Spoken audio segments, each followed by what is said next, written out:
New Grand Kate faction. Yay. I'm so excited. By my eternal oath, I stand with Cathay. Why those weapons look like...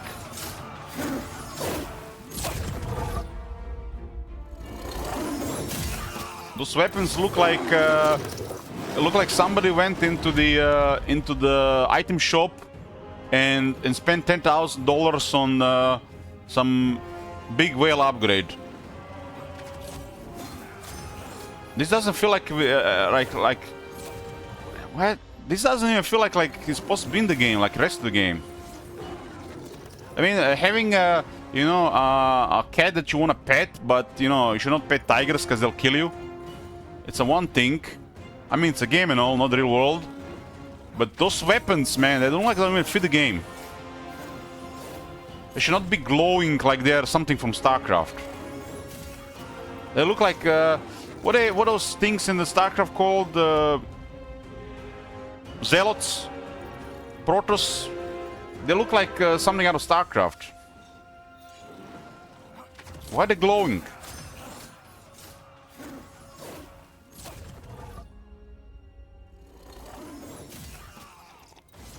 Maybe we're getting a taste of Warhammer 4000 early. Psyblades? Yep, Psyblades.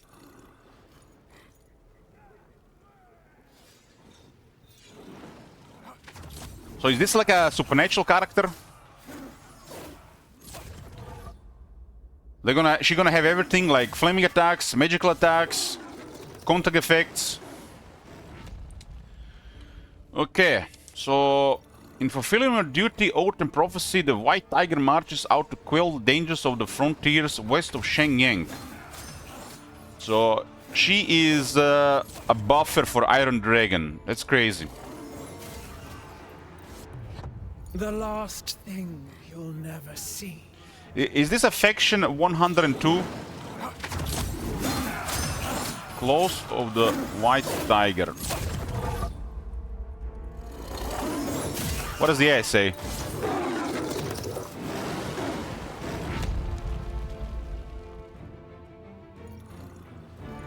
I think there is 102 factions now. 1.1, 1.5.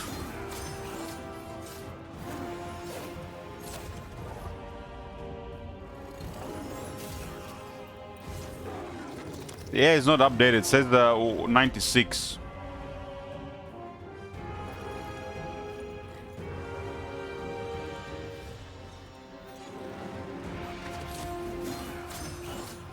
Well, I do have the files of all the factions. Hold on. I do have the files. I just select all the files.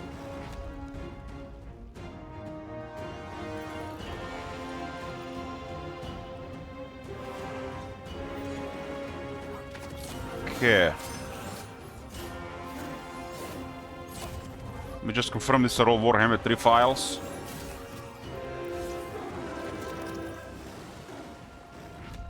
All Warhammer 3 files. It is currently 104 factions.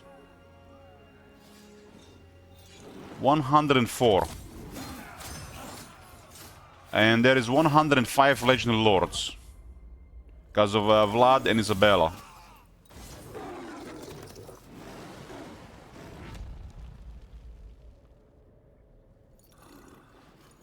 When they were releasing the Ogre, the Elements of Destruction, they passed the 100 mark. So there was 100 there, right?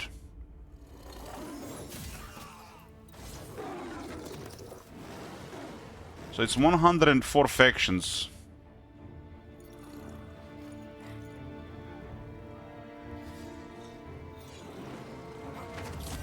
Yeah, because I got all the factions here.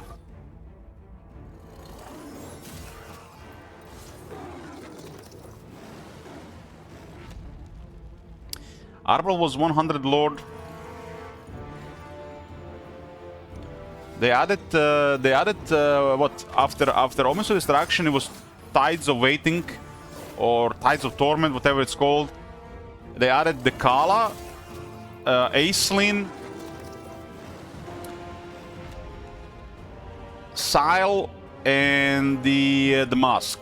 So that's why there is 104 faction. So this is a 105th faction, 105th Lord, but 104th faction,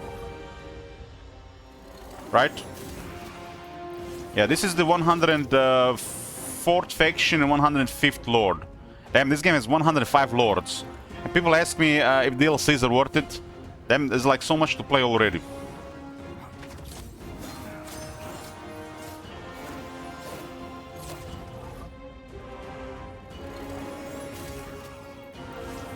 Hammer 3. This faction is called I come by Claws of the White Tiger. Eternal oath, I stand with Cathay.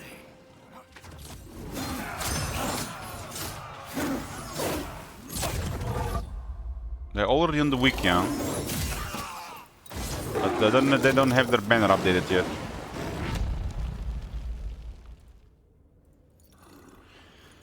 Campaign.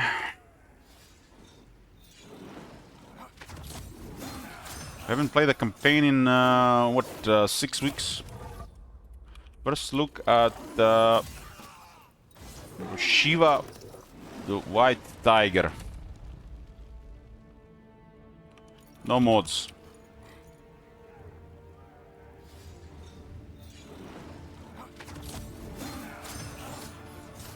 Hey, moi moi.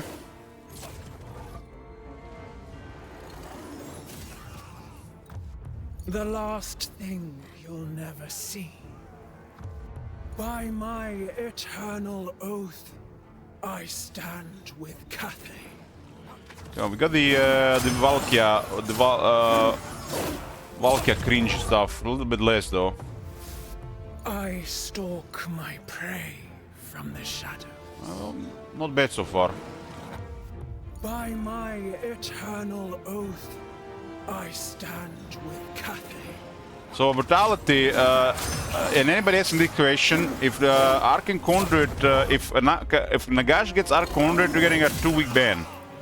I'm just writing this down.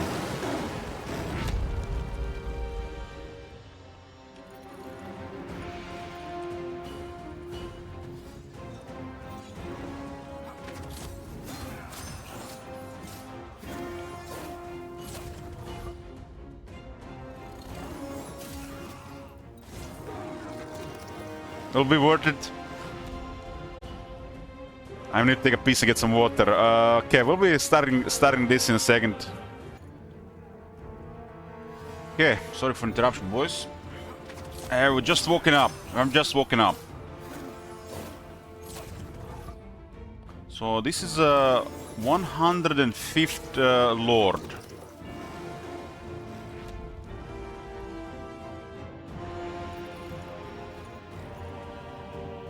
One 105th.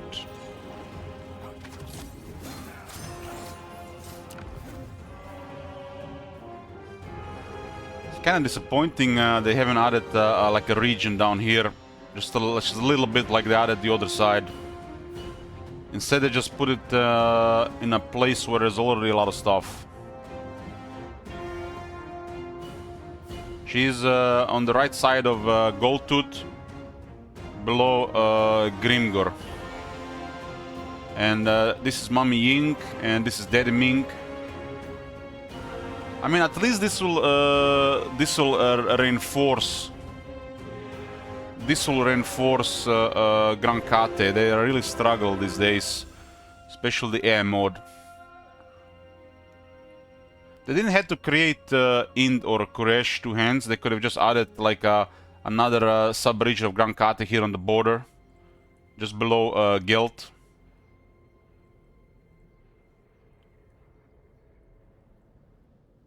Like they did with the Katayan hinterlands. So she leads Claws of the White Tiger. The last thing. It's a sub-faction of Grand Kate. It's not a dragon. We had the dragons, the Storm Dragon, Iron Dragon, Jade Dragon, and now we got the White Tiger.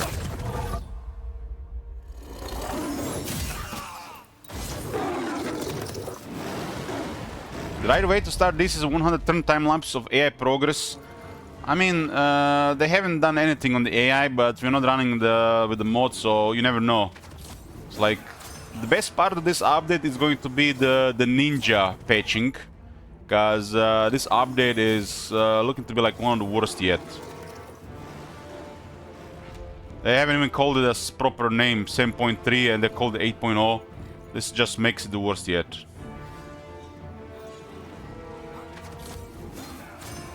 Lord of Shenyang can maintain a limited number of lords and Catan units.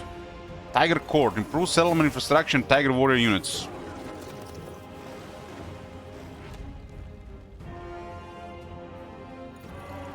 Armies of Shenyang allows access to Catan units and army improvements.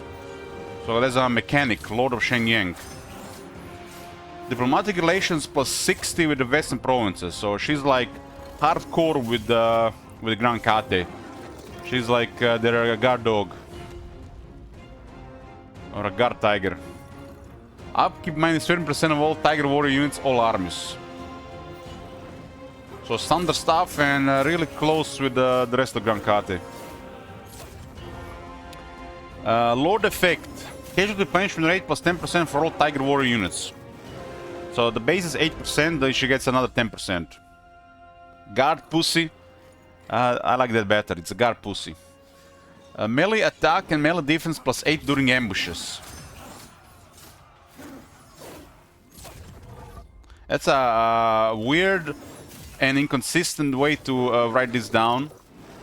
We got even more different wording added to the game. So more attack and defense for the entire army during ambushes. And speed plus 10% for the entire army. And I assume they're going to be all really fast, so they get even faster. Passive ability, White Tiger. Again with ability here. That's like redundant, we'll see that on the Lord.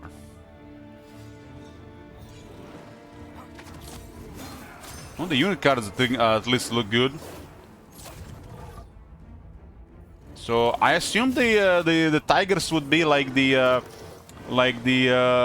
skin wolves, you know, the larger stuff, but it's actually infantry. Okay, that's a cool surprise. I like that. Okay, okay. That was a nice surprise. I'm expecting a skin wolf called pasta.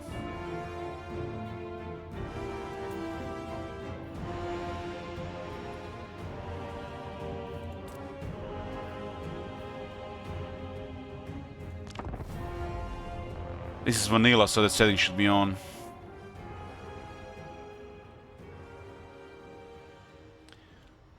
Well, it's been a while since I played Warhammer 3, over a month. Played the Clair Obscure Expedition 33 for a couple of days, then early access of Heroes Olden Era, and then been playing Heroes Olden Era for the last 3 weeks non-stop. Other than playing some horror games, it was like the Don't Play This and Directive 8020. Were both pretty decent. This is a campaign number 108 in Warhammer 3. Claws of the White Tiger, number 1.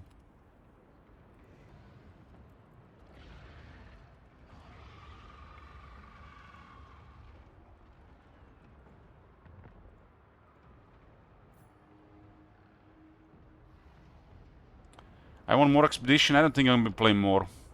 Probably just gonna uninstall.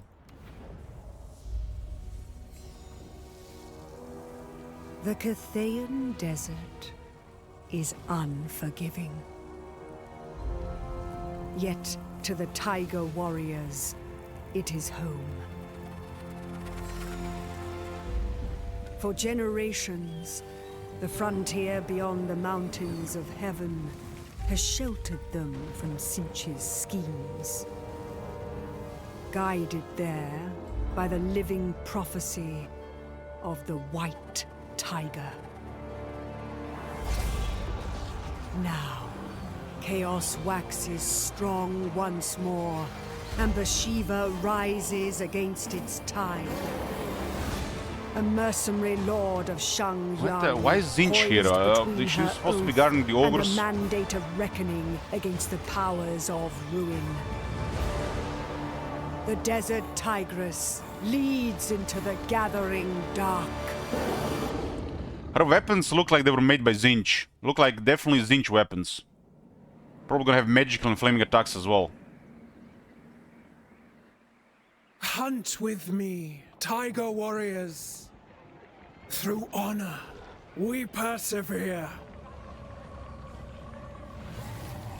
Okay. First look at the close of the White Tiger and Bhashiva the White Tiger. As the forces of chaos swell once more, the White Tiger rises to meet them in battle. Where's chaos? I see ogres. It almost seems like they're supposed to be here. It's a minor Zinch faction. The bird expedition.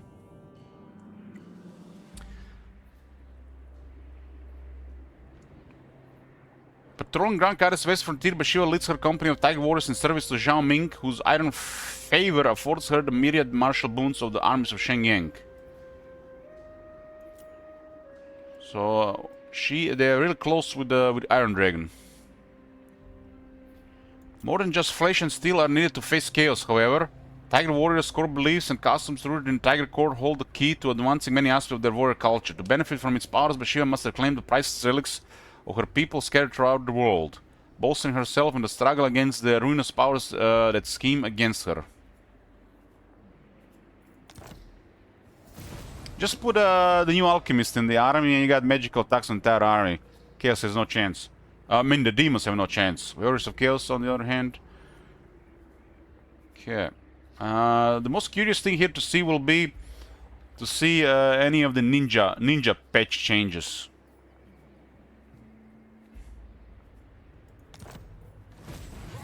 Couple of things in the AI behavior definitely there.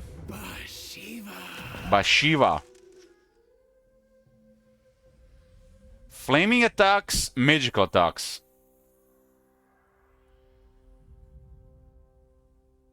No missile resistance. So she a demon of Zinch. I guess they are consistent with this physical resistance, lower armor nonsense.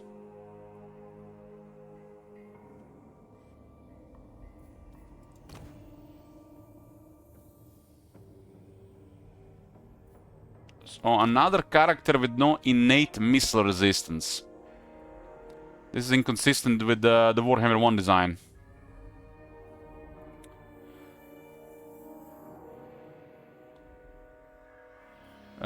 Flaming attacks, magical attacks. So Zinch weapons confirmed. 5,248 health, so pretty good health. 60 armor, 80 leadership. She has, I think, 52 speed, I would say. Yes, 52 speed. We can see additional speed from her plus 10% speed buff. 65 attack, that's a lot. 50 defense, a lot as well. 500 weapon strength, a lot. 50 charge.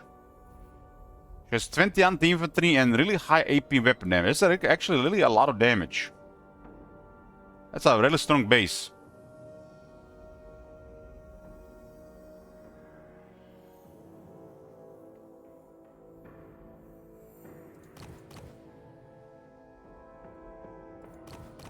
It looks like the weapon stopped glowing after a certain point.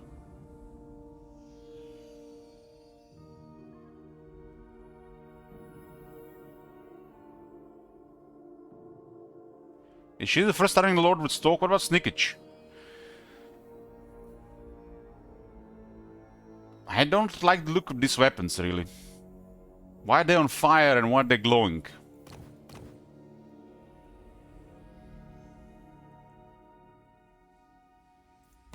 Oxyotl as well, yeah. Hey, Victor.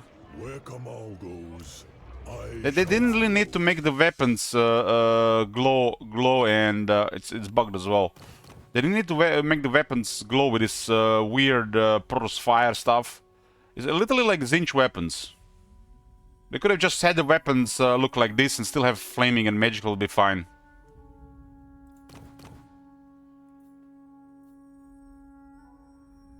Okay, so what do we have here? No innate missile resistance. Tiger Warrior. Tiger Warrior unit has increased speed, increased charge bonus, ferocious ambush ability. So it's one of those attributes like what demons of chaos have. Or should I say, yeah, the chaos gods have, like the Korn, Nurgle, Zinch, Slash. But it's all positives here.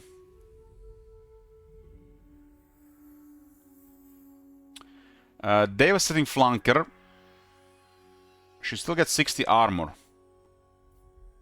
So it's not that horrible not having innate missile resistance, but still, it should be there. Strider, Stalker, Vanguard deployment, and Courage is here. So White Tiger, 8 leadership and 5 attack buff for all allies in range if a unit is a Tiger Warrior. So I assume it works on her. Sometimes these abilities don't work on the characters for some reason, and they auto buff everybody in the area. So it might not work on her. At least proper radius, 55 meters. But 5 attack to be out of position doesn't look like worth it. Master of the Hunt. Hex in an area, so she reveals anything in 50 meter range. But it says effect range infinite, duration infinite.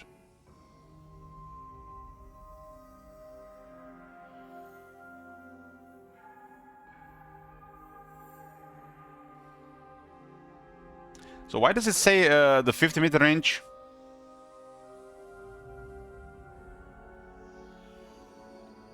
I feel like this ability is supposed to be that nobody can hide from her. I see. I should have read the bottom. No enemy presence in ability range. So if there is no enemies in her range, she will see everything on the battlefield. Yes, okay, that makes sense. So you can only sneak around her if she is in combat. That's a kinda smart way to go about this. So some of the units can still disappear and hide if she's engaged. Usually would be the Skaven stuff.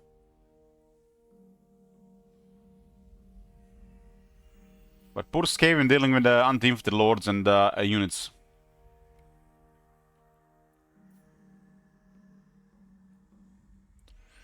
Ferocious Ambush.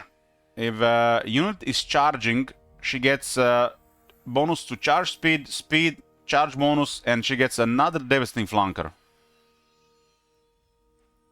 So gets 2 times Devastating Flanker.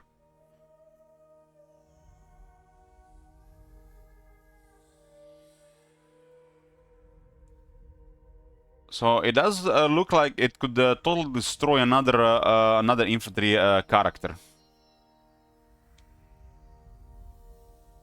She's probably gonna murder infantry characters. Murder.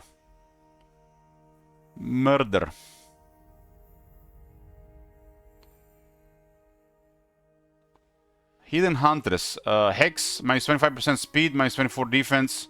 Affects enemies range 1, so you can debuff 1 unit as well, so they can get away. So they gave her everything to just cripple and destroy infantry, really. The stats are quite high. 500 weapon strength with this AP damage. That's really high.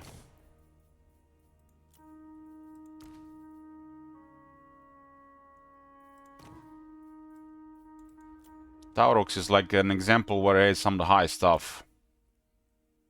But she's comparable to Taurox, and Taurox... I mean, she kind of has higher stats than the Taurox regarding offense. or just lower toughness. May the Iron Claw protect Bhashiva.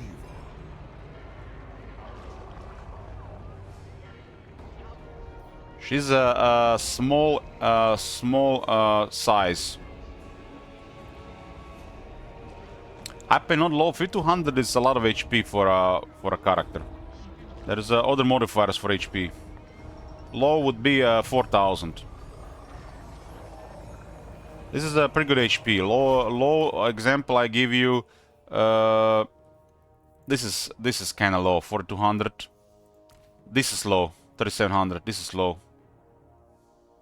This is low. This used to be average. So this is good HP. Prophecy runs through my veins.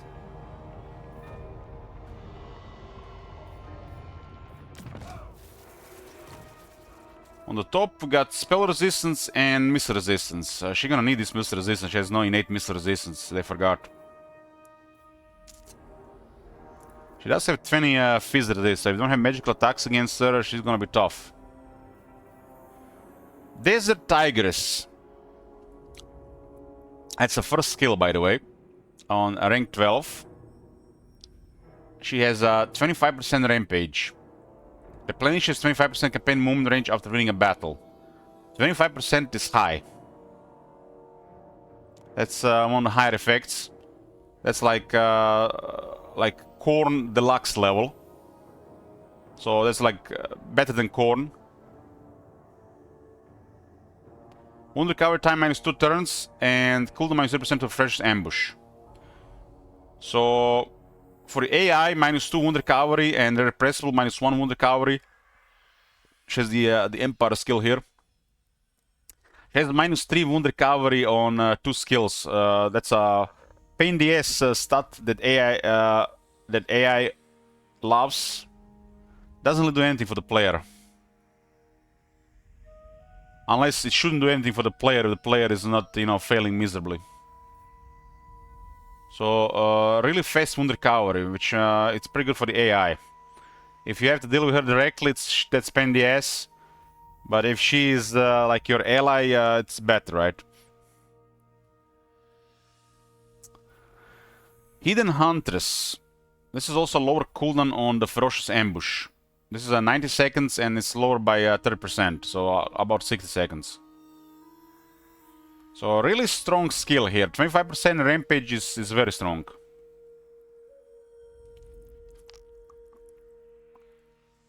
Rampage is one of the strongest things in the game. Sometimes just give you extra turns. Or finish a turn that you otherwise would not be able to finish. Which basically denies the enemy an entire turn to do anything or to recover.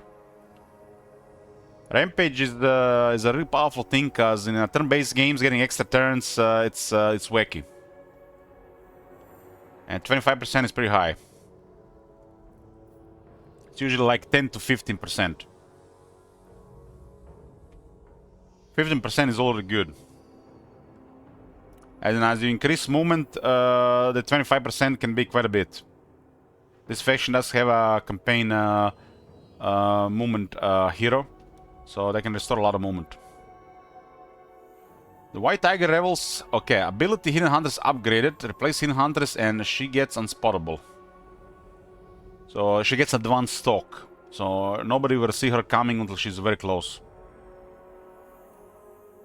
And Hidden Huntress upgrades to what? 20-second duration, the radius is the same. So basically, it doubles the defense penalty and increases the armor penalty. And you can use this on any unit. It doesn't have to be an enemy hero or a lord. This is literally just going to destroy a unit. She doesn't even have to be on that unit. She can just put this on a unit and then you just send in, like, I don't know, your flying cavalry and they'll just totally destroy the unit.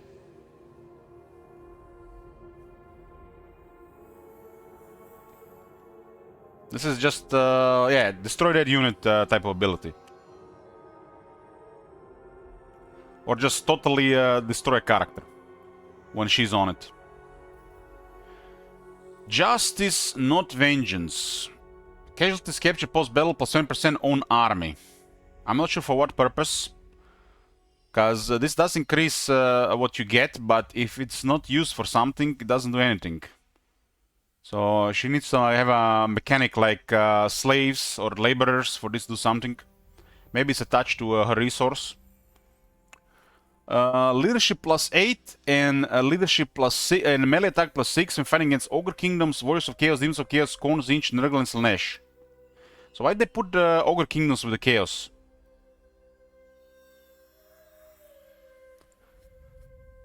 So strong attack and leadership buff all around. She also has leadership and attack buff close to her. And she's a high leadership character. Deadly and Graceful. She gets another 15 Fizz resist from 20 to 35. Becomes half ethereal. Yeah, this is weird. That should say Beastmen, not Ogre Kingdoms, right? Let me just send report. F1. Oh shit, wrong game. 10 Fizz resist for all Tiger Warrior units in the Lord's army. Hopefully... So, will this mean apply to her again, or it will just apply to specific units? I guess it's a different wording, different thing. It's gonna be just the infantry, not this attribute thing.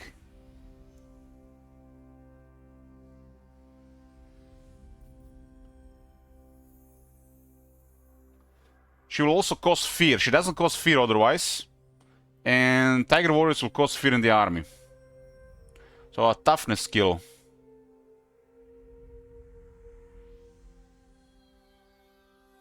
So even tougher if you don't have magical attacks.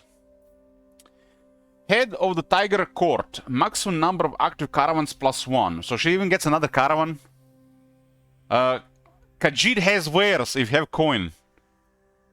They should have just put a reference here to the Khajiit here with this plus 1 caravan. Allegiance points gained plus 30% for alliances with Emperor, High Elves, Kislev, Bretonnian, Dwarf, and Cathay. Plus 30% is a lot. It's actually a proper modifier for this. Plus 2 allied recruitment units capacity, Lord's army. So pretty solid skills all around. Stalkers of Excellence. Lord's army gets the stalking stance. Campaign line of sight plus 25% and plus 50% chance to ambush. Stalking stance has a minus 50% penalty. Because of QQs in the Warhammer 2, they and my plus 15 puts it to like no penalty. And then her plus 8 attack and 8 defense buff during ambushes turns her into a like a strong beastman army. Huh?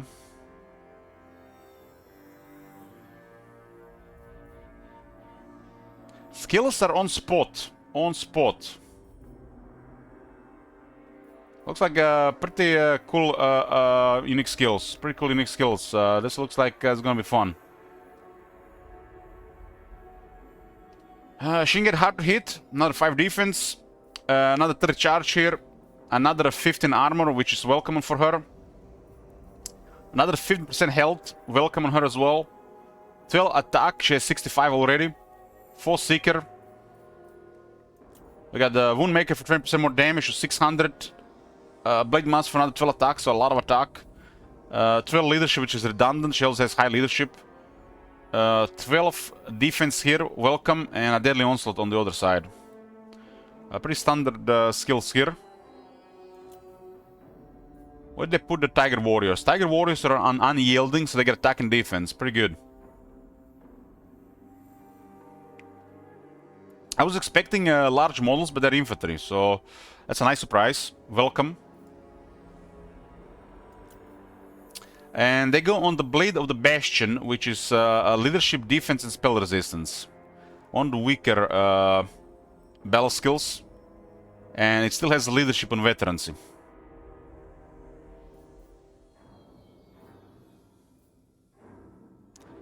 They got still 2 leadership skills on veterancy. Yoo-hoo. Veteran units get up to 10 leadership. By becoming a rank 7, already get +7 leadership. So this is redundant.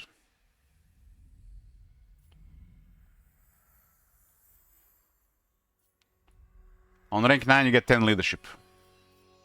And there's so many leadership buffs for veterans anyways. So their leadership level is gonna get to the point of unbreakable, really. Outside the army losses, right? She has 2 items. She doesn't start with any.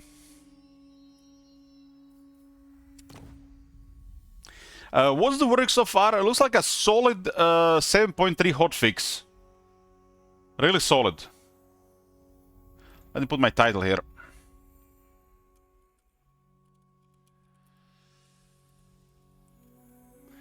Okay. 2 items. Her weapons are 10 attack, 15 weapon strength, 30 fire resist.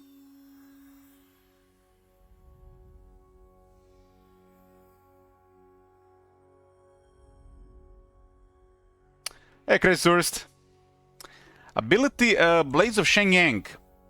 Flammable, 30% damage buff, 24 attack, and 32 seconds. Wow. This flammable is 20% weakness to fire and minus 30% speed penalty. What the fuck? They changed all the flammable. She has like a crazy flammable.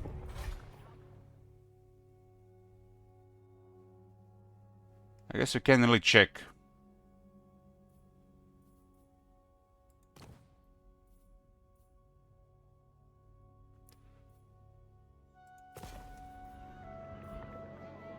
A dark god's shadow. I'm liking the unicards. Look at this. This is ridiculous. So with this weapon, her attack goes to 75. Her damage goes to 575 without any skills. And then she gets another 24 attack to 99 attack. And it gets another 150 damage for 32 seconds. She does flaming attacks. The enemy won't be able to move, and they'll be taking additional 20% damage. She has ridiculous attack and damage. Like really crazy levels. And this is a really strong effect for this type of lord.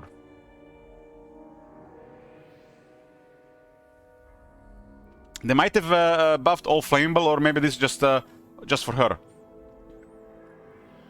This is a really high damage lord. Obscene damage, really.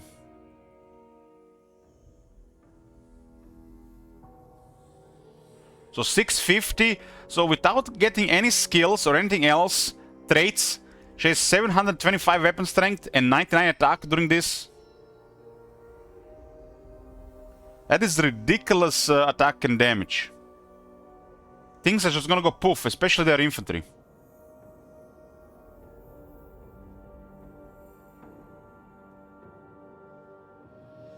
"32 seconds, huh? Solid duration. She has an enchanted item that grants ward save. Ward save on enchanted item. Replenish 5% campaign movement range after winning a battle. So she gets 30% rampage. Wow. 30% rampage on a faction that has extra movement. Lower hero harassment and gets ability Heaven's Gate, which is an explosion. She'll teleport and the things will explode.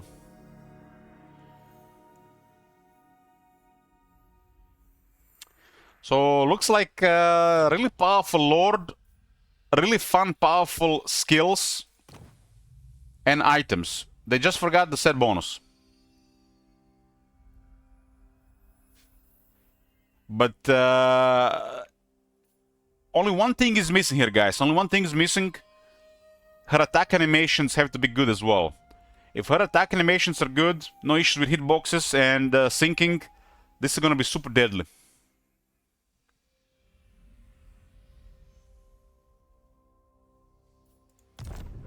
This is like deadly Like, really bizarre high stats level deadly.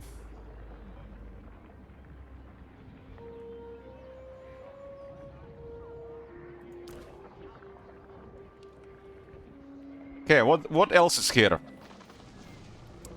Stalking stance will be unlocked with possible rank 12. 50, 25, 50, the remote percentages. Thank God.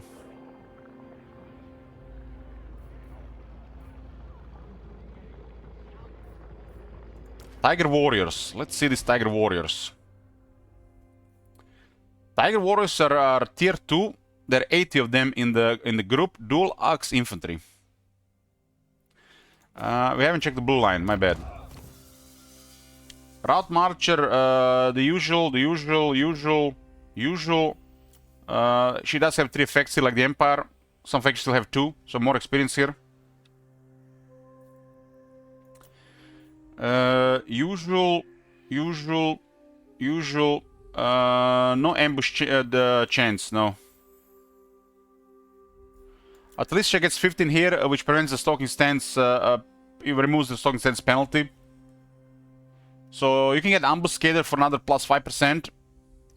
You can also find Kazrak and or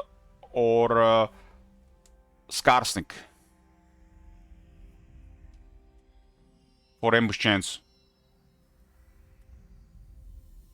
So her defeating Snitch doesn't give you anything. They really need to rework Snitch defeat trait is nonsense. One of the like dozen nonsense traits in the game, like Snitch, Manfred, Wood Elves. Okay, so where are these things on the building?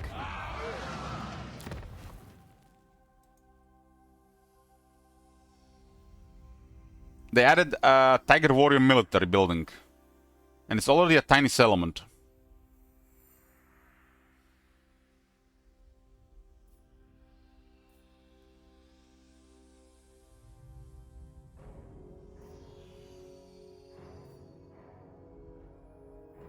So pretty straightforward. Tiger Warrior Den unlocks Tiger Warriors. Close Speaker Shrine unlocks Tiger Warrior Stalkers. Unlocks the Close Speaker and capacity for Close Speakers. And a tier 4, which you can build here.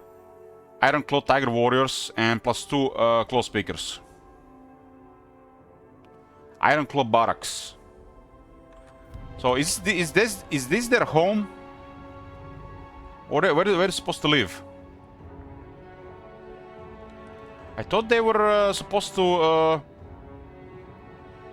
live here.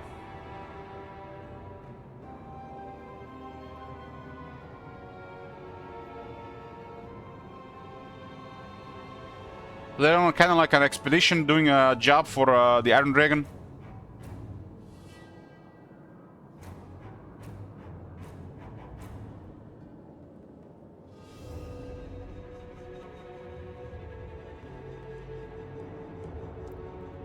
Blades of Shangyang are ready. Blades of Shangyang.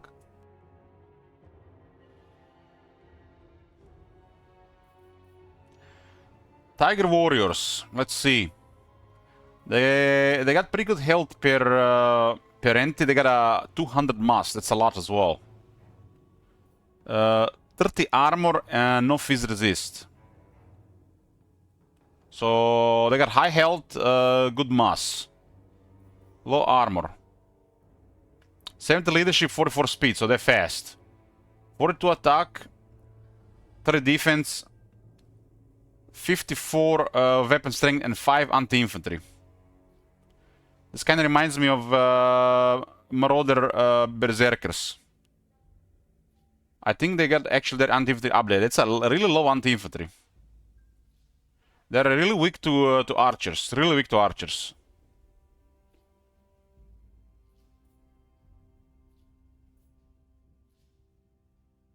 Why only 30 armor if no physical resist? It makes no sense.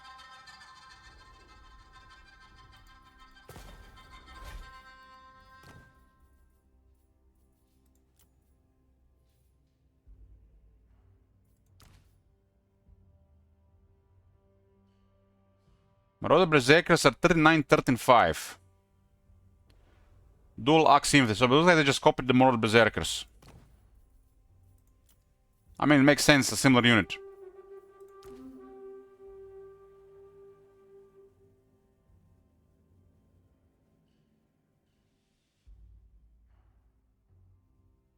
Tiger Warriors are exceptionally ferocious fighter as at home on the battlefield, as a bird in the sky or a fish in the stream. Soldiers come to Shangying from across Grand Kate to train with the Savai, the Tiger Warriors, leaders and champions, to learn their battlefield secrets, while lords bring gifts to the Iron Dragon that may purchase the services of a Tiger Mercenary Company. Often the mere mention of Tiger Warriors being sent against them will cause rebel lords and enemies of the Empire to surrender or quit on the field of battle, rather than face them, and for good reason. Although disciplined fighters with unparalleled expertise in weapon wielding, Tiger Warriors are also ruthless predators who make prey out of any foe they are set upon. So they don't have stock, they don't have physical resistance, they got low armor, no shields. This stats would make sense if they had physical resistance or stock.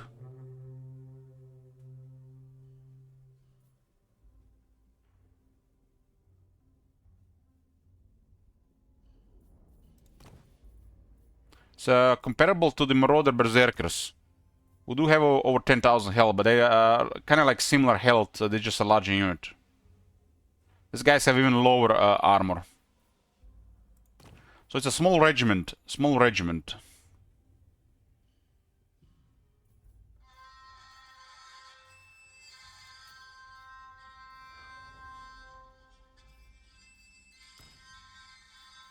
.35 charge, it's a lot of charge. It's a shock infantry.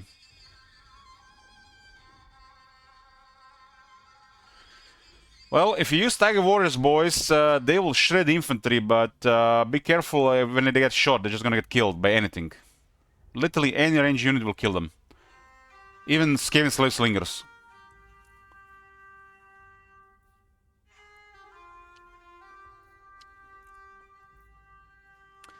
The next one is called the Tiger Warrior Stalkers. Even a smaller unit, 60 of them, they have the same health. They have half the armor of Tiger Warriors. I think this would make a lot more sense if they had 40 armor. These guys have only 15 armor.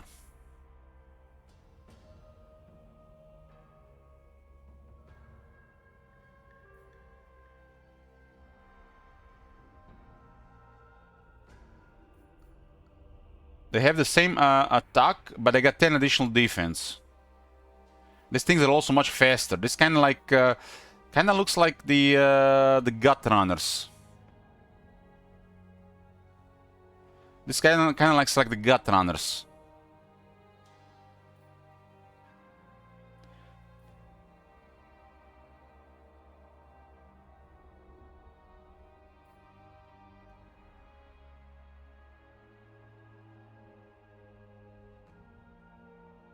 This looks way more exciting than this, to be honest. This is just poor.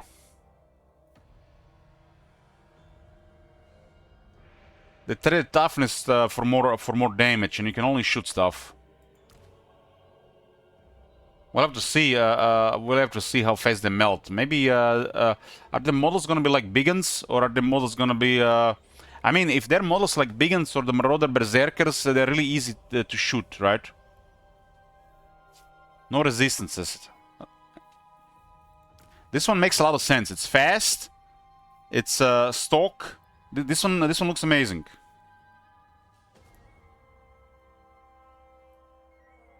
But I don't know for what purpose will this be in a Grand Kate army. Keep in mind, guys, these units don't benefit from the harmony.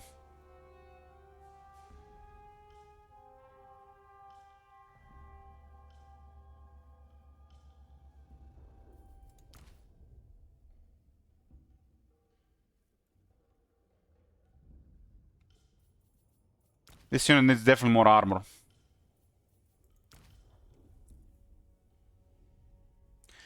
This unit is probably going to be like Death Runners. Death Runners is an amazing unit. So this is pretty good. But you have to build a separate building.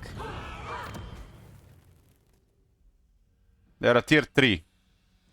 In a separate building. It does open a close speaker, so it does make sense. So this is good. My blades are. So this is solid, and the fact you need to build it to get a hero will make this unit usable.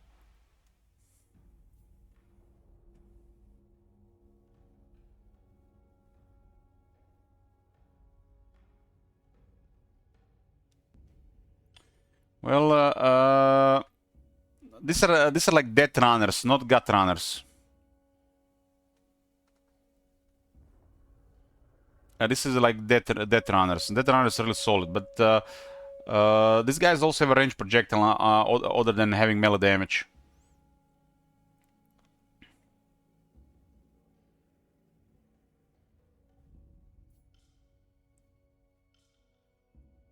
$35 charge and devastating flanker.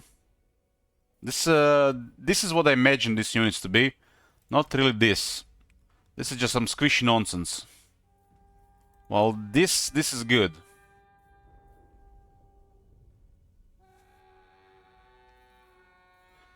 And we have the Iron Claw Tiger Warriors. So these are Tiger Warriors and these are the Iron Claw. What's special about the Iron Claw? They got double the armor. They got even more health.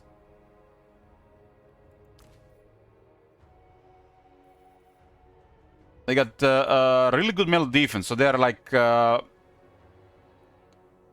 this guy is gonna be like the Death Guard pole arms.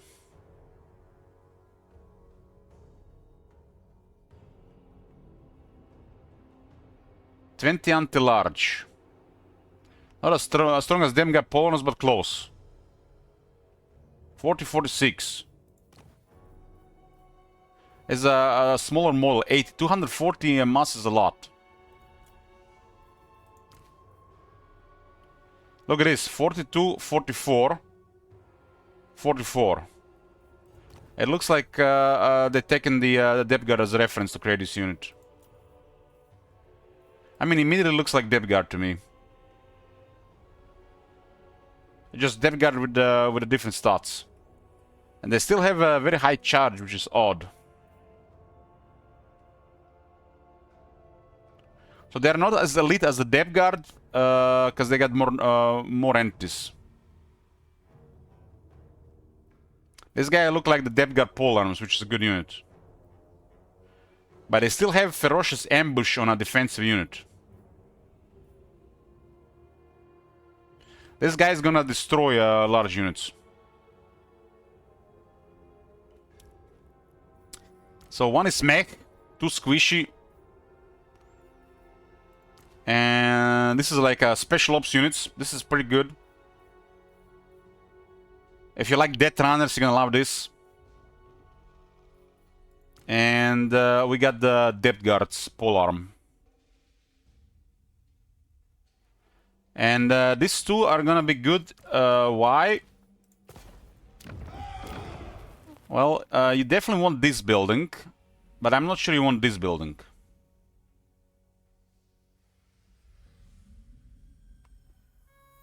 So if you can build this in a minor settlement, why should you build this in a major settlement?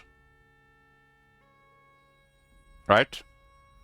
Because you only get what you want from this. +2 ranks for close speakers doesn't really mean anything. Maybe it was 4. And you don't get an extra capacity, you just unlock this unit.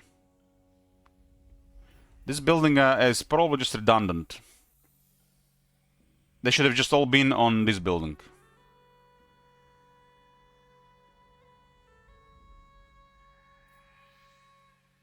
You get extra capacity. Ah, it's too.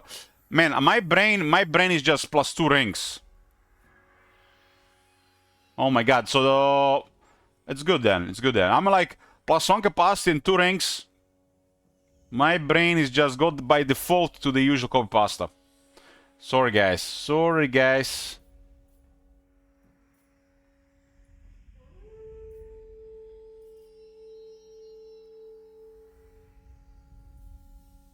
So you get only one rank, which is then even worse.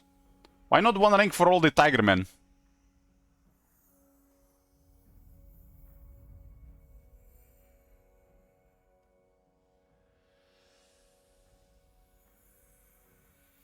So you get 2 close speakers. So this is then a pretty good building.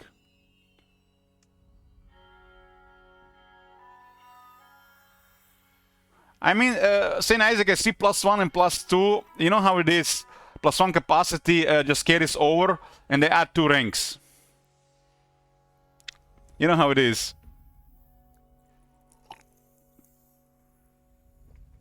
So you get 2 close speakers. So I guess there'll be a reason to build this. And why? What's special about close speakers? Claw speaker. What's special about the close speaker? They get a lot of life. Protecting my people. Close speaker can have a lot of life. So that is a desirable building. And looking like a solid character as well. So you wanna keep your staff alive, support your army.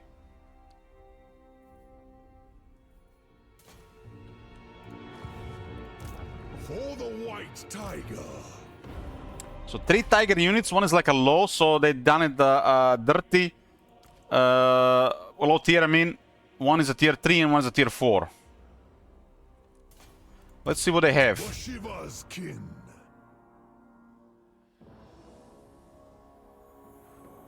Strong on Grand Kate, or at least close speed, has additional 50% health. That was updated. They added hit points to Strong. Strong is now Strong.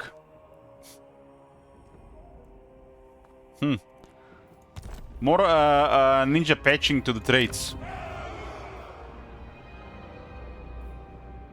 Maybe it's just for the Grand Kate version.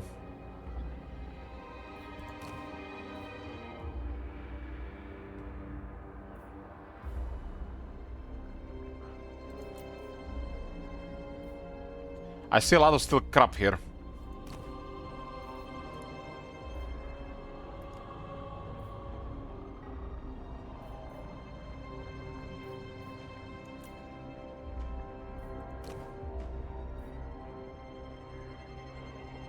So there's a new lord called the Tiger Warrior Savai. Later this knowledgeable. Cultured is the new, +4 control, +8 growth, and +5% income. Pretty poop.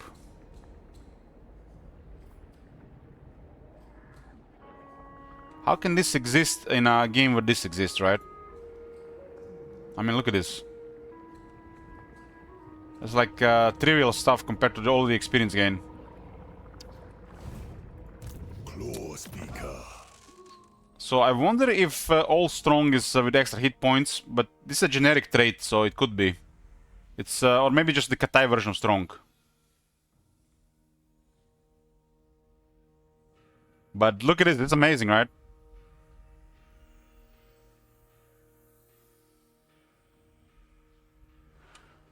%15% more health, 15 armor, 10 attack, 10 weapon strength. That's how you separate fighters from wizards. You make sure they're extra tuned.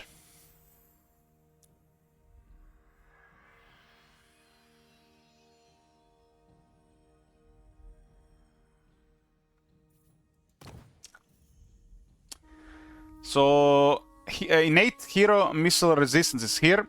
And he does have 20 armor, so doesn't have physical resistance for some reason. So it's just Bhashiva gets the phys resist. We got a lot of beasts.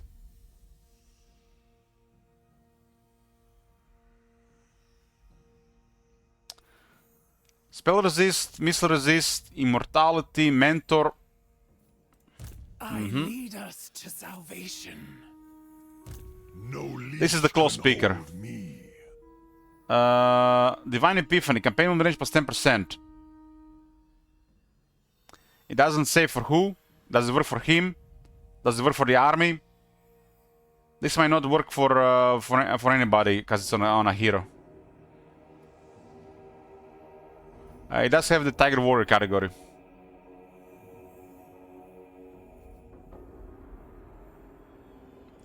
This might not do anything because it's on a hero with this wording. It's supposed to say if it's working for the Lord or the hero's army. When it says like this, it's supposed to work for the army, but he's not a Lord.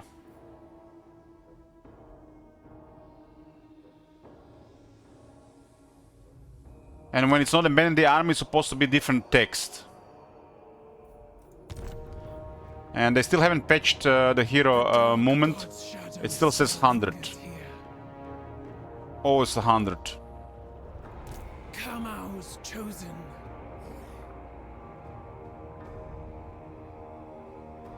Cabal will change this world. The silent blade. I'm not sure why she has 130 though. She has 130 for some reason. Die tomorrow. Live today. Okay, so companion with range plus 10%, they might do anything because it's in a different text. Hunter Mystic, another 10% hit points buff. I like there's a lot more hit points buffs all around. They added it to strong now as well. Strong, if this is default strong, that's actually strong. And sometimes even on the items. Vigor loss reduction minus 20% for all Tiger Warrior units, Hero's Army. So better Vigor management. And it's the melee units.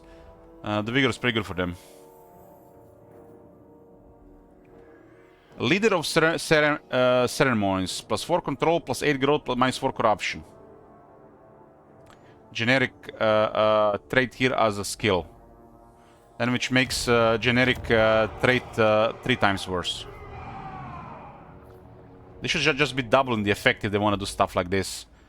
This value is too low for this to do anything. If they double it, I guess it could be justified. You would actually notice it. But this values are too low to do anything on a Lord trait. For Kamau. Unrelenting Conduit, spell resistance for Tiger Warriors. Spell resistance is good for these units because they got the decent size enough for the spells to actually destroy them. Miscast base change minus 10%. Litany of the Winds, spell intensity plus 5%. 5 is barely noticeable. You can pick one of these skills here. Ferocity of Kamau, Mysticism of Kamau, or the Protection of Kamau. Who's Kamau? This one is attack, defense, base damage, and possibility ferocity. Unyielding Assault for Tiger Warriors. When he casts. So when he casts a spell, all Tiger Warriors will get Unyielding Assault, so their attack cannot be modified.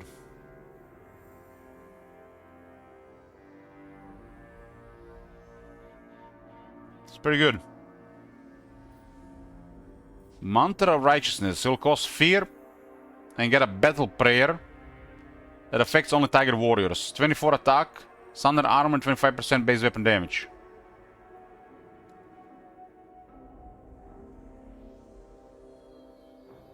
And immune psychology for all Tiger Warrior units. The Mysticism of Kamau. Winds of Magic Power Reserve plus 2 per turn, Winds of Magic Power Reserve capacity plus 10, and the Mysticism of Kamau ability grants magical attacks to all Tiger Warriors when he casts a spell. Duration is pretty long, 24 seconds. That's very long for this type of effects. Usually it's like 15 or under. A reminder that Lord of Light has exorcism for magical attacks these days as well.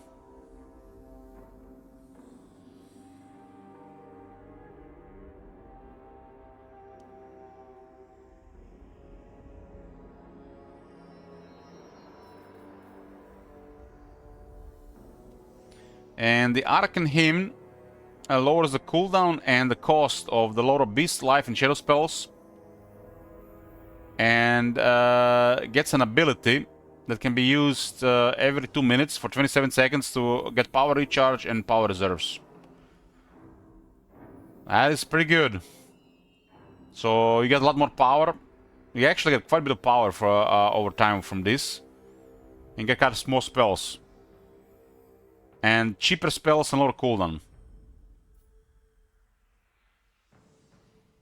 Damn, both things are pretty good. Unyielding Assault though for everybody. Situationally also pretty good. I have to say the Arcane Hymn is currently better because this guy will be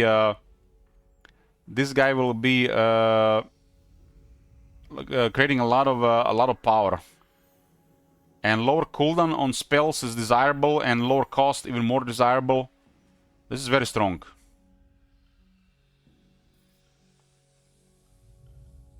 An entire army get magical attacks. What the hell? If you cast a spell every 24 seconds.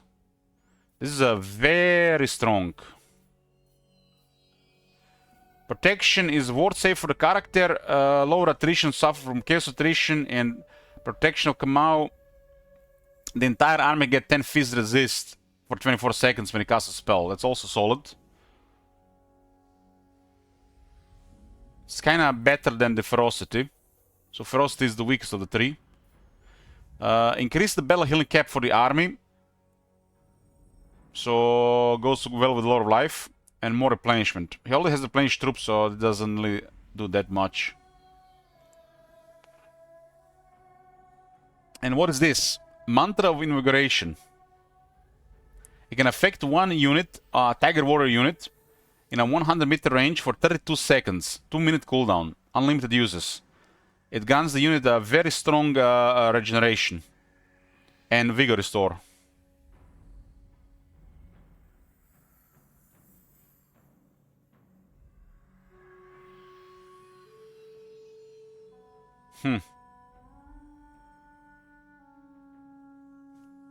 Man, the ferocity is crap compared to the other two.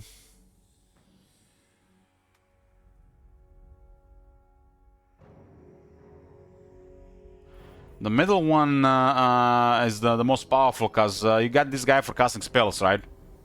And this is it.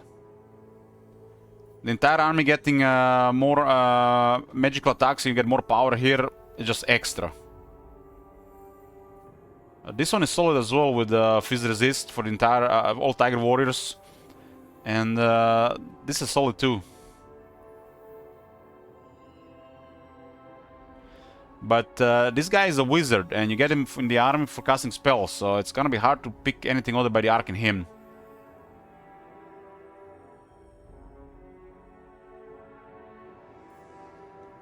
This just makes him better at what he's supposed to do.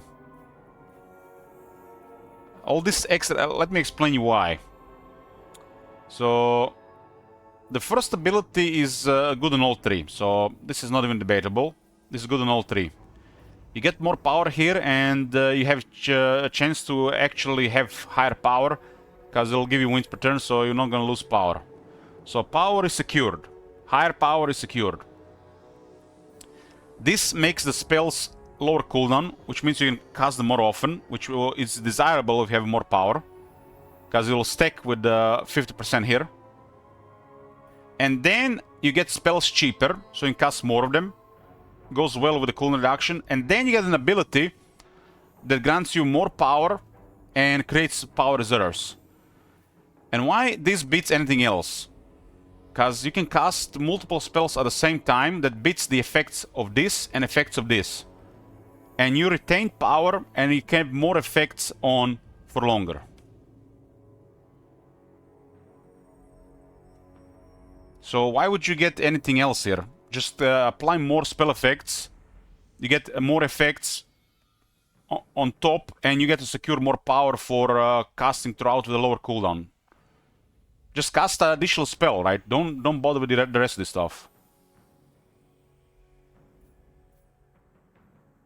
Right? You get to cast more. You just cast more. Who cares about the rest of the stuff? Because you get to pick one of the 6 spells as an extra effect, which is technically going to be free on a lower cooldown, which is going to surpass any effect here and here. What if 2 Cloud Speakers, 2 Arcane Hymn? This just makes him a really good spellcaster. And additional spell will just beat the effect of this or this. It's just like... how they don't see this?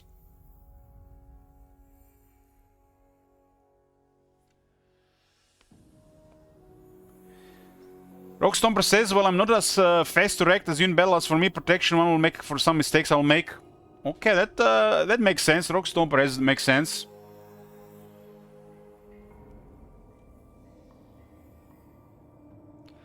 You get this guy for casting spells. But Rogue Stomper, you can just pause the game. Don't play on Legendary. And this is then still better. Play the game as real-time tactics. Just pause the game and cast a spell, and this is still better. Cast 2 spells. Cast 3 spells. This is just poop, and this is poop compared to this. Just because how the magic works and how this will work.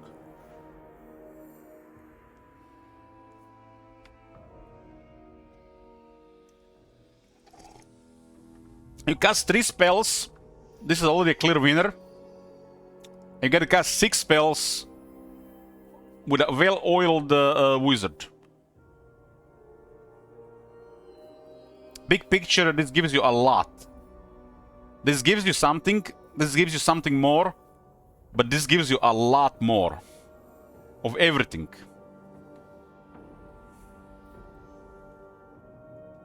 Because what is the downside of magics? Power charge to grant you the usable power to cast spells, and then the cooldowns. But if the wins are sorted, if the power charge is sorted, if the power reserves keep getting increased, and you have lower cooldown and cheaper spells, you just keep casting. You just keep casting like... This is just serious power creep for any wizard. You just keep casting. There's no stop. And if you don't need to cast, which means situational magic casting, you don't need to cast it. So you don't need any of this. There is no downside of having a lot of wins. You just keep casting, nothing will happen. The wizard will not die from miscasts. You just keep casting spells. In the lore, using magic very often it's dangerous. In the game, it's not dangerous, it's just beneficial. There is no danger of just keep casting spells. It should be. And if there was a danger of keep casting spells, then this would be balanced. But there is no danger of just casting spells. There is no miscast on regular spell casting, and regular spell casting is superior to upgrade spells because multiplayer has ruined upgrade spells for most part. You just keep casting spells. You trigger passives, you get more stuff done. There's no downside. If there was a downside to just non-stop casting, this would be balanced. It's not, it's just overpowered. So just regular conduit here.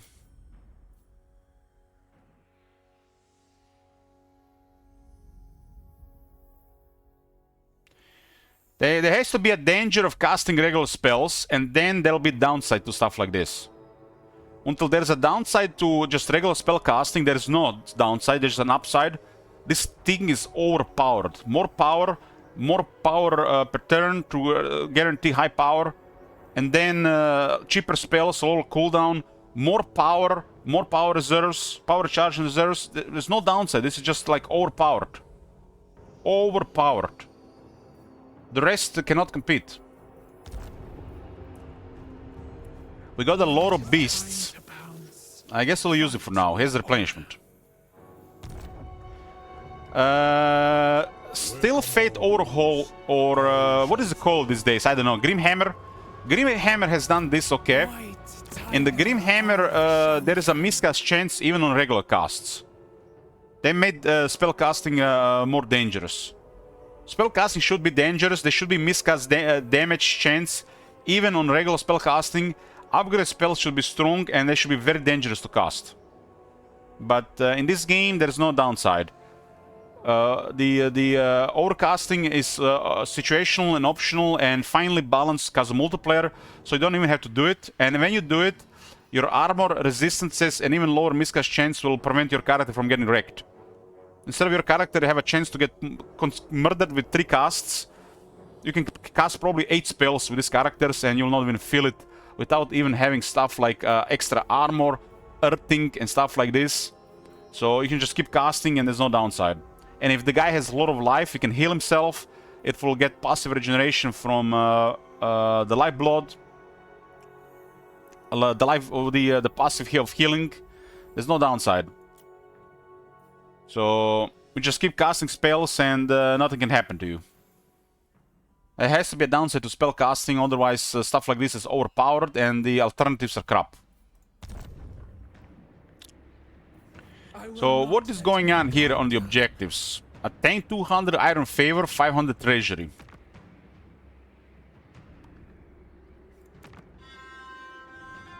I1 higher blade. What does this say here? Attain the rank by completing the following objectives. 200 iron favor, reward plus 500 gold. 500 gold. At least, you know, less, they stopped the power creep here. Plus 500 gold. Step forth. You can't even hire a unit of Tiger Warriors with the reward. It's 1200. This unit costs 1200 is ridiculous. It's not even a strong unit. Why they make them cost more than Saurus? 1200. 1200 is not even a strong unit. Okay, we can click on this. So we need to get 200 favor. This is relics and this is favor. Iron favor. By gathering the favor of the Iron Dragon, the worthy may benefit from the military might of Shenyang. Iron favor is gained from actions that please Zhao Ming, such as defeating certain armies, conquering strategically important settlements, or protecting Ivory Road caravans. Iron favor enables access to unit upgrades from armies of Shenyang. So we need to please Zhao Ming. And then we get the pets.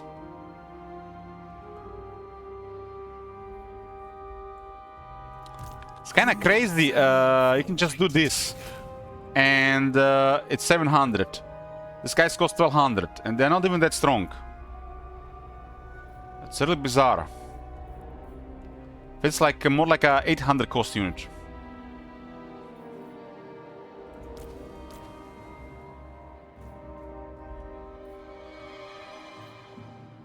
These guys do benefit in the formation, right? These guys don't even have the harmony. You do get only 2 in the army. They're both really weak to shooters. We do start with 1 Ironclad target warrior.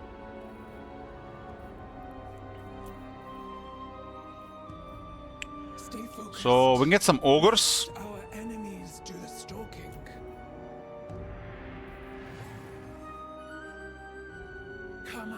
And there is a Zhao Ming support. They get raised dead. My bad. They get mercenary recruitment.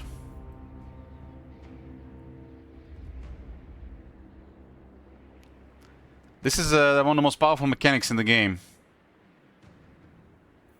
Instant recruitment should just be completely reworked. It should never be instant. It should be queued like everything else. This is how it should work. Just click, and wait. Nothing should be instant. And definitely not Regiment's Renown. Only Raise Dead should be instant.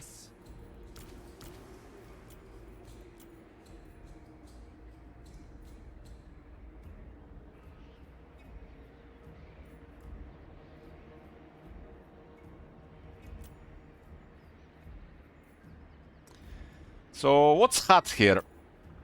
So we have all the infantry available here.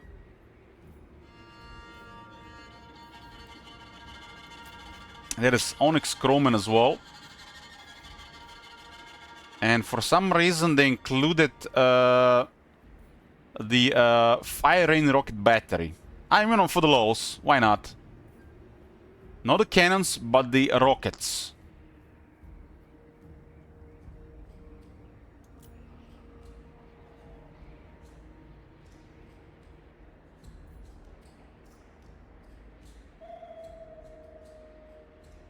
Huh.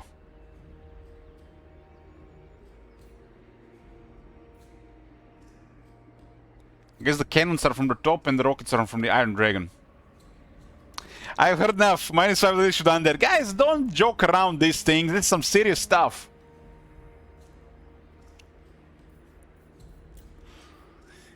And no giggling.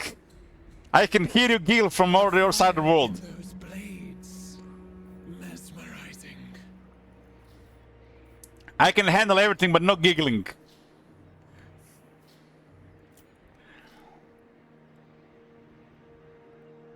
Do you guys think Marconis is giggling on the other side? Marconis probably just giggles when we play dwarves. Marconis fell asleep.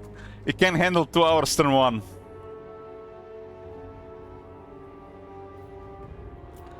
I detest giggling. Giggling forbidden.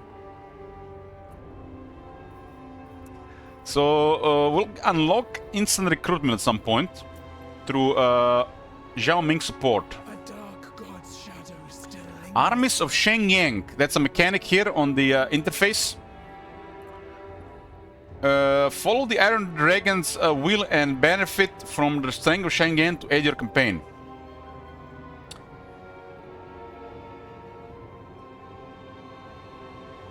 Tiger Court. Devote ancient Tiger Warriors relics to the court to strengthen your martial culture and settlements. Recover a relic to unlock the Tiger Court. And relics are another resource here. Time, hardship, and wayfaring have scattered the Tiger Warriors' treasured relics throughout the world. Looks like there's Indiana Jones at work here in this universe as well. But to reclaim them is to reinforce the pillars of their great and enduring warrior culture. Relics are gained by capturing marked settlements as well as from the Ivory Road and other events. Relics are used to devote in the Tiger Court, in turn strengthening the Tiger Warriors and advancing their campaign. Elich old grumpy because he has to play Warhammer, not Olden Era. You know, the viewership is kind of dropped in Olden Era, so I'm kind of getting past it already. I need numbers to stay up, otherwise what is even the purpose of being online? These days, if you're not streaming to at least 150 viewers, might as well go offline. Under 100 viewers, might as well just get another job.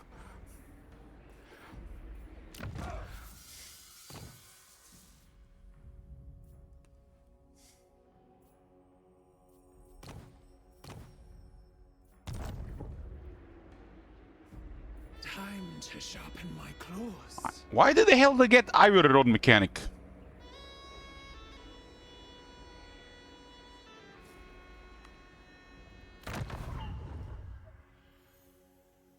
Isn't this a little bit off that this faction gets Ivory Road and additional mechanics?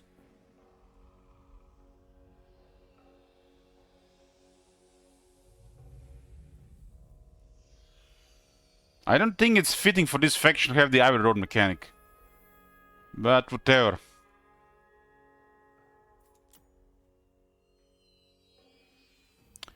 I guess, you know, Khajiit has wares. Empire has coin. We are carven of the frontier winds. They do get +1 caravan here.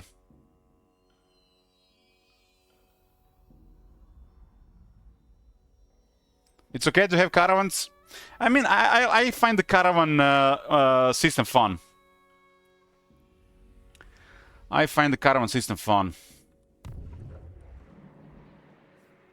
Curious. But I should resist.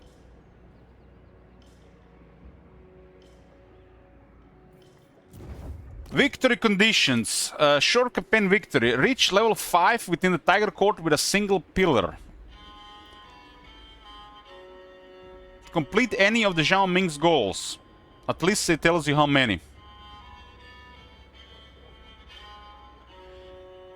Spend iron favor within the armies of Shenyang, current total 1500. I guess the caravans is kind of like the Grand Kate cultural thing, so I guess it fits. And we can meme with the Khajiits.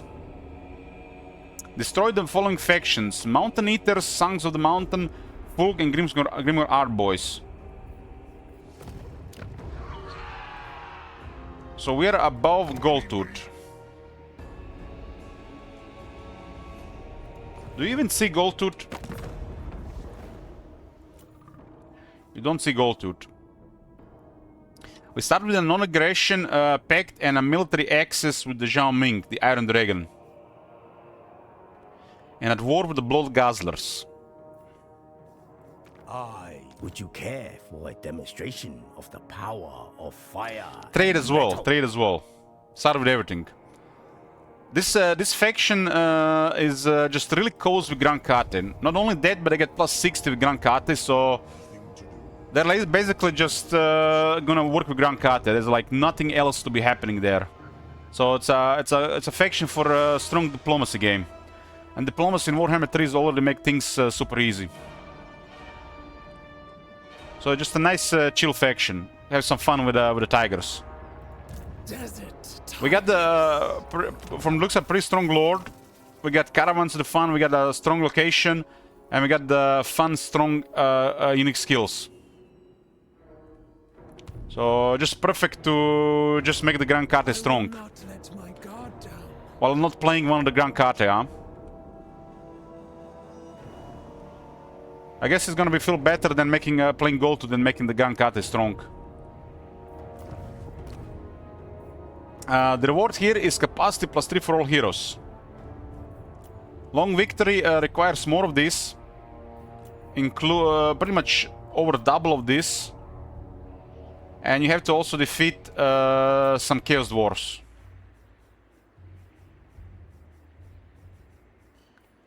Long victory is hero recruit rank plus 10 to all provinces. All provinces, hero recruit rank faction wide. I guess they don't say faction wide, I say all provinces. So the usual stuff. So the big enemies are Grimgor and Chaos Dwarfs.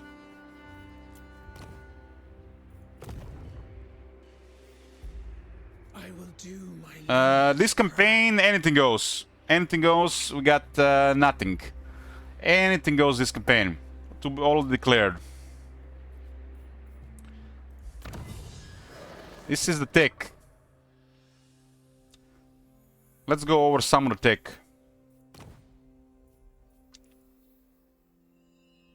So they split the tech into military and provinces. Another rework here.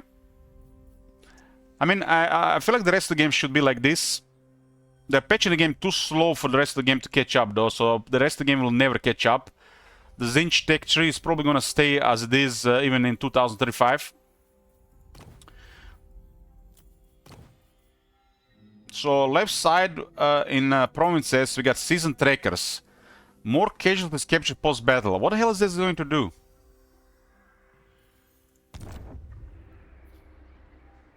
The white tiger fears nothing. What's up with these casualties? We are getting more casualties, but what are we getting? What are we doing with these casualties? The devs still don't know that this doesn't work.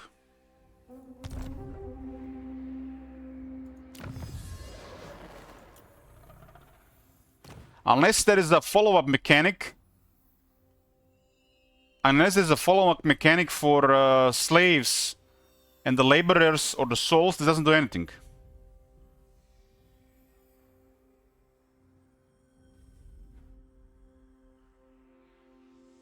Casualties capture affects the amount you can heal or sell them after battle, right? No. This doesn't work like that. Those things have been bugged and fixed for years. It's become a feature, so you're not sure if it's fixed and or bugged or both. So if you capture more, if you get more captives for battle, those captives have to go towards a mechanic, like the Chaos Dwarfs laborers, the slaves, the infections, the mechanic, you know, souls. If there is not like a follow-up mechanic, more captives doesn't do anything. The amount for replenishment and the money is fixed, but possibly bugged, so it's not affected by that. We have tested this and confirmed. So unless we are playing Dark Elves, Chaos Dwarves, or a similar faction as a follow-up for the captives, this doesn't do anything. And she has another effect here. Who knows, maybe they patch this copium. But yes, in theory it should give you more replenishment, and it should capture more captives, so you get more ransom money. In theory. But that doesn't work, that's been tested and confirmed. Unless it got patched in this patch, but that would be in the patch notes, right? Because it's an important thing to say. Patch notes are already looking slim. The patch 7.3 is a hotfix more than anything. Hotfix that they introduced Bhashiva. Campaign movement range plus 5% for Yank characters. Yank characters. And what is Bhashiva? Bhashiva is not part of any harmony.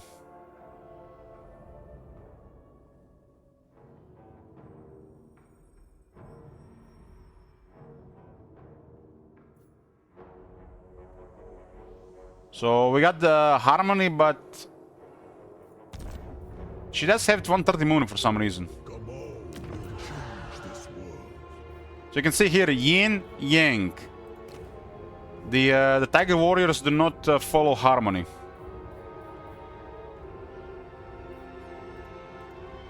In Grand Kate lore, do Tiger Men of Grand Kate follow their harmony?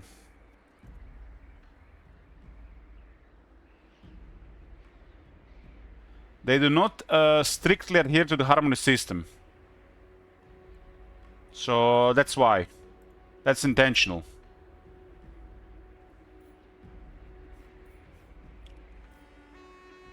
So the tigers are not part of this.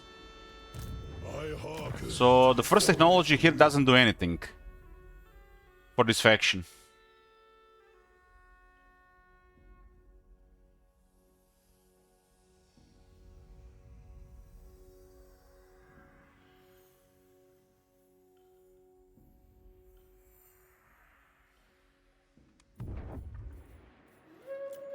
Saint Isaac, I'll take your shekels.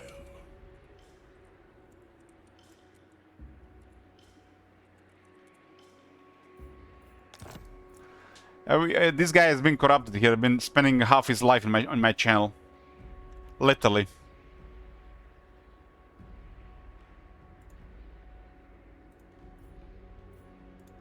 Swift and lethal. Season Trackers. I'll just take a quick glance over this to see if there's anything good here. Control -2 in enemy provinces where an army is present. Income from raiding plus 10%.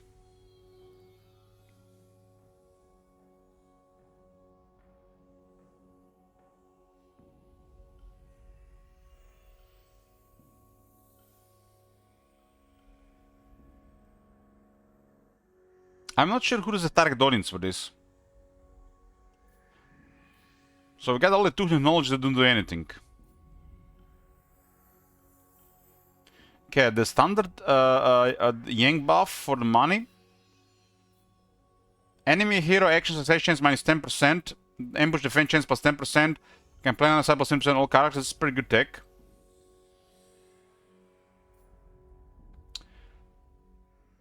Okay. Buff for the edicts. I like techs that buff edicts. This is a good tech. 10% more battle loot and 15% higher chance to steal an item. Since they fixed the item stealing is pretty good. So you can steal an item and find an item. But still situational, they have it. This one is good.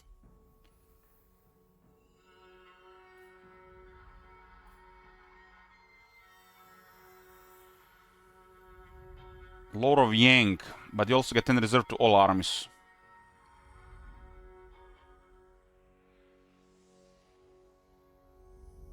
Raising settlements income is like next to nothing, so the modifier should be way higher, like double.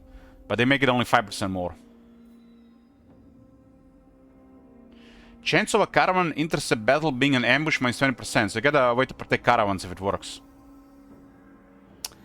Oh yes, we're back to that, you know, if it works. Winds of Magic Power is up +3 per turn all armies, so with that skill on the close speaker you get +5 per turn.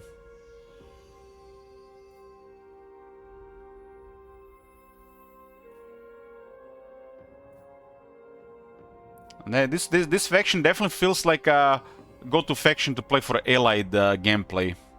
Allied gameplay is already makes the game really trivial, but you know it's just enjoyable somewhat.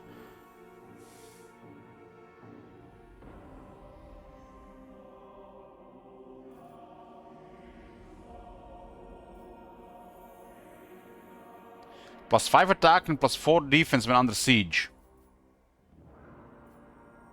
Another cool introduction for all spells. But it has an icon that summons Kadon, so this looks like bugged. It summons the Celestial Lion. All trade caravans gain an additional unit when completing an Ivory Road route. And +1 caravan, so it's a good caravan tech here.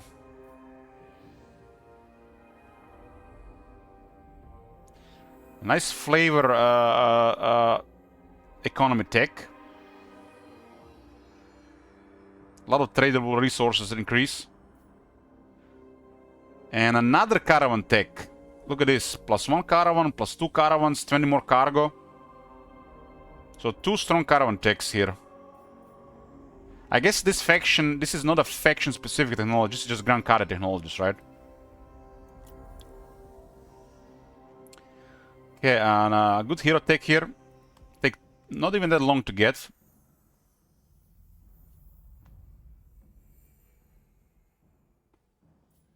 Definitely some solid technologies around. The right side increases the replenishment of yin units and gives you 5 more magic drop chance. At least one effect will work for this faction. Hi, first time I'm seeing someone play Warhammer 3. Is the biggest custom map here larger than the old Nira custom map? Yes. This is it's not generated though, so it's fixed. The world is massive. It's literally 3 games in one. So let me show you the world a bit. So this is the world map. It's has multiple continents. You currently cannot see it because the fog of war, the unscoured, but we're here. And this is just one part of the map. You can literally play days just in this area. Heroes game can be done literally in one sitting or in like a couple of days if it's a real big map. But this cannot be done in a couple of days if you intend to play a long campaign. It's literally gonna be like a game length duration for just one campaign. It can easily be like 40+ hours.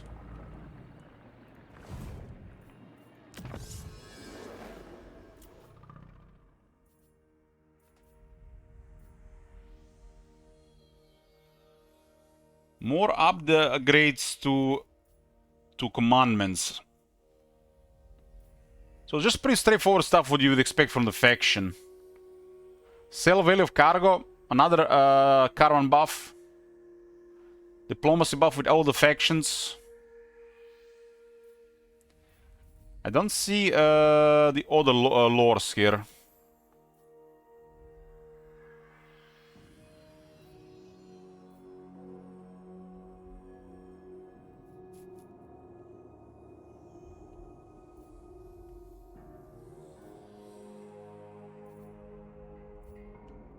So the combined side of things for Grand Kate seems to be always built around their trade in the caravans, which is like their culture thing, right? Young units get leadership and melee infantry gets attack. Young units gets leadership and missile strength buff for missile units.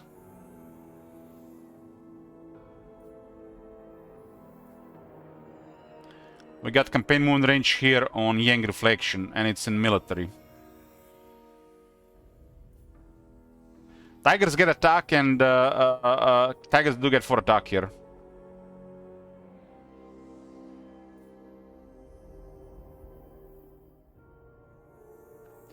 Big buff for the Wuxing Compass.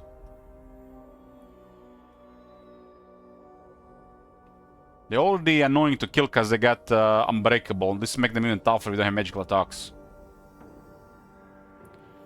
Incorruptible Dogma.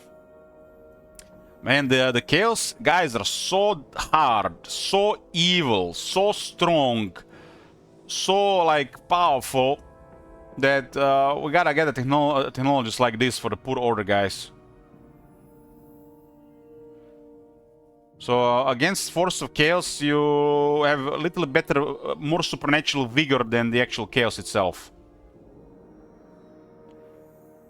So what's the point of making the Chaos armies have fear and terror if everybody has mega leadership against them?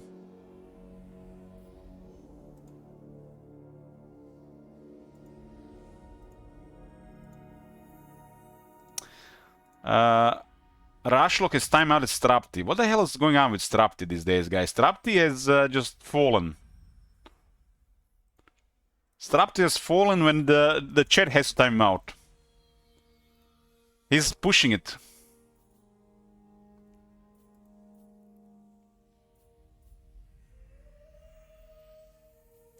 Some of these technologies now do more for a group of units. Unyielding Assault for veteran statues. More attack and damage register. This is great.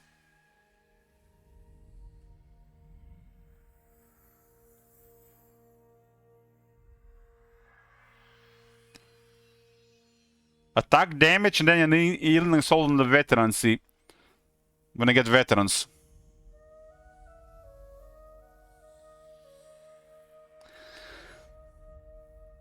There are always two seat. Top mage strapped in. I don't think you can put strapped in top mage in the same category. Top mage has to go with category with tiny.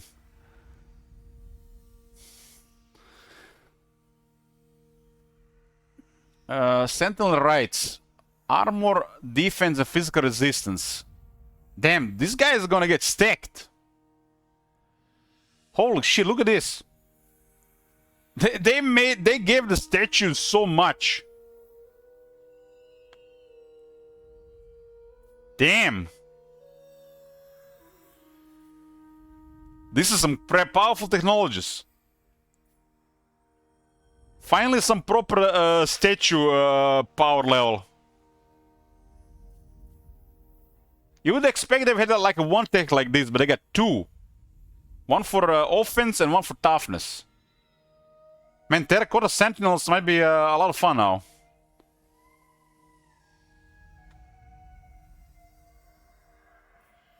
These things get really stacked with this type of techs.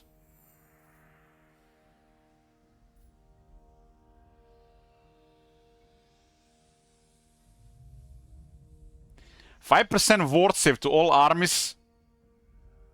Jesus. Man, guys, remember the day of Warhammer 1? The mighty Archeon, the ever-chosen, the greatest champion of the Warhammer universe, with his 5 ward save to his army? Now everybody gets it.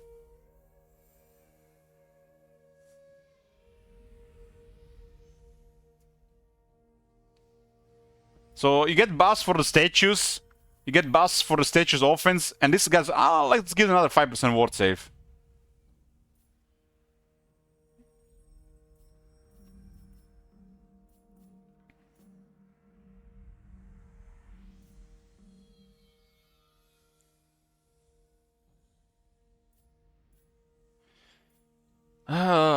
Yang units. More buffs for the Yang units. So right now, what do the Tigers get? 4 attack. We just get 4 attack on the Tigers. And 5 ward save here, laters. That everybody gets.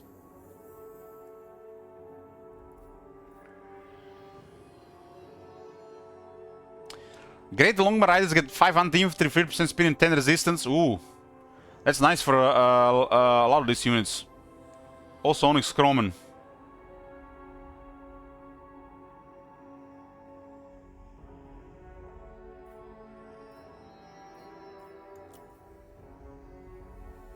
What the fuck? What the shit? Guys, am I reading this right? Am I reading this right? Vigor loss reduction minus 10% all armies. Okay, that's the use standard stuff. Plus 20% speed to all armies. What the fuck is this? They're gonna be faster than Beastmen. What the fuck is the point of playing Beastmen? This should be 5%, man. What the fuck is this? This is stupid. What the fuck is the point of having infantry speed, Tigerman being faster? This should be 5% speed if it's for all armies. 5%. Not a 1% more.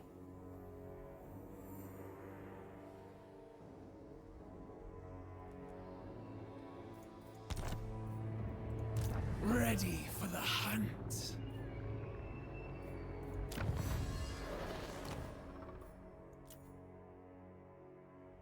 20%. Man, I could have seen 10%. 15 would have been pushing it. 20%? What makes things worse? They butchered the greenskin technology. Greenskins of all things. Black orcs are slow now. Orcs are slow.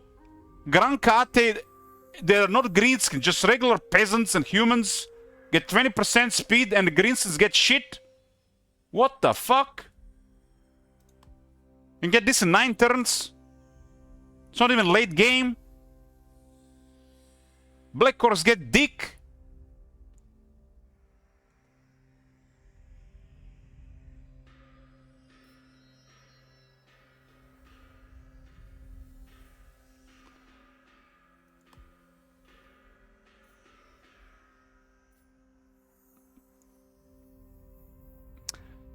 Damn, the Great Long Riders are now tier 4 and they get so many buffs.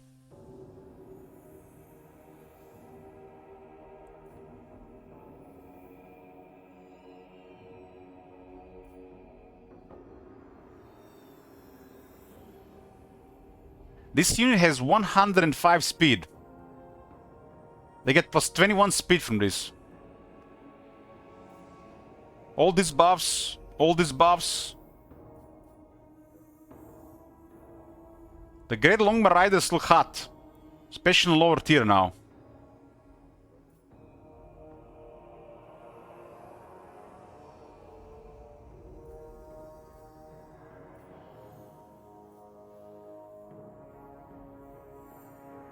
Here we go, boys. Here we go. 12 turns and we can get 15 armor for Tiger Warriors. Tiger Warriors saved.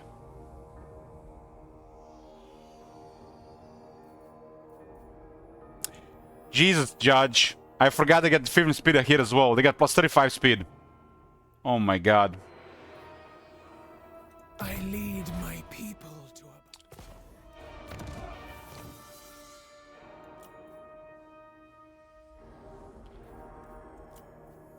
They got another 10 speed here. Holy shit! That is mega for this unit. Mega!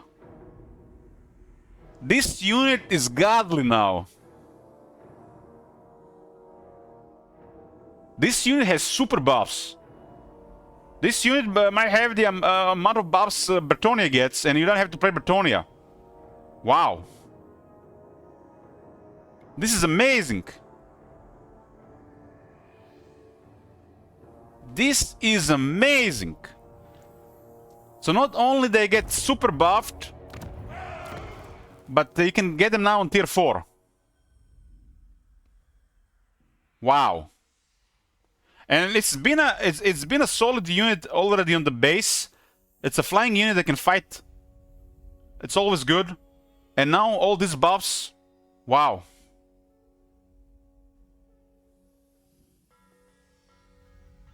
Having strong units in the air, it's really good already. Having them accessible easier, it's even better. And now all these buffs they've done these things justice. Now they might feel like, you know, something special with all these buffs. This is a fun unit to be strong for this type of army. Like the Pegasus Knights are nothing special for Bretonia. Bretonia is already imbalanced, ridiculous. But Pegasus type unit for Grand Kate is really good. Really good. It will repel anything. It will counter anything that is bothering you. And you just play your formation in peace. It's a more amazing unit for Grand Kate than it's for Bretonia. And they got super buffs.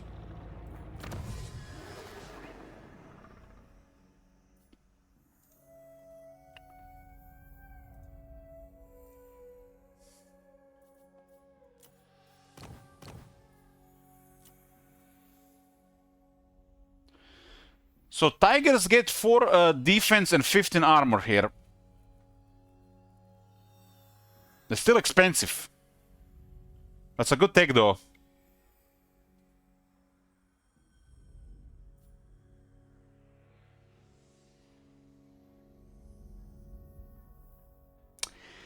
Celestial Dragon Guard has immune to flanking. What? And if you're playing Iron Dragon, the Longbow Riders are gonna be even crazy, right? Immune to flanking on a Pen DS unit to kill. They're already Pen DS to kill because of formation attack. Now immune to flanking gonna make them Mega Pen DS.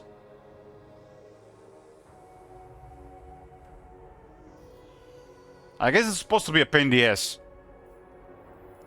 Iron Dragon specializes in melee toughness and melee fighting, right? Which makes this new technology tree and Great Longbow Riders beyond incredible for him.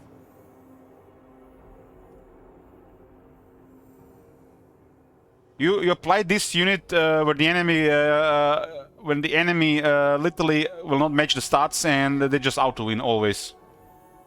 Because they're gonna have 150 speed, they can just go wherever they want. They're gonna be flying like them Wood Elf flying cavalry.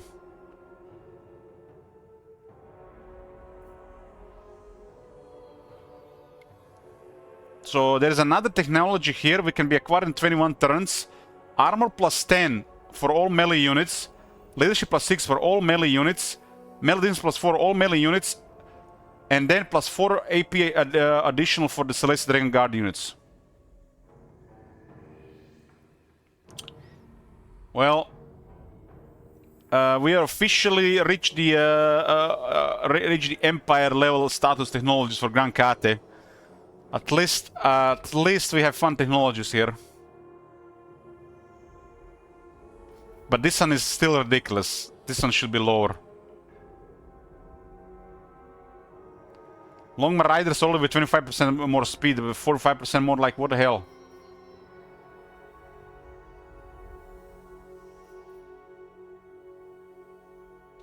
$25 more armor for the Tiger Warriors.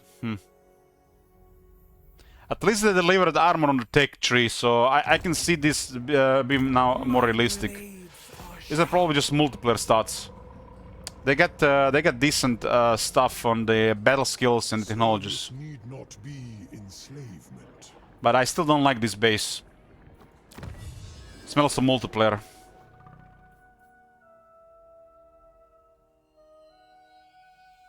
Another useless buff here. And that's the last technology here. The last technology being one of the weakest ones. The last one is the weakest. This one should be the last one, really. So you can completely ignore this one.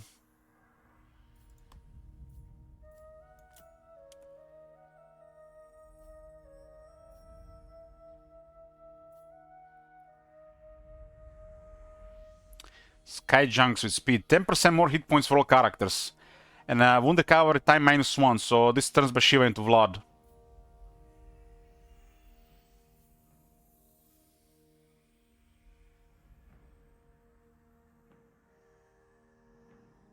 That's a extra buff on the artillery.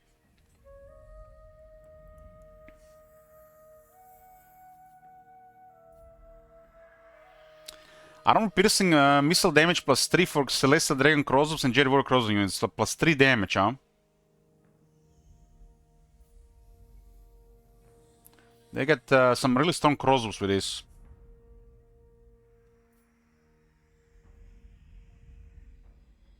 This is the gunpowder units buff. Yeah, this I remember this. Just commenting on it. I remember this.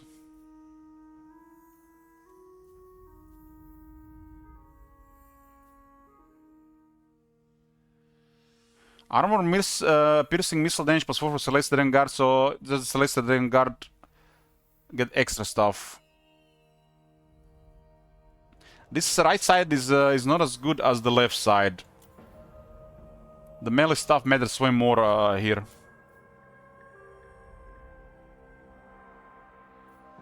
I guess it helps with auto resolve.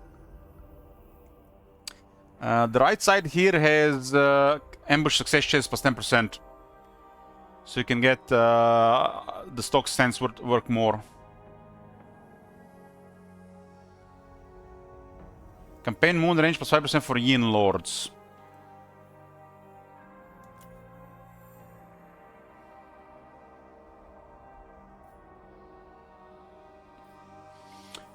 Well, technology looks a lot more exciting. I just love it when they make the units feel stronger. Like the general strength of the infantry or the statues. The statues now feel really strong with technologies. And the cavalry, man, and the flying units. Especially the cavalry. The cavalry is the clear winner of this update. The great Longman Riders. I feel like they're gonna be like they finally feel proper. Instead of being careful with engagements, they might get outrun and not be able to disengage.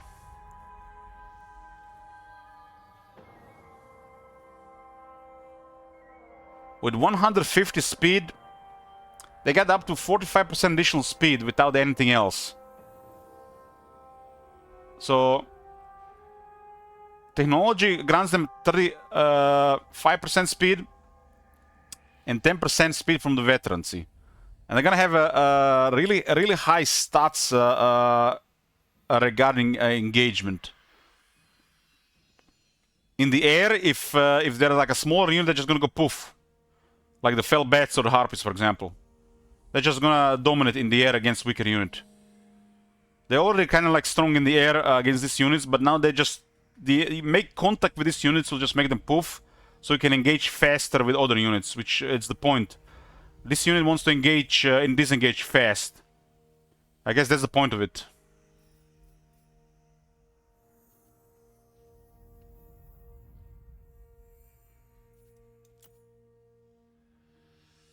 So they'll have 140 armor.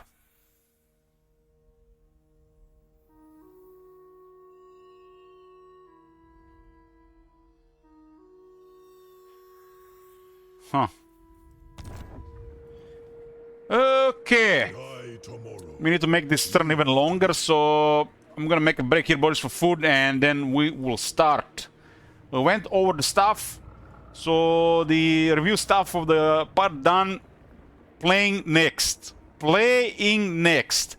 This campaign will be anything goes. Anything goes. There's no house rules. Anything goes. This is just a vanilla, unmodded. So anything goes. We're probably gonna have to switch to mods over the next campaign. Just checking this after a month. Who knows? Maybe something behavior got ninja patched. But do not recommend Warhammer 3 without the mods. Definitely an AI mod is a must. I'll see you boys when I get back on food. You here, boys? Breakfast finished. Where we at?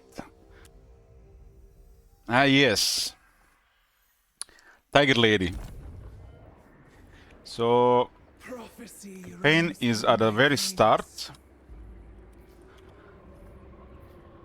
We are doing no mods, no house rules, and the goal is open-ended.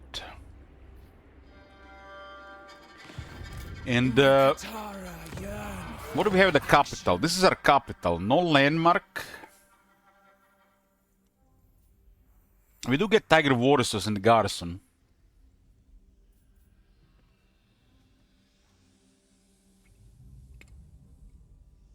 So really strange garrisons, really. And the rest of the garrisons is actually also Tiger Warriors. So she does get a little bit different garrisons, unless they put Tiger Warriors all over the place. There's a Tiger Warrior village and the armies of Shenyang, so pretty straightforward. The Jade Armory building is lowers the cost of recruiting melee infantry units in the region. And on a tier 1, you can immediately recruit Jade Warriors and the Jade Warrior crossbows. For some reason, the Jade Warriors halberds are tier 2.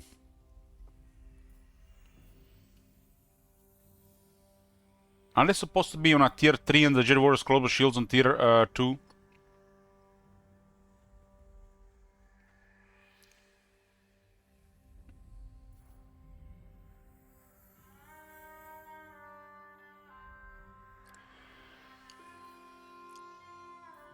The tier 2 lowers the cost of melee and missile infantry units in the region.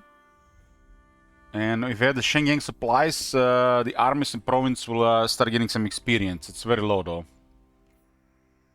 Only 75 and 100 at tier 3. Anything under 200 is just ultra trivial. The tier 3 also unlocks the Gate Master, the reworked hero, which also increases the capacity for the Gate Masters. The tier 3 one is very expensive, 6,000 gold.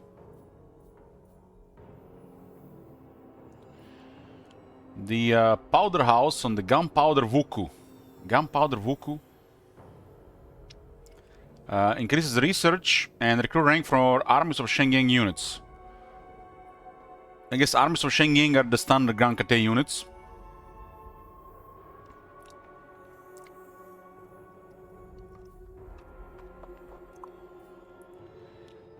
The tier 2 just gives Iron Hell Gunners, tier 3 unlocks the cannons, and tier 4 the Crane Gunners. I guess if we want to get the rockets, we need the to do objectives.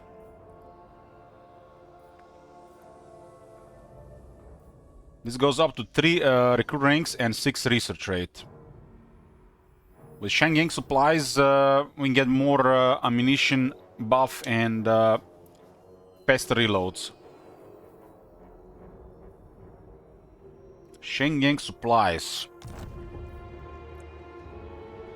Probably is one of these things that still not unlocked. The third one is the Astromancer. Charges the increases the wins, gives the wins per turn in the province. It has a replenishment in the province on the supplies. And it gives one Astromancer on tier 4 and one Astromancer on tier 5 with no additional ranks. I guess they forgot about that.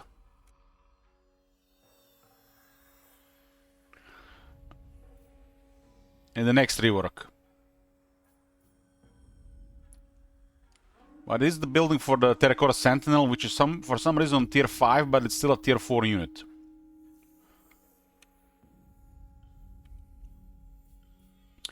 The last one is the Alchemist, which buffs the recruitment capacity locally. And the tier 5 globally. No ranks for Alchemists, only 1 capacity. Shenyang supplies will double the line of sight on the settlements. And all enemy armies will be permanently revealed in battle when in own territory.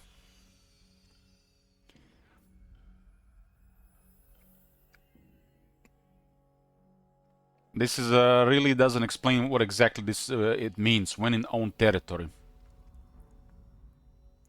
It should just say enemy armies in local territory, right? To be more clear, who knows what this means? More confusion. The garrison is pretty straightforward. A little bit of everything. And the Captain units will definitely get stronger nowadays because of technology, which makes the garrison troops stronger. Nothing has been done to the protection building, it's just pretty straightforward. Kind of wish protection building offered some garrison as well. The AI tends to build this, and sometimes we build it when there's nothing else. This one doesn't even give any control compared to some other factions. And then we got a Tiger Warrior Village type category here. There is the Peasant Huts. Lowers control, increases growth, and lowers the construction of all buildings and increases income of all buildings in the local region. It does provide a garrison of peasants and unlocks the recruitment of peasants. This doesn't really go with their usual building system, more like what they do in the mods.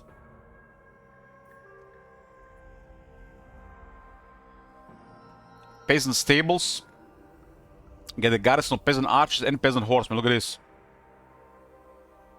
This is the stuff like this is definitely welcomed. -6 control. That makes the local construction really cheap. Probably really good if it's a provincial capital. Because it will have access to more buildings, and it will have access to more economy and higher tiers, more expensive buildings. -6 control is a strange thing. The control buffs are like next to nothing, and the control debuffs are really crazy. So bizarre.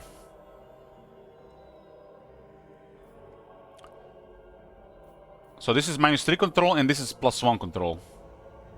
See what I'm talking about?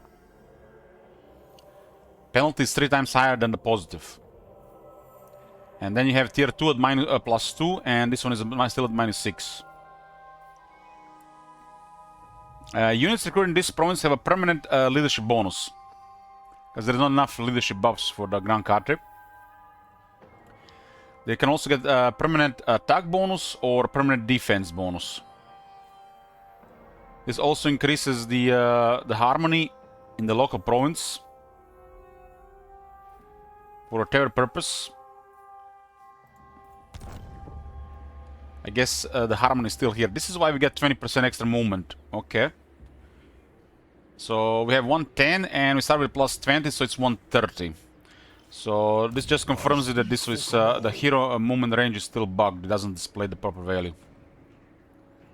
It's only been 10 years. Stay focused, lest our enemies do the stalking.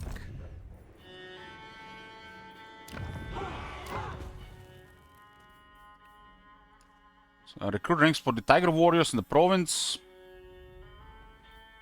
And on tier 4, imagine tier 4, not tier 3, but tier 4, 4 control, and a tier 2 is -6.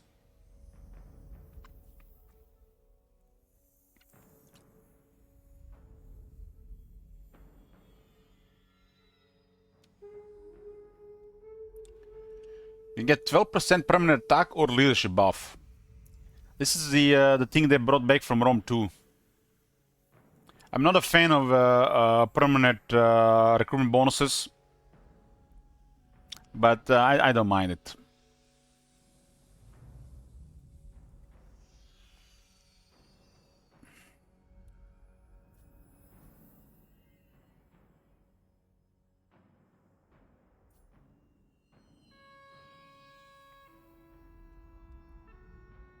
The other side is up to 6 control.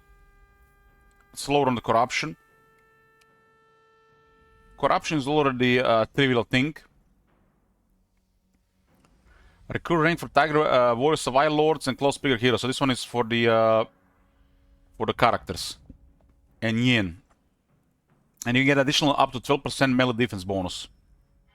For units, doesn't work on the characters.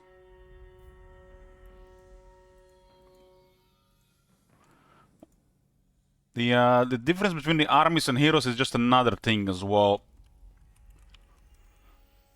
But the movement bar information never really been updated for the heroes. It's always showing 100.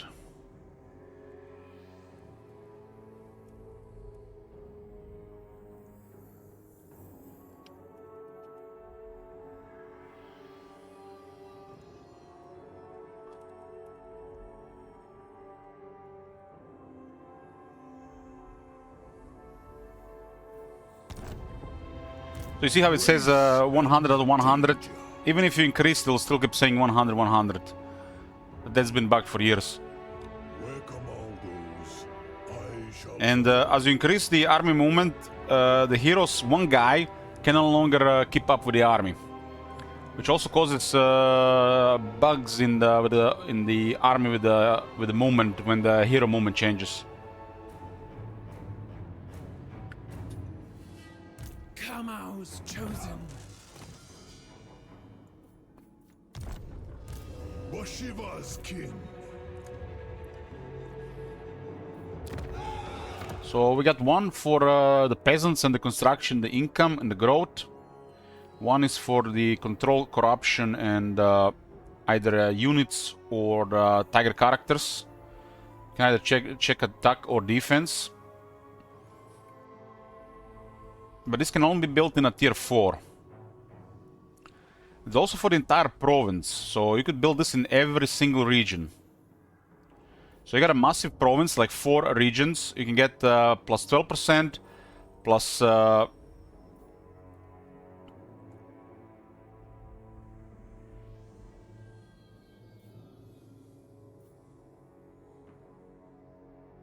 So you could actually build these things in every single region. Capital gets 12%, and then you get 3 8%. So you get plus 36% bonus to either attack or defense if you build one in every region.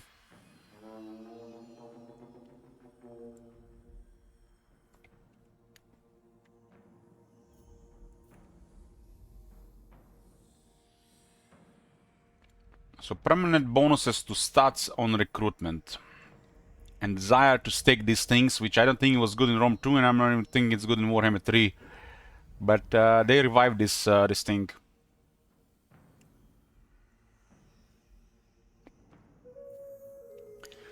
This one is plus 20 growth. And Tiger Warrior Enforcement will join all non-siege battles within this region. Tiger Warrior Reinforcements will join all non-siege battles within this region. By non-siege battles, do they mean settlement battles? Or every battlement that's not a siege? Because siege is basically means if it's a battle with siege equipment. So if the battle has access to siege equipment, it's a siege battle. If it doesn't, it's a non-siege battle. So further growth, upkeep production in the province, cheaper recruitment for Tiger Warriors in the local region. An additional unit of Tiger Warriors joins the reinforcement force. So it looks like it might be units created out of thin air and not like units that are present all over in the province.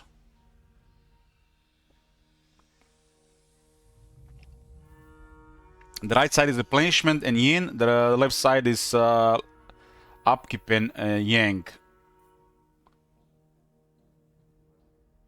Replenishment versus upkeep versus costs. The right side also has a slightly higher growth.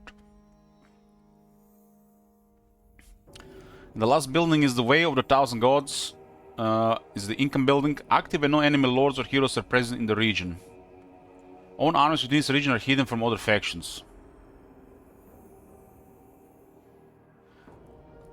Active when no enemy lords or heroes are present in the region.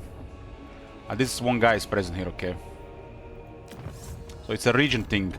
And once again, Vale of Titan is a region, and a Bone Road consisting of Blood Peak, Vale of Titans, and Firemount is a province. So you don't confuse province and regions. At least there's some fun buildings around, which will be even more fun in large province. Preferably 4 regions. So you can add up all these bonuses and actually build these buildings compared to alternatives. So left side is the Yang, research and income. Right side is Yin, buff straight tariffs. When you have a technology in Yin, you can buff also more Yin industry. And we have the Yang kiln, you can buff income on Yang here. And Yang has a higher base income and research, which kind of beats the right side by far. I don't understand why one side has a higher base income, if there is also a difference in the secondary effect. I mean, you build the income building for a reason, just to get more money, right? So that's the prime reason why you build it. So Yang already is ahead. And the fact is the research, which is more desirable than trade tariffs, it's just a clear winner.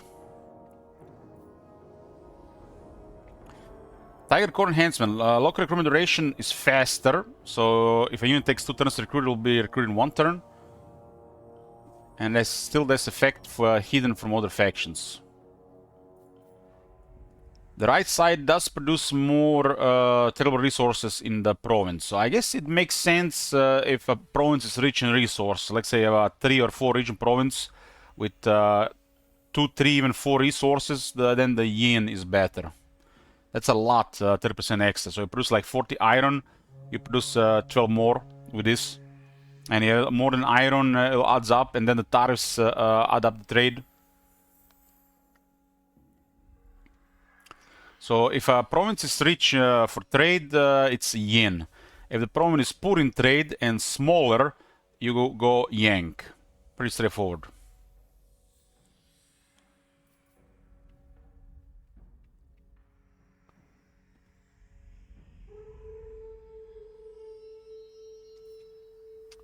Okay, those are the buildings. Okay. So Iron Dragon wants us to attack these guys and these guys, huh? We get 53 favor for clearing this. So looks like this faction is all about an alliance with Grand Kate and working together with Grand Kate. This is I like diplomacy game, allied games. In Warhammer 3 is too easy to do it and makes the game trivial. With mods and no-house rules, extremely trivial. Let's see what how this goes and what are the ninja changes. Protecting my people. So I cannot recruit the Lord of Life, so we're gonna use this guy for now. Can hold me. Oh my god. Have you seen that shit? I shall teach my secrets. And look at this. Not only we got a very powerful fighter, but we are dealing with ogres, minor ogres that really struggle against large. The ogre bulls are really weak units. And they give us 2 quality halberds and 1 elite halberd as we deal with early game minor faction ogres. So what will be the goal here? Hey, Jump Troop. The goal here will be to occupy the Bone Road. Work together with Grand Kate, work together with Goldtooth preferably, and anybody friendly.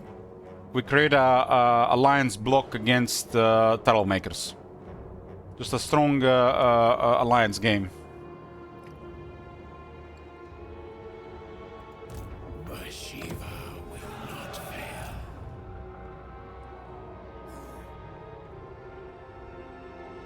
fail. Is the any game crisis enabled? No, any game crisis is not enabled.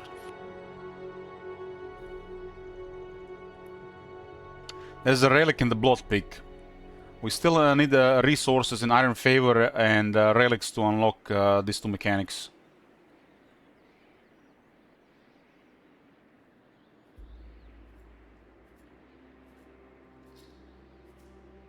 So we get 200 favor, we'll get 500 treasury, and we unlock the Armies of Shenyang feature and stage 1 Insignias. Ready for the hunt. The moment I put my hero in the army, the movement bugged.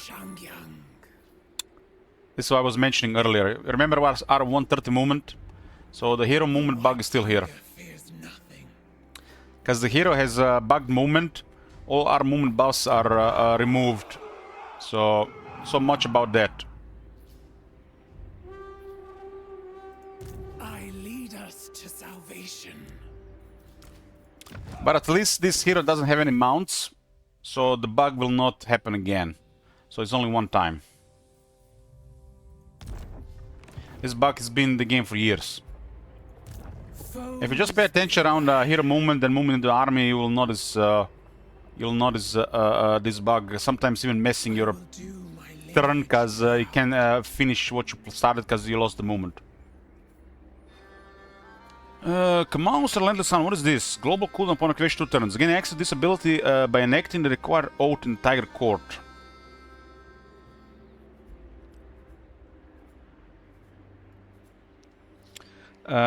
Target enemy army in the same region. So you give them a penalty. They lose 50% movement range. The army cannot retreat from battle. Battle enforced time plus 50%. Why some things green and some things red? Aren't they all supposed to be red? If this is a penalty for the enemy army. It's very confusing. Why are there 3 green and 1 red? So it looks like an ability you're going to click on the enemy army to give them a debuff. And 3 are green and 1 is red. They're all supposed to be red, right? mesmerizing.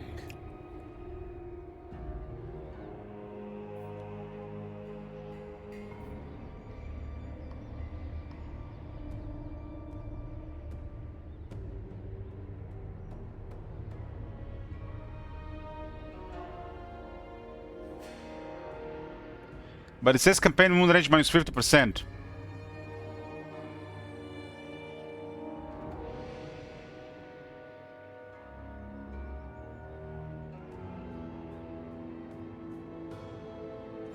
It looks like just debuff for the enemy army, but because they're not all red or all, it's very confusing. Why would I get the penalty here if this is the other stuff?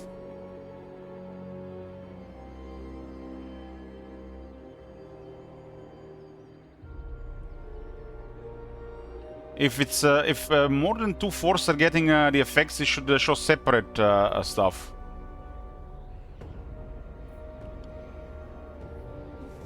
Target an army belonging to you. So this is belonging to me. They get regeneration. All units in the army and battle healing cap plus 30%.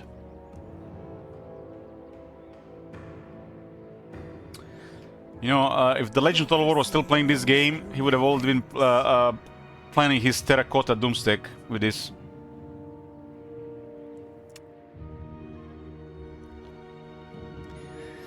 The 1000-fold stillness.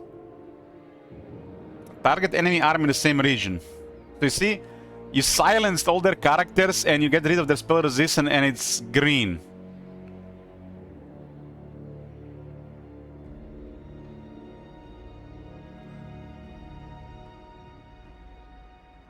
Confusing, confusing.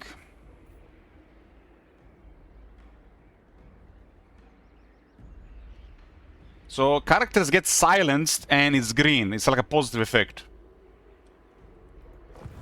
My blade. Silence means they cannot use any abilities. So to access this, we need Tiger Court. And to access Tiger Court, we need relics. So we need 1 relic, so Blood Peak. Veil of Titans requires Blood Peak and the Fire Mount. It's this 3 region area here. Goldtooth will be dealing with the dwarves and these guys here. This faction has a very strong position. The only problem here is Grimgor, because early game Grim can be very powerful. Because of the power swing of the Wa. My Katara yearn for action.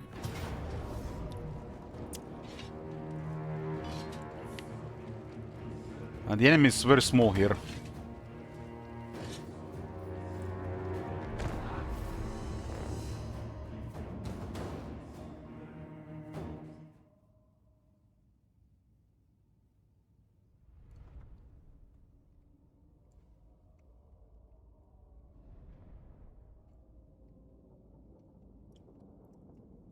Let's see how the units look like on battlefield.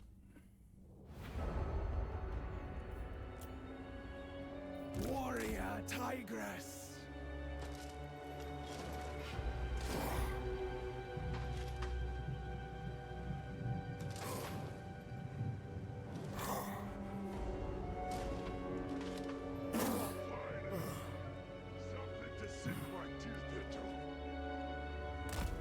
So 57 speed, huh?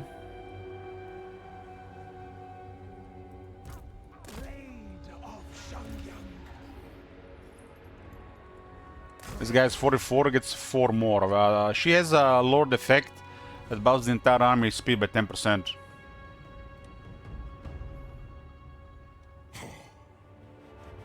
Claw Speaker!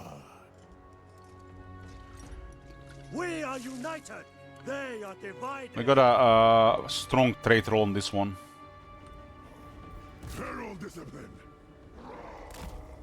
Feral Discipline. I think the models look solid.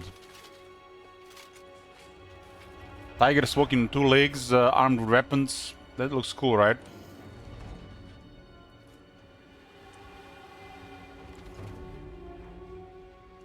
Read the word! We are ready! So we got an elite anti-large unit, and our first enemies are ogres. Jade warriors. We also have 2 halberds, because, you know, this being peasant spearmen would have been too hard. Warrior crossbows. Ogre bulls can't even handle peasant spearmen properly. Store and steel. So there's a black circle for Grand Kate. The black circle is the harmony range. If there is a yin and yang unit together, Warrior crossbows.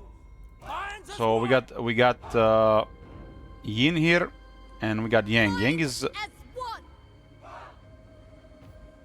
and they get additional attack, defense, and leadership on yang, and speed, reload, skill, and leadership on yin. If you have the usual Grand Kate characters, you can amplify this. Defenders of Cathay. The celestial faithful. But these units do have charge reflection and charge defense is large. Iron Claws! These guys have 35 charge for a defensive unit. That's crazy.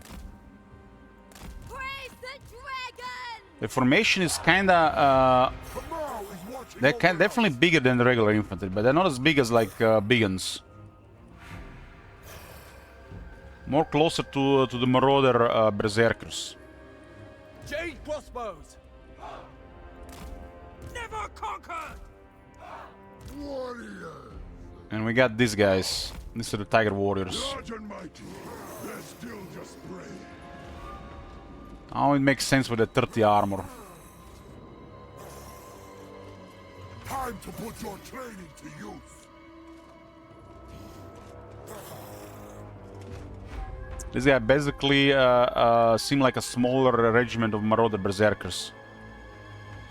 They're really squishy. The enemy has large units that wreck this type of units, so kill them in the back. This is a terrible unit against ogres. One with the winds. Well, I'll try to get him on the halberds. The claws of Cathay. Jade warriors. Bhashiva. In Kamau's name, stay light on your feet. This is an anti-infantry grinder, but they're really squishy. They're kind of like a low-tier marauder berserker. Claws are sharp.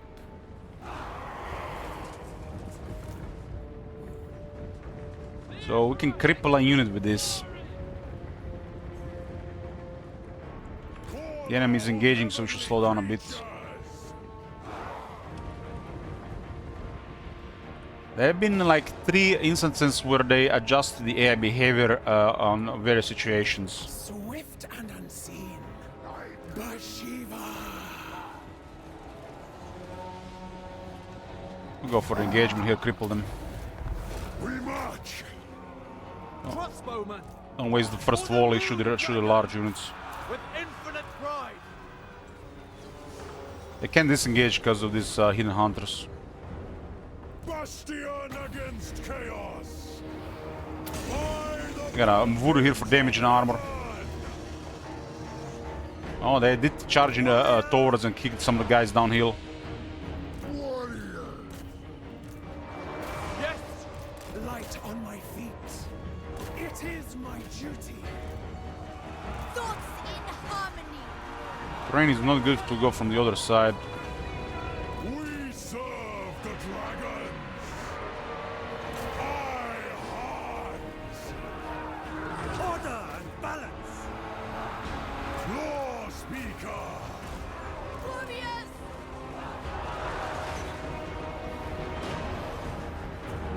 The ogre and bulls will just melt here. Warriors!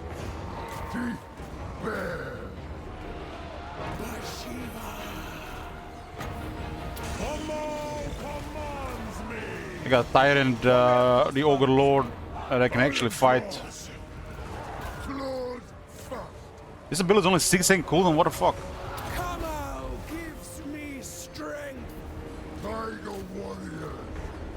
To the front! Several of these guys died due to train differences. They haven't really got killed by the enemy's thoughts. Onwards, my king! Voice of command! They're really fast.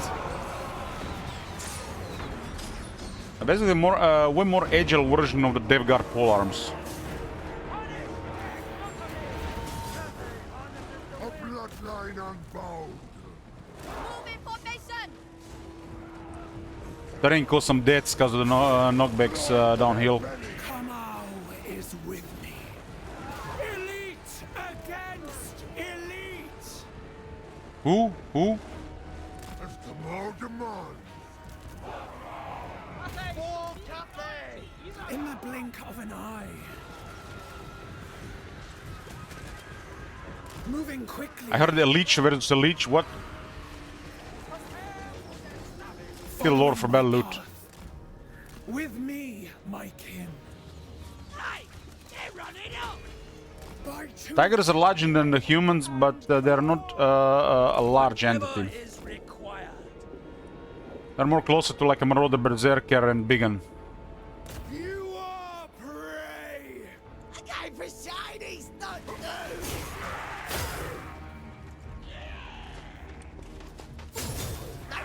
Tyrant is a pretty good fighter, so she's taking some damage.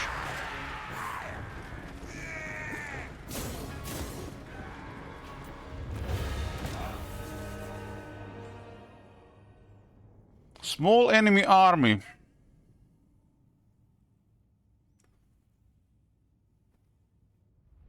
The our polearm tigers did 83 kills. That's a great sign.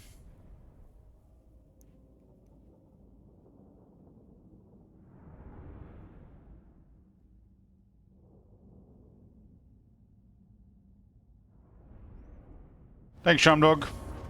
Oh my god. Have you seen that shit? Holy shit. This battle gained us 35 favor with the Iron Dragon. I'm gonna extinguish Phoenix Pinion.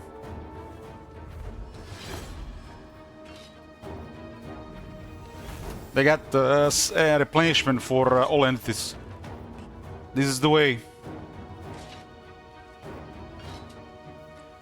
Maybe they patched for everybody.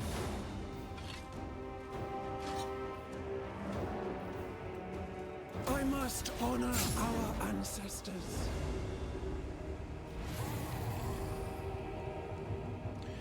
The White Tiger's Calling. To serve as a Lord of Shenyang is a sworn duty that permits no negligence beneath the exacting gaze of the Iron Dragon.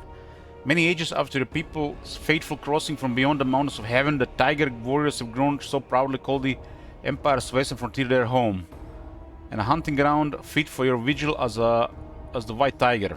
Yet that sacred duty bears terrible burden, for yours is a prophetic charge that awakens only in times of great peril.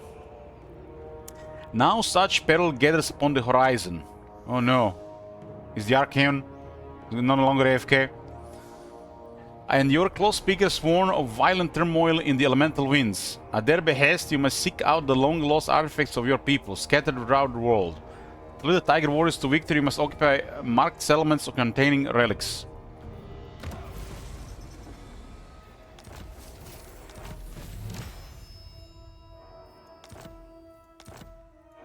Bhashiva. Got an item, 2 items. White Tiger of Shangyang. The silent So the blade. border goes further up. It's actually all our terrain here. Unless the borders make a lot of sense for the start.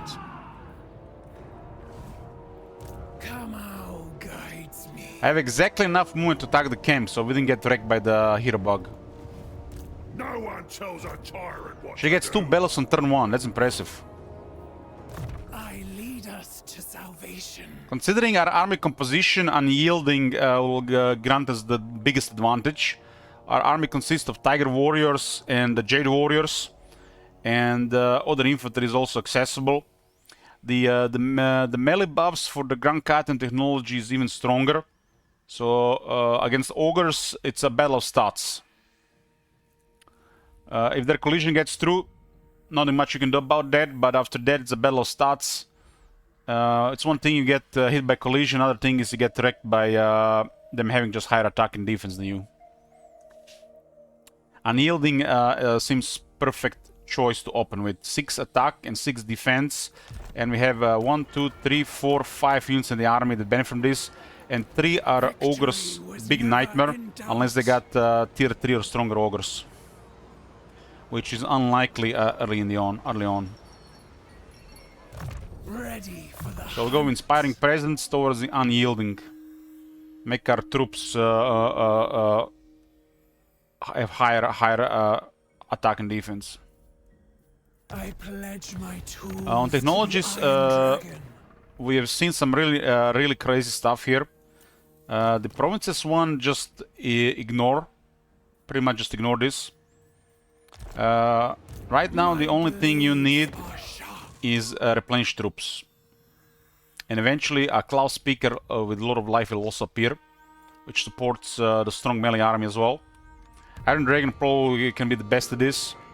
Several of the units are now gonna be really amazing due to new technologies, and this mixed with stronger wizard now available that has access to a lot of life will make battles very one-sided. Either we have them bid on the stats or we just grind them on our formation. When we say formation, it's not just your regular formation here that factions have, you know, when you deploy an army on the battlefield, it's called a formation. And you don't really budge, you basically just support this formation. It's how the Grand Khaten wants to fight. The Grand Khaten early on was being bullied on the battlefield, the numbers worked really crazy against them. So they gave them a little bit extra. And if you haven't played Grand Khaten, this extra is called formation attack. So formation attack is basically to make their formation pain in the ass. And if you cannot do something to their formation, either shoot them, destroy them with magics, which AI can rarely do because you can counter everything they can do against that by building your armies to counter that, then you just have a one-sided formation grinder where you're always favored. It also really sucks when you're fighting against Grand Khaten, they have numbers. For the AI, it only works if they have numbers. But player can make smaller numbers work with this really effectively. And now that we actually have a strong wizard, stronger melee buffs, and a lot of life as the part of this equation, makes the Grand Khaten have some of the best, toughest formations. I wonder if they're going to do anything to formation attack now that the Grand Khaten has been busted, but probably not, because this is was introduced primarily because of multiplayer. Because in multiplayer, smaller armies fight, like 12-14 units on the left, 12-14 units on the right, and the Grand Khaten gets wrecked there until they introduced more properties to actually for them to survive this, like formation attack, defensive stance, and so you can actually benefit from the harmony by staying there.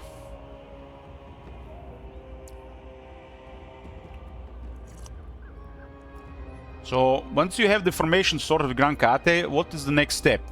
Make sure that formation doesn't get killed. So you need to get stuff that supports this formation. Having units that will counter the enemy units that can mess up this formation. It's usually the number one that messes up formations is artillery. Artillery destroys formations. So you need to have ways to deal with enemy artillery. Sneaky units, flying units, characters.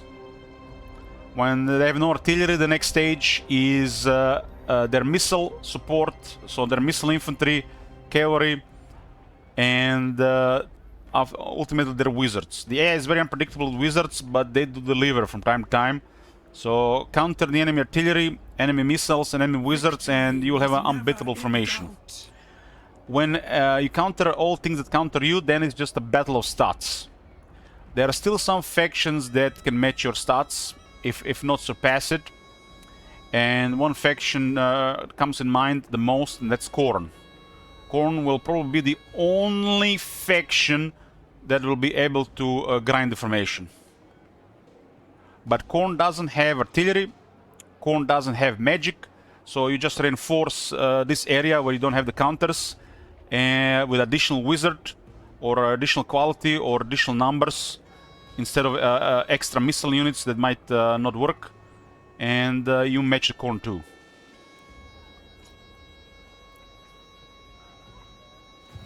I'll do my duty. Foes beware. Okay. Without fear. This is still our territory. We do want to end up turn recruiting another Ogre Tyrant. Ogre Tyrant has 63 attack, and she has 50 defense, so she can get hit really hard a couple times by Ogre Tyrant. Even if she has higher overall stats, Ogre Tyrant can still smack anybody in melee. Doesn't matter who you are. If you're rank 1 without the gear, Ogre Tyrant has the advantage. Has a really high base stats, some of the highest base stats of any character in the game. So Ogre Tyrants are best to just shoot.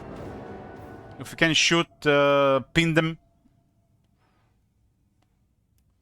It's a cam though.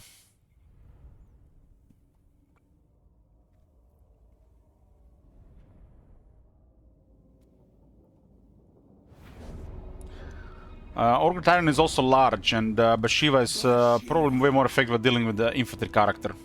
So Tyrant is kinda like a light counter to her. At least until she gets stronger. This is pretty straightforward. We don't have shields though.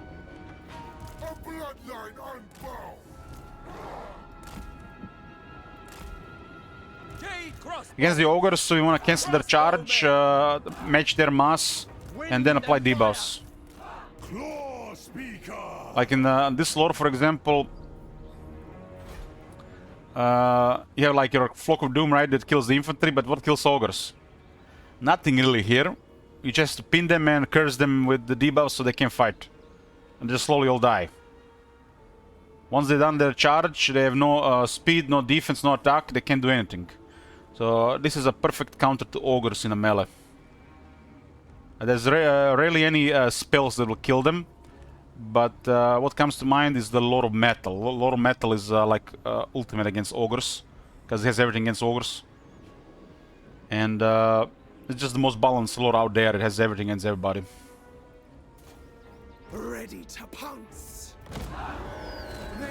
But Lord of Life works if they can kill your troops, you're just gonna kill them instead, right? They cannot kill what they cannot catch.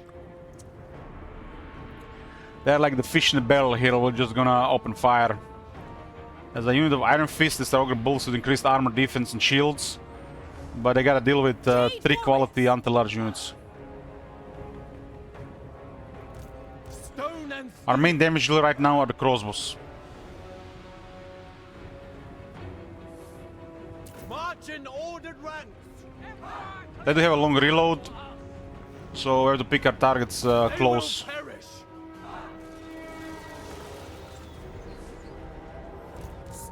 They do reload on the move. Look at the damage. Just one engagement. Now they are enraged. Okay, well, let's brace. They're gonna charge.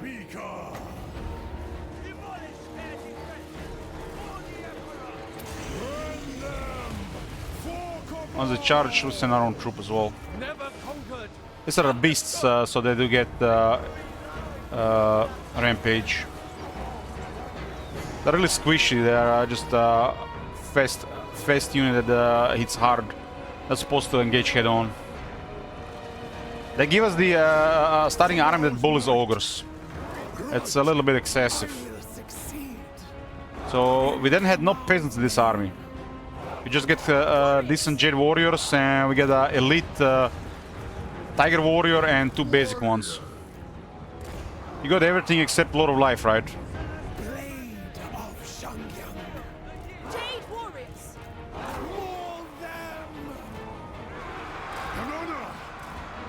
The celestial faithful. It is fated. Kamo gives me strength. Fight the warriors. For the white tiger. Let's send one Tiger Warrior on each side. All hail About to charge. They're about to charge Nobles. Bhashiva. It seems to be very responsive to charges. I guess it's pretty straightforward because of ferocious ambush and their speed. Claw speaker. Units that are faster are easier to engage and disengage when charging. They also seem to react faster. It's a hidden stat though. With pride, naturally. Defenders of Cathay. By the mountains of heaven. And destroy. Following my path. Tiger warriors.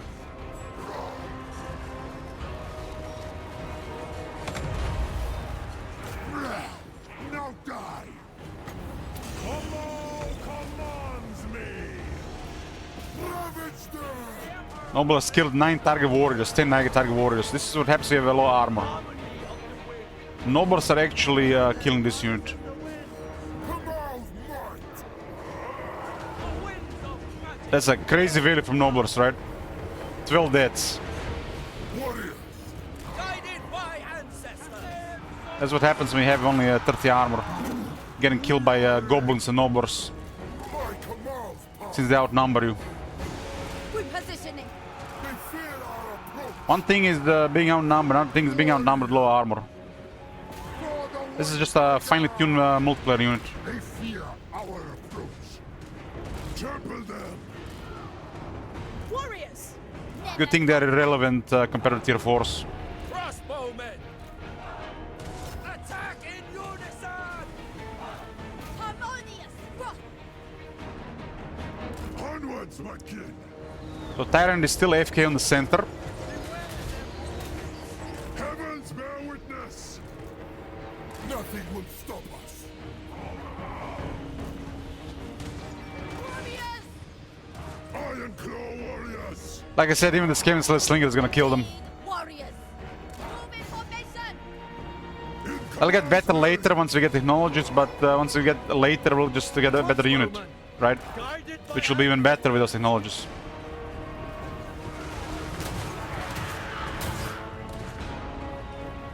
Jade crossbows. We march. Reputation is war. Repositioning. Tiger warriors.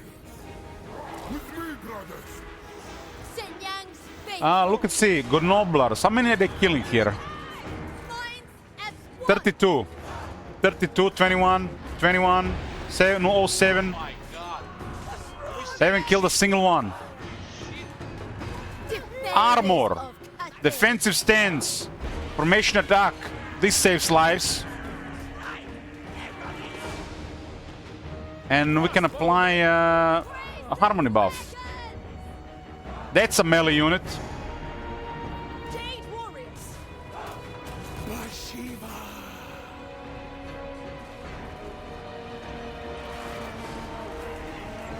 They haven't killed a single one. The celestial faithful. Warriors. Thoughts in harmony. 25 tigers will be killed there in under 1 minute.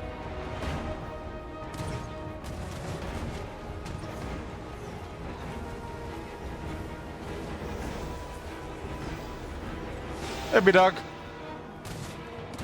Claws are sharp.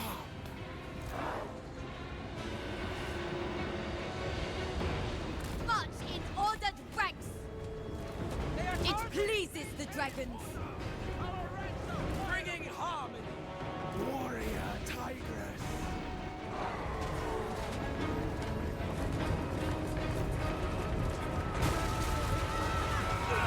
The Emperor expects.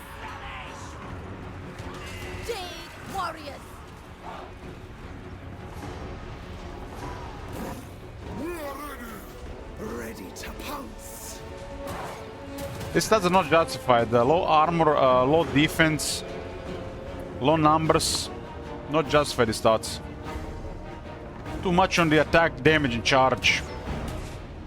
The charge budget was way too costly for the rest of the stats. Shen Yan's faithful, defenders of Cafe. Hopefully it works, you know, for multiplayer, so at least, you know, they're happy there. Seeking Cafe's foes. Jade crossbow. Bhashiva. Honestly, I'd rather get Peasant Spearman over this unit. The worst thing is they cost 1200. I'd rather get Peasant Spearman. Blade of Shangyang. I think this is a really poor unit. Fast and deadly. If it was the cost like 600, 800, I would get him over the Spearman. But Spearmen are like third price. And they will do the job because of formation. Shen Yan sends us. To the front! On the prowl! This unit doesn't add anything to the army of the Grand Kate. Kamau is with me. So the purpose is multiplayer then, I guess. Prophecy. The other two Tiger Warriors look amazing. This one is amazing, and the other one looks amazing as well. It's just this one is sad.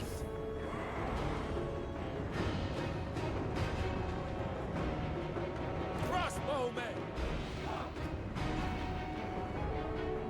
With infinite pride. Nothing but helpless quarry. Sunder their leadership. On padded feet!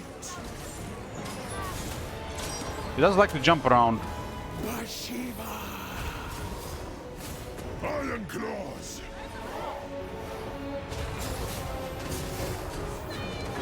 If this unit can win against Tyrant, it's a pretty good unit, and it looks like it can win against a Tyrant. For Cabal! Never conquered. Chaos has no hold! It pleases the dragon. Drawn into sight.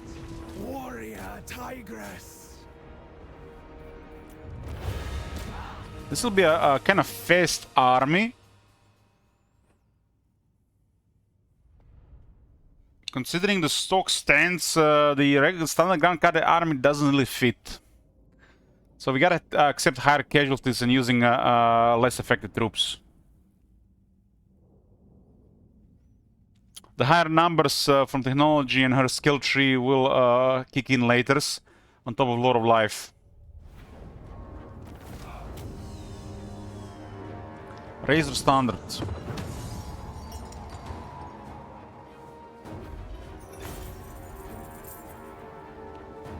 Good battle loot. Tyrants are worth money.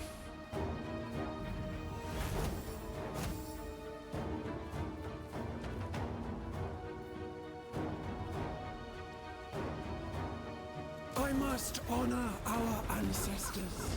What do we got here? Won a battle against an ogre camp. Recruitment cost minus 20% for ogre mercenary units. And a Razor Standard.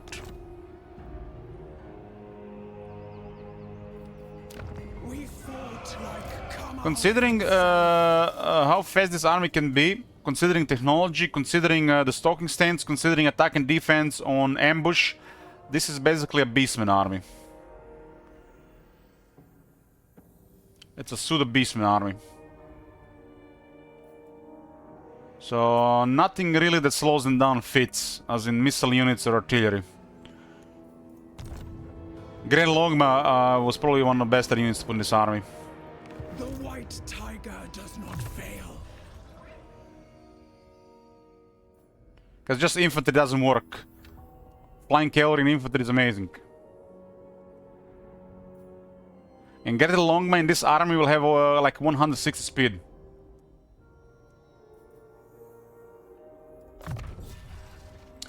For attack for melee infantry. That's all the big. Sharp claws grow sharper still. Okay, I got the relic in sights.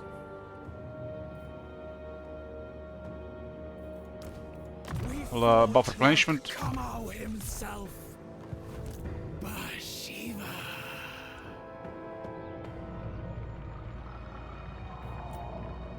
So nobody's bothering us from other side.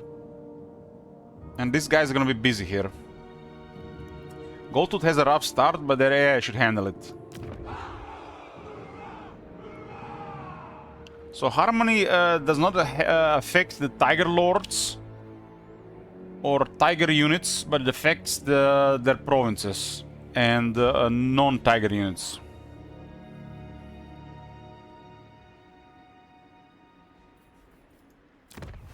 We kind of want to get tier 3 ahead of time. We don't want 19 turns for one more population.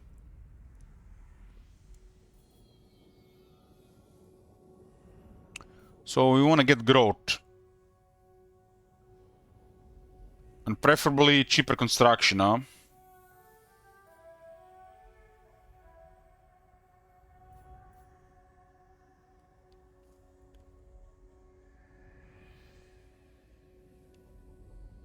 We could just recruit 2 more of these and then drop the building.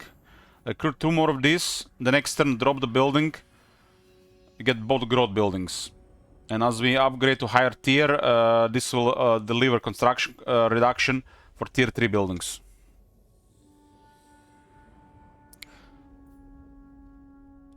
So the best thing here is just get 10-20 growth. We recruit 2 tigers, then we remove this building next turn for the villagers.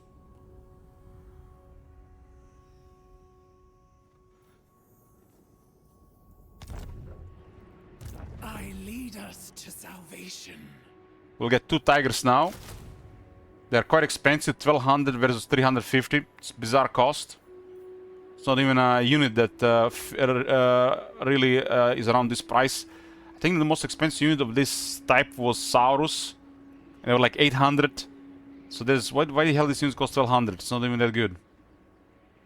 This is an honorary tier 2 unit. It's like a deluxe tier 1 unit. So we'll get 2 tigers, then next turn remove this and replace it with villagers for more growth, cheaper construction, more income until we get tier 3, and then we'll see with tier 3 to get the growth up first. Otherwise it's gonna be a while. The growth will increase when we capture the rest of them. Maybe the Blood Peak will be a regular province, a regular region. We are also... we actually kept at the lords, interesting. We can only have 1 lord right now.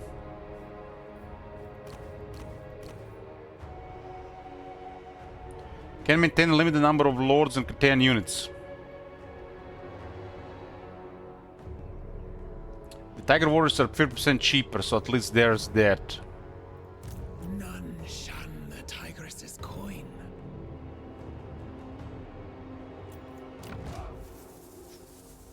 So what Lotus upkeep additionally here is Harmony. So it's currently 40% cheaper.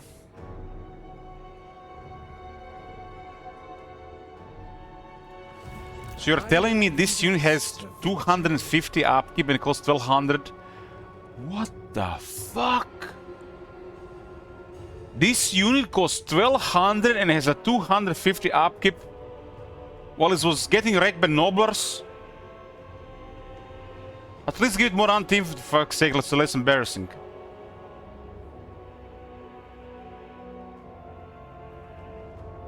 That's insane price on this unit. It's not good. Barely average. The price is like we're hiring goddamn Chosen. Why is it so expensive? Foes beware.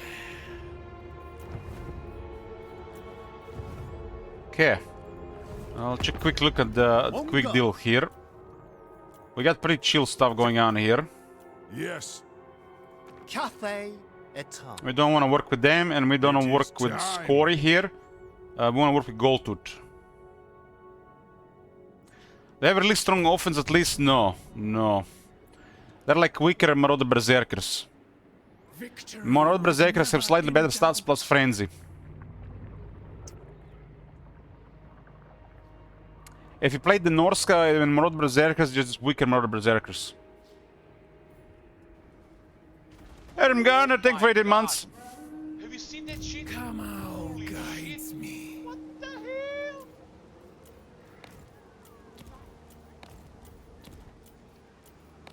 We fought like Kamau himself. This run, I repeat one more time, no mods, no house rules, anything goes. The goal of the campaign is the first look at Bhashiva. The goal of the campaign is open-ended. It's probably 2 streams, maybe 3. We'll have a more interesting campaign next. Back to mods and house rules. We'll cook something up. There's also going to be a Grand Carte campaign prepared by Saint Isaac. It's probably going to end up in a defeat, but it's his request tokens.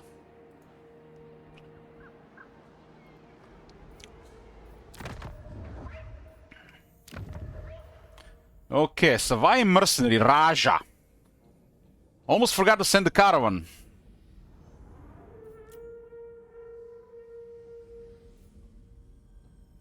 Almost forgot.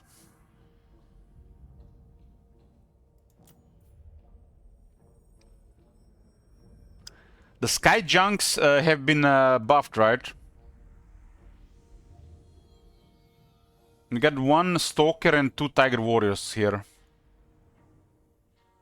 Why would I get Earthly character? He gets a larger army, but it's peasants. So we do get extra Tigers. Let's get the Skyfaring Convert. You would think a caravan that has the Sky Junks or the Sky Lanterns trait would have something to make them have a safer passage, right? What a missed opportunity. Instead, just missile strength for these units. Boring.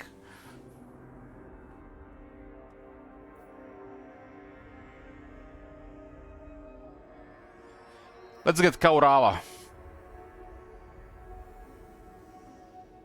They did rework the Sky Lantern as a lower range, but better projectiles now. We hire this one for the Ivory Road. And we're gonna send it somewhere dangerous. Load it with shackles. Iron Dragon wants diplomacy open with the Empire. That's cool. So you can choose between gold and the Iron Favor.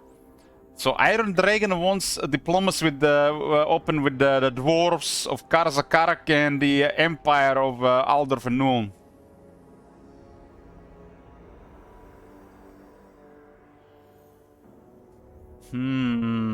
We can also go big money.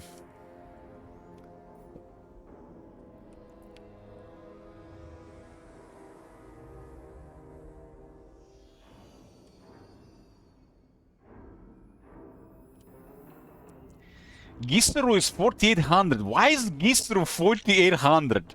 Somebody explain to me why a peasant village in Bretonia pays more in a caravan than Marienburg. That gotta be bugged. That gotta be bugged. Marienburg, only the richest city in the world. I'm pretty sure Marienburg pay a lot of money from these scare girls. This has gotta be bugged. Gisuru is kind of risky. By the time the caravan gets there, it could be ruins.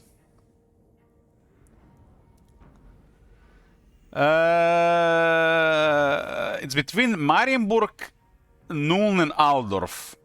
I think, you know, let's just go with the flavor here.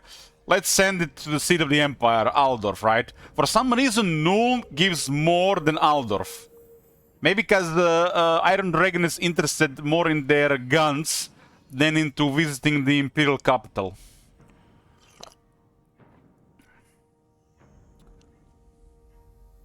I mean, this is strange. Why would this be higher value? I assume rewards are also different depending on our visits. What do you guys think? We go Aldorf from Nuln. Go with a big number or visit the Emperor capital? I mean, Gisuru is a hell of a temp. It's like no brain to click this, right? Aldorf. Go Gisuru. We get a lot of Iron Favor by doing this. This is Iron Favor is we're doing getting the favor of the Iron Dragon, so we're doing the things he wants. I mean, could be something because Iron Dragon wants something on noon. Sorry, Carl. We're visiting the God Lady.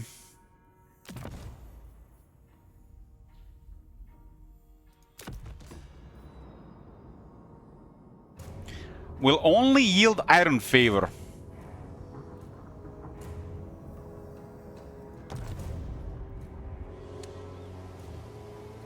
Caravan starts at Shenyang. So we got the Khajiit. How should we name him Khajiit? We fought like Kamal himself. Famous Khajiit trader Risad.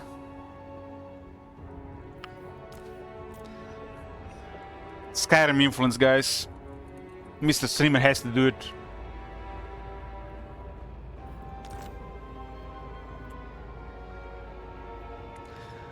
Too much Skyrim has been played, unfortunately. When is the next Skyrim stream? When the total release is the next version?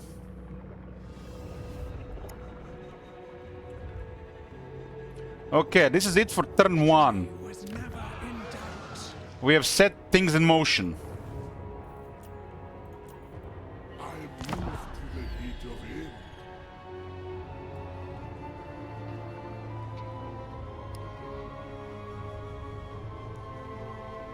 Will be just a nice chill campaign, having fun with Bhashiva. Seeing if there's any changes before we go back to the mods and the usual setup.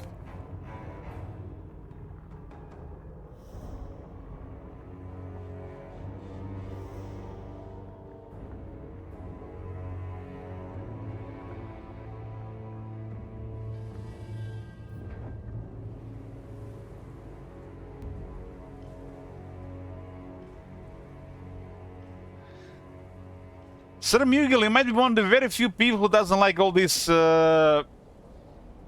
like in-depth things going over. And you just want to see the other stuff. Caravan encounter, a lost patrol. The caravan stumbles upon a patrol of allies that have been lost for some time. The guides can show them a way back to friendly regions, although this will cause a short delay in getting the caravan to its destination. Oh, look at this. Risat can get a unit of Tiger Warrior Stalkers. Huh. Do we get elite range unit of Tigers, or do we get a Peasant Long Spearman? What a difficult decision. These are basically elite gutter runners. Kind of like death runners of the Skaven. You don't pay for these guys, and they need the best units possible because they're eventually going to get into trouble. We get three peasants. Okay, streamer is blind. I don't know what's going on with me lately, but I need to completely evaluate the information in front of me. I thought it was just one. Maybe I'm really getting old here. I still think unit of Stalkers will go a long way. We can just auto-resolve better. These units are not good on the technologies. They're really bad. Until we get technologies, it's pretty bad. This is all the good from the start.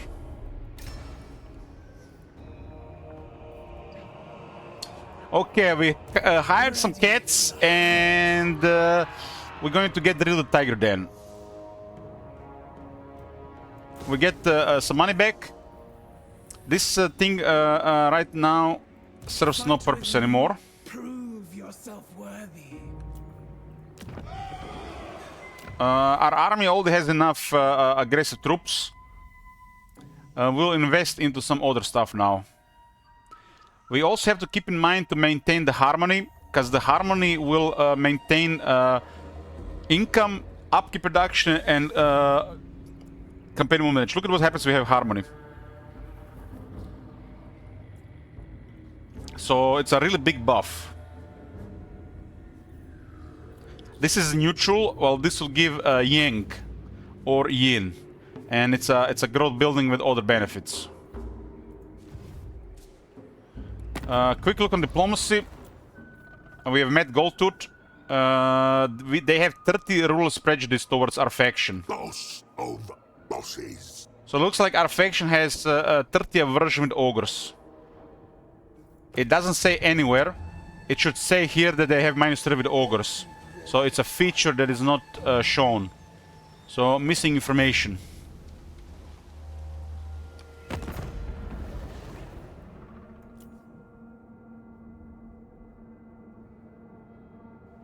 So we got -30 with the ogres. Fighting both Goldtooth and Grimgor would be terrible news. It is our joint responsibility to act for the good of all Cathay. Diplomatic relations plus 60 with the western provinces. So we are the Iron Dragon's pet. Not Storm Dragon's pet.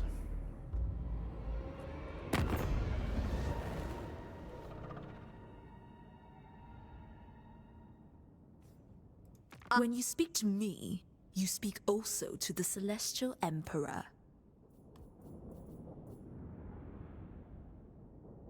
Uh-huh.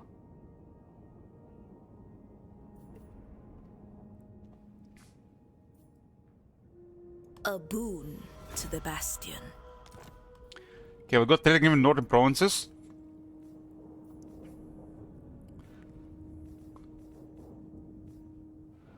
So I really thought this was 60 with all of Grand Kate, but it's only with the western provinces.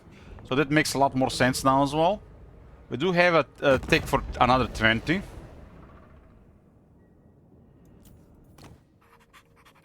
Must face you're a problem. Problems go into my gut. We need to work with the Grisus. Otherwise we're gonna lose the entire buffer area here. We could join his wars, but then we are surrounded. The best thing is to maybe this Vilus go up higher before he gets some gold. It's not worth sending a gift at this stage. Skaven warlord, hold master. Fighting Grisus is actually really bad. It opens the west and it weakens the east. Storm Dragon. We'll see what can be done about this, but I'm glad they complicated the relationship with the ogres. This faction has -30. They didn't say anything about this, but it is there. It should say on the faction effects, just below the +60 with the western province. It should be setting that they have -30 with ogres. I'm glad that there is a complication here. I already assumed they would like us like the rest of Grand Kate, but the devs were they did good here. They did good here. This complication is welcome, otherwise it would be too easy. This is a pretty good decision. My blades are sharp. We only have a very easy enemy here, but we are moving towards one of the strongest early game factions, which I'm not sure how it's gonna go. Desert. Nobody is stronger than the Greenskin at the start. Nobody. A dark god's shadow. And this goes directly into Greenskins. Maybe Grim goes north. I lead us to salvation. Without fear. I mean, to my surprise, I again missed two things. I thought it was all Grand Kate, so it's not as good as I thought. And there is a hidden penalty with the ogres of -30, so the devs did good here. Would have been really too easy if it was both ways otherwise. So this is not your usual Grand Kate faction.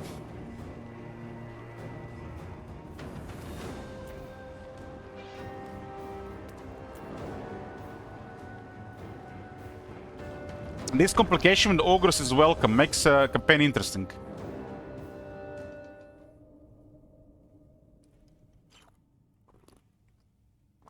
We added 2 more Tiger Warriors, but we have removing the building to build more infrastructure.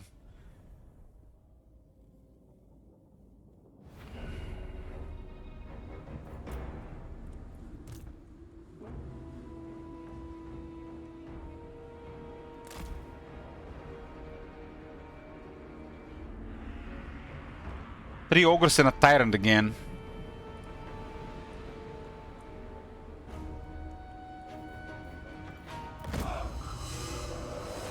Four ogres.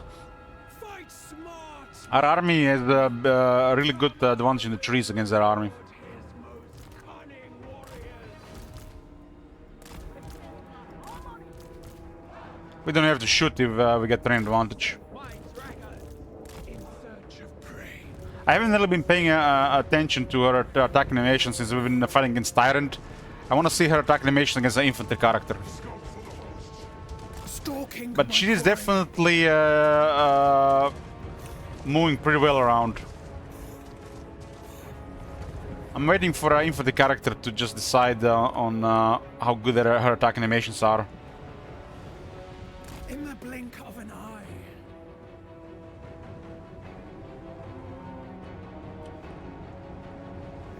Voice of command! Zeratul, On the prowl!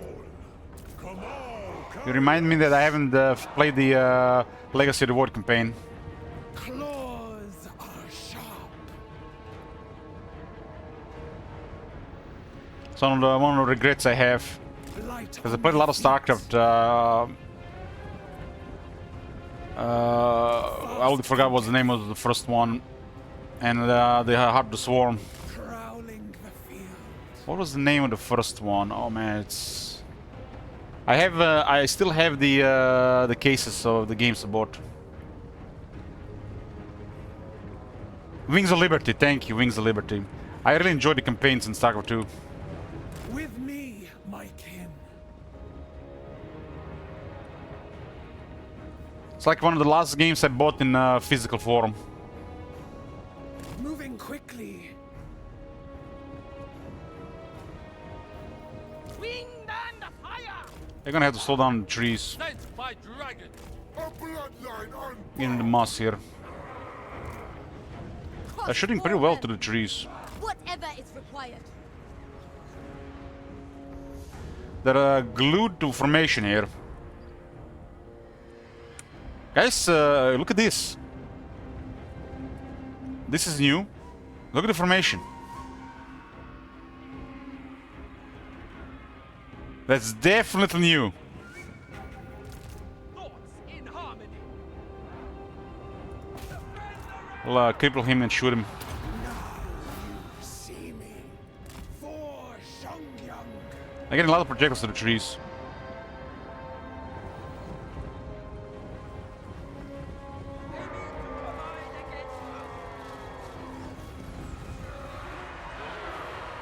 it commands me! You're ready! Now die! Ogre Bulls do mostly regular damage, so armor helps. Bastion against chaos! StarCraft is one of the top games, I agree. I agree, it's bizarre that they're not doing more with it. Speaker! It doesn't make a lot of profit like some other games, and it requires a lot of effort, I guess. The RTS genre Leap quick! still has a lot of players, but the growth of the genre is not as been as the growth of the other games. Bhashiva.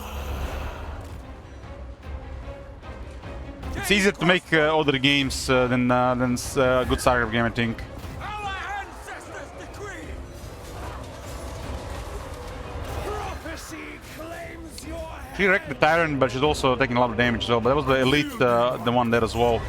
This unit is very effective. Right! So I can only tell you the Iron Claw Tiger Warriors are really good. We march! Really good animations. Warriors! No stopping us! All hail Bhashiva! All hail Bhashiva! I hunger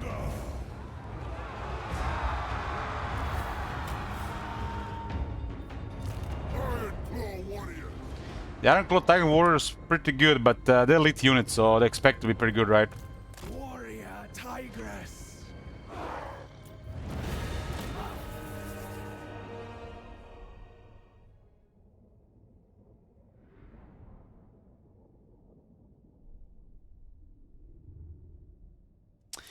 I watched an Asmongold clip recently, and tells you, you know, how this the games have went over the years regarding effort. Is that game called like Forza Horizon, or is it Forza Horizon? So they were showing a cutscene from the first one and the sixth and the latest one, and they like completely dropped effort. Like the first one is like a movie, and the latest one is like some lame, low effort stuff. Even with the latest one having the way better visuals, it still looked worse. Would you be willing to play StarCraft 2 campaign for tokens? Tokens can get you a StarCraft on the stream, yes.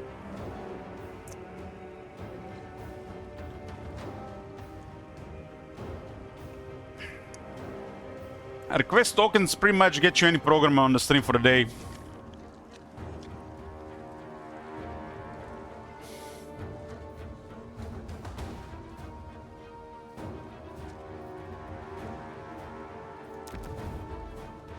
Empire Total War, I could be convinced to play Empire Total War on the stream, but it has to be lucrative. Because this is some serious brain damage, and I might not be able to resist getting a bottle. That's one of the worst games ever made.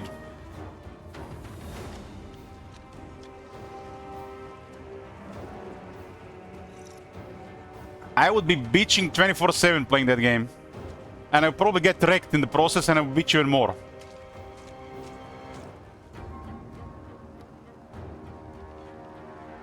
Did I guys tell you about the experience of playing this game when it got released? This was the time before solid-state drives, and it was clearly a game that required a solid-state drive to function well.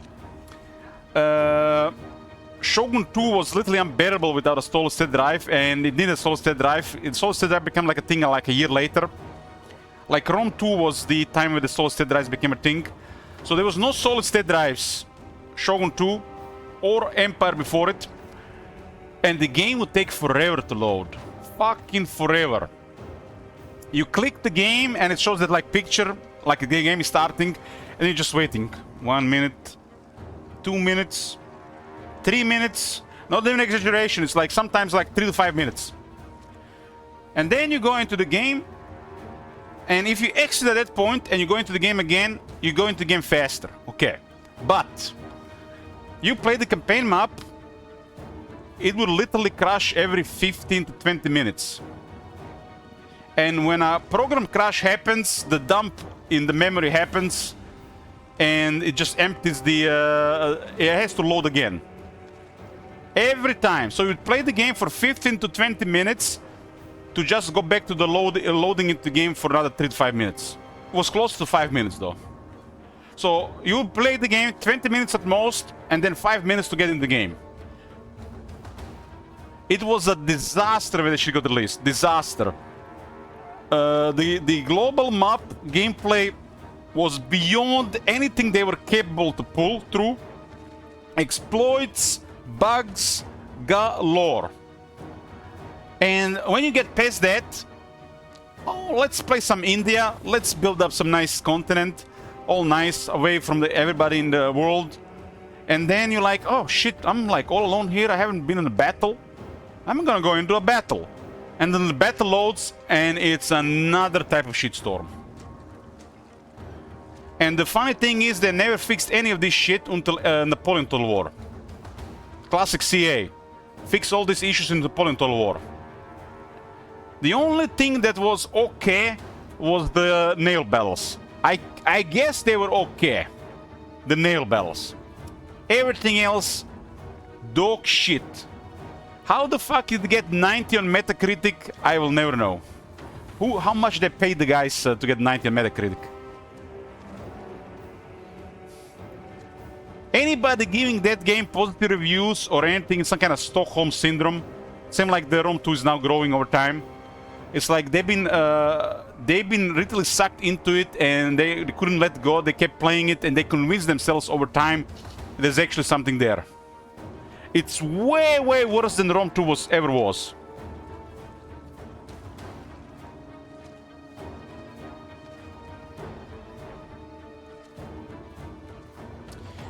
Okay, so we can occupy this. We need to occupy this because it's a part of the province, and we do get a relic. This den is now ours.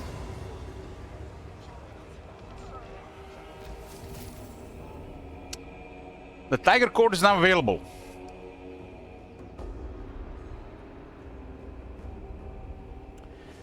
On Steam, to get a review, you gotta own the game, yes. But on Metacritic, I don't know.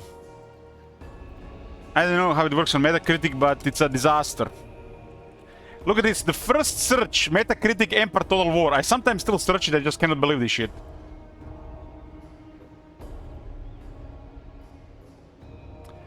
Universal acclaim. Fucking liars. Liars and cheats. They should all just be 90. And this is Stockholm Syndrome. It was lower in the past.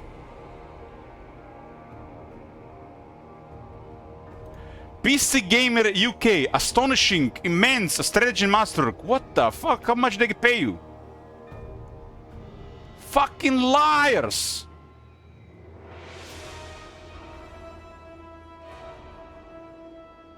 This is the worst Total War game. This is Stockholm Syndrome 7.6. Don't get fooled by Steam either. Don't get fooled, boys. Look at this. Look at these suckers. 91%. 91% my ass.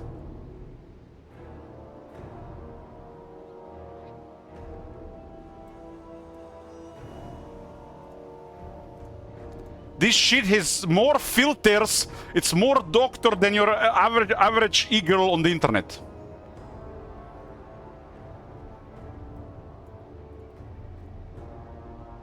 Trash.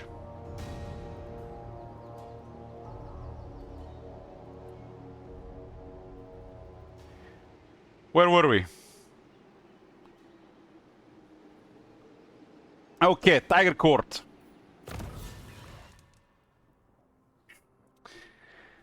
The Tiger Court allows the Tiger Warriors to enhance their units, buildings, and other aspects of their campaign. The Tiger Court's powers are divided into the panels, 3 pillars dedicated to Kamau, the White Tiger. And also we have the Claw of the White Tiger. And the White Tiger is, I guess, their big boss, the god.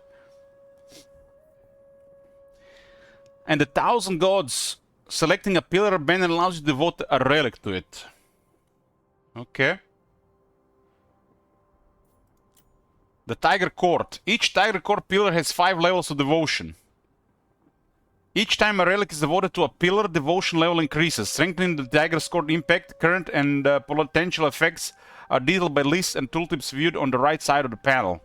Relics can be spent across multiple pillars or focus on a single pillar's benefits. Okay, we'll check this out yet. I need to get some water. Mouth is dry. What I really need is a drink. That other drink. Okay, we're here, boys. We have to complete one of this column for a short victory. I think I set 2 for the long victory.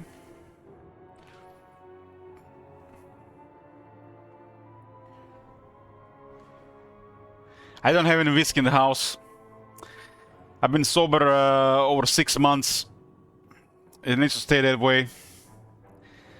But if we get a Stankia here or Empire Total War, somehow I'll probably not stay sober.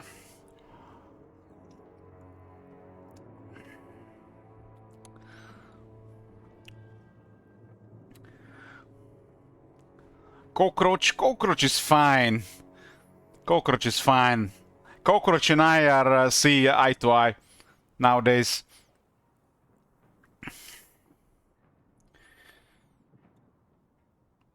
Each Tiger Court pillar has 5 levels of devotion. Each time a relic is devoted to a pillar, devotion level increases, strengthening the Tiger's Court's impact.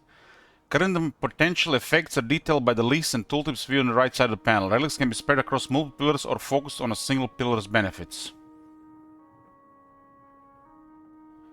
Oh look, more leadership.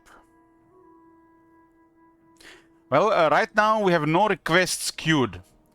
No requests queued, so if anybody wants to request something with request tokens, hit me up on Steam or Discord. I'm open for anything. Horror games are always good requests. Matt and Diabro have requested some recently.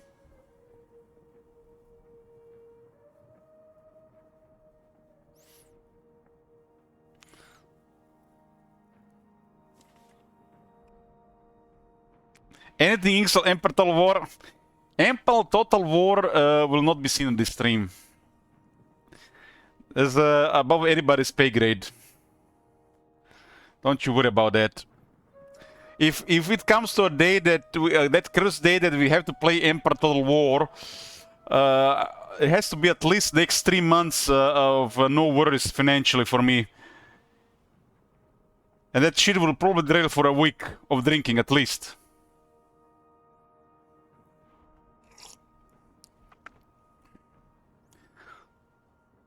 You can get request tokens from supporting the stream monthly. There's information. It's kind of like the loyalty program. And when we do sellout streams in Warhammer 3, it's usually pretty easy to get seller request tokens if the big chat works together to sabotage a couple campaigns. Outside this, you might want to message some of the people who have a lot of request tokens by checking the list. A lot of the people don't even gonna ever use the request tokens. They're just waiting for something to be requested. There was a couple of people like Elteron and somebody else asked if anybody wanted some request tokens at some point. Not sure if they changed their minds.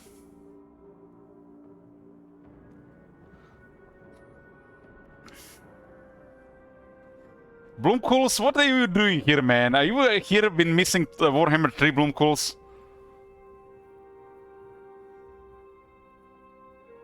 I haven't seen you here when I was playing Heroes. You don't like Heroes?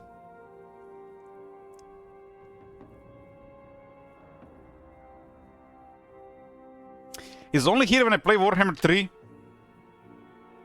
You don't understand Heroes? I know why the Bloomcools is not here. When we played Heroes, we had a lot of fun. So Bloomcools doesn't want to be here when there is all fun. Everybody's holding hands, kumbaya stuff. Everybody's happy. But when we get to the program where there's ranting, possible rage baiting, outbursts, he wants to be here. He doesn't want to be a too positive stream. Bloomcool's a hater. He just likes, when the world is burning. And unlike when everything is going to shit and there's some drama going on, there the Bloomcool's out the woodwork. His alarm is going like, there's a button on his keyboard going red. You know, he stops watching the main menu of Skyrim for a million times and goes to stream.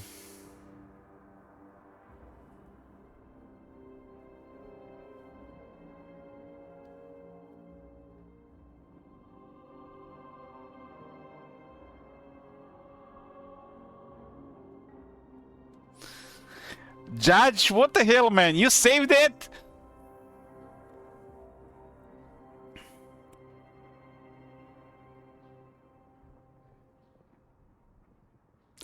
Foil yet again says, I'm going to name my child Bloomcools. Oh, please no, Foil yet again. Don't procreate. One of you is enough.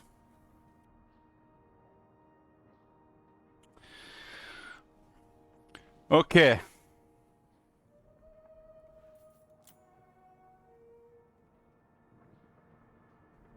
Reaching level 3 devotion for a pillar unlocks powerful oaths accessed via the central octagonal icon. Oaths grant unique campaign abilities for Tiger Lords and other significant effects. But only one oath can be active at once and has a cooldown period once deactivated. That's the oath on the bottom left.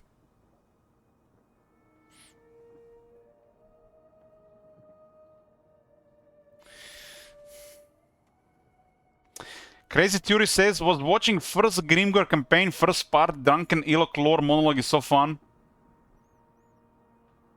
I don't remember the first Grimgor campaign. Was the second one was when we had to declare war on the Chaos Wars, right? That was on the first one. I don't remember the first one.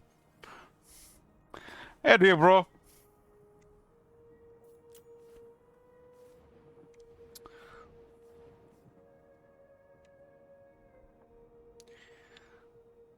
Okay, so we got Teachings of Kamau, Prophecy of the White Tiger, and the Way of a Thousand Gods. First relic was really convenient here. How is the Persona character so far? To be honest with you, I already forgot all my feelings about this. You know, I know that this is a patch 7.3 and not a 8.0, so we've been deceived.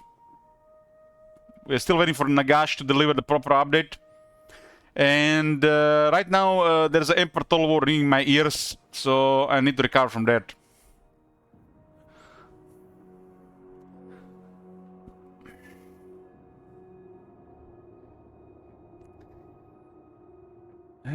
Okay, the teachings. Armor-piercing weapon and missile damage +2 for all Tiger Warrior units, all armies. Charge bonus +4 for all Tiger Warrior units, all armies. They all have a crazy charge.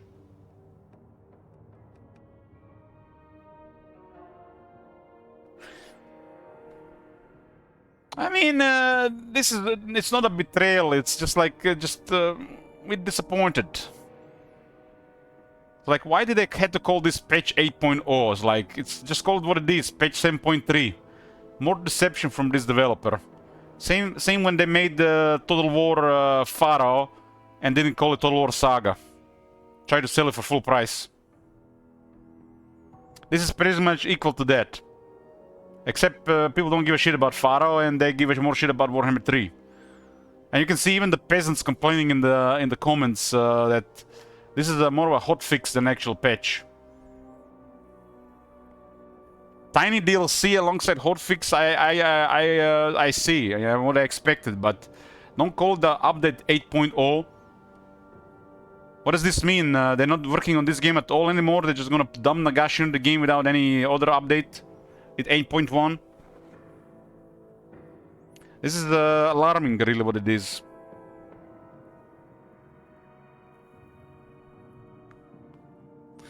Elich is gonna click a unit on a guardsman in Total War 40k and it's gonna hear the voice line Free Company.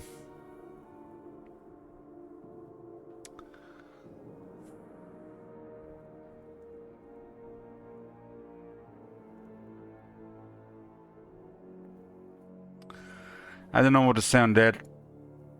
It's like a part of me just wishes, you know, this game, the War 40k doesn't get released this year.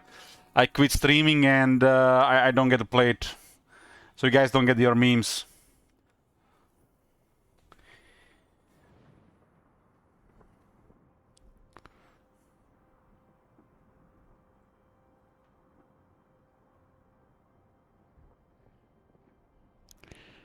So teachings are armor-piercing weapon and missile damage for Tiger Warrior units. They have two melee units and one kind of like a hybrid unit.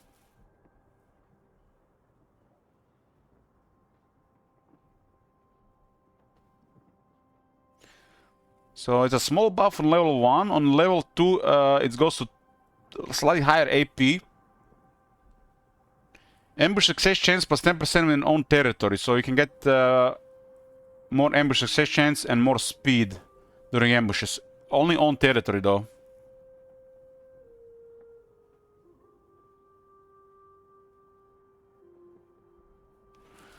The 40k is currently in an early access program. Since they were looking for people already weeks ago. Some people are probably already testing the game. So you can probably expect early access within like 2 to 3 months. There'll be just, I think, big channels on every platform.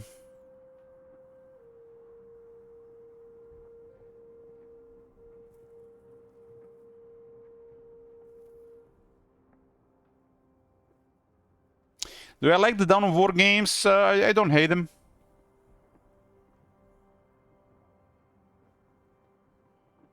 Last time I played Dawn of War was Dawn of War 3, and I kind of liked it, but then was a dark cloud over the game and I stopped playing. And the last time I really had fun with Dawn of War was Dawn of War 1, when I was young and stupid and didn't know any better.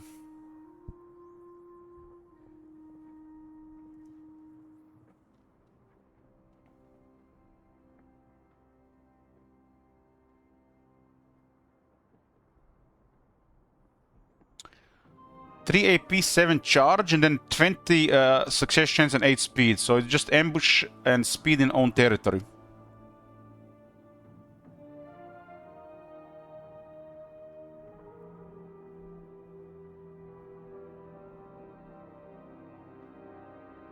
I don't really care about the new games. I don't have very few interests.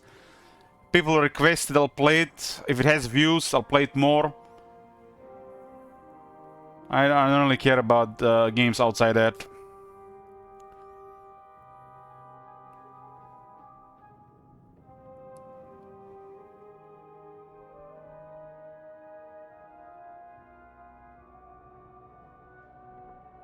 I'd rather spend my free time exercising and watching anime than playing games.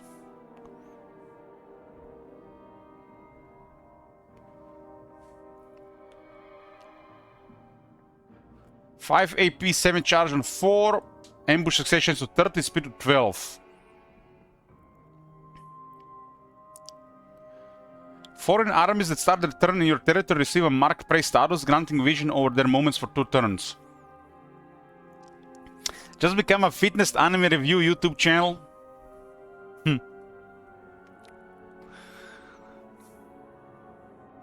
And level 5, it's really big, unyielding assault for the dual axis. Relentless Hunters for the dual axe as well.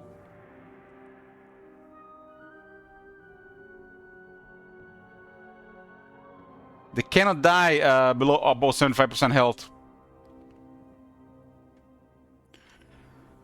So in your own territory, intruders will get murdered.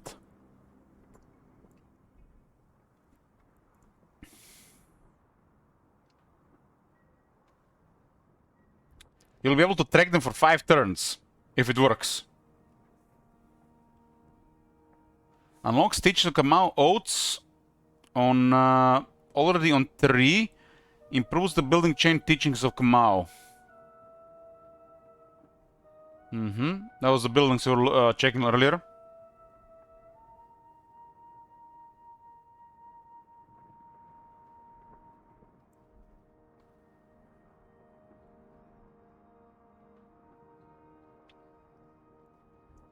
So Teachings of Kamau grants you pretty much offense to Tiger Warriors. And then better ambush and speed in the local territory against the trespass invaders. You can even just fold them around.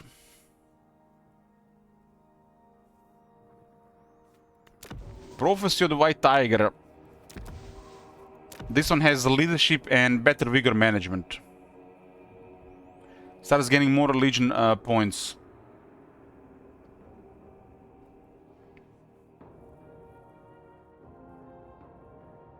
So one thing is unlocked on the buildings, and another thing is unlocked on the army. The these things on the left.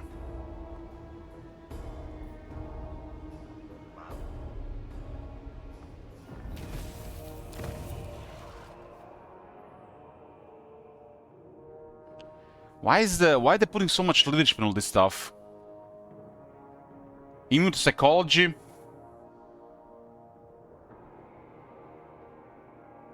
What's up with all these leadership buffs? There's like so many of them. They got like over 120 leadership.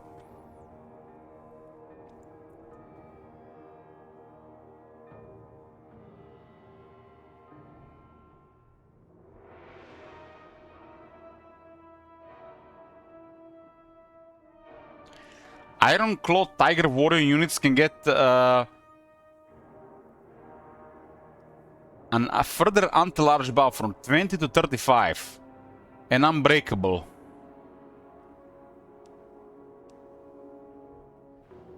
And this works if their vigor drops below winded, so if they get tired, and there's another unit of target warriors in range.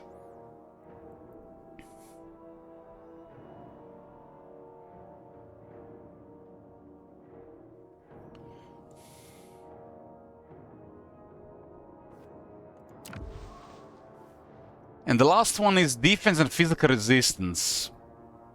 This one actually looks like the most desirable out of the three.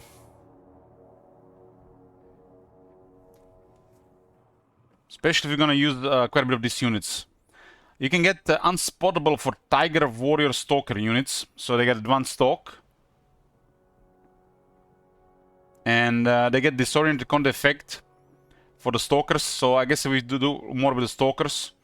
But 12 phys resist and 7 defense for all Tiger Warriors, it's a lot. This is the stuff they need, they're already very high on offense. So they're gonna be much harder to kill. Especially if the enemy don't have magical attacks. With this one you also have better access to global recruitment and faster global recruitment. Tiger Warrior units both activate both Yin and Yang battle harmony. With the techniques.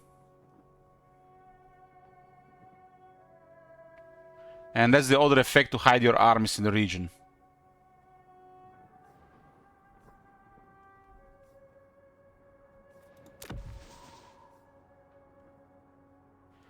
Enable the stalking stance for all Tiger Warrior Savai Lords. Replenishes 20% campaign movement range after winning a battle all Lords. So you're telling me Bhashiva can have a 45% rampage? That's ridiculous. 45% rampage.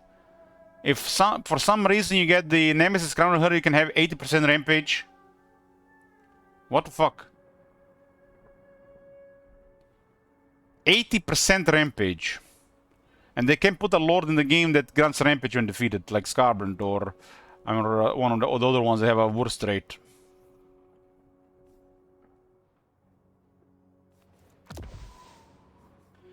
They gave this faction really strong rampage, especially Bhashiva. This will add several turns across every 10 turns, which she'll be so ahead.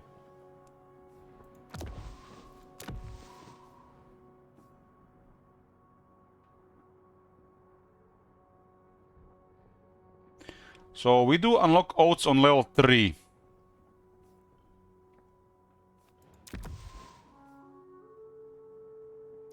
All Tiger Warrior units will get stalk. And you get a summon of Ironclaw Tiger Warriors. This one is with the leadership and vigor though.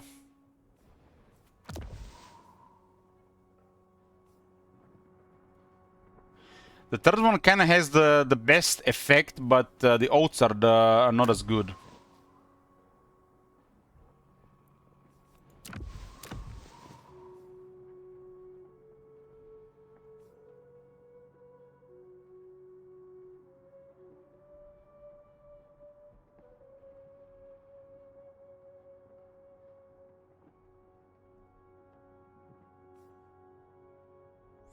Damn, these things are really something, huh? The silent blade.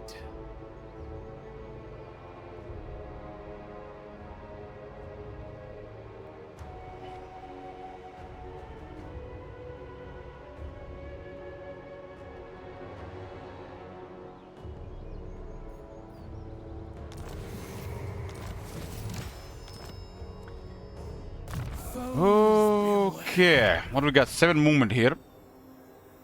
Jade Lion Whisperer.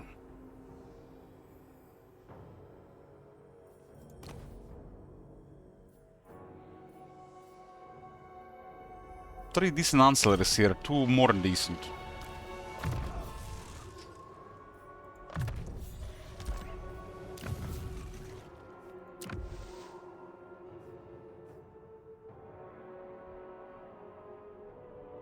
I mean, you can unlock multiple of these, you don't have to focus in one, right?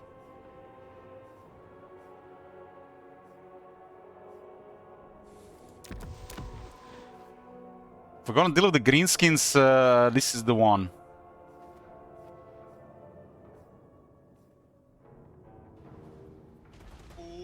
my god.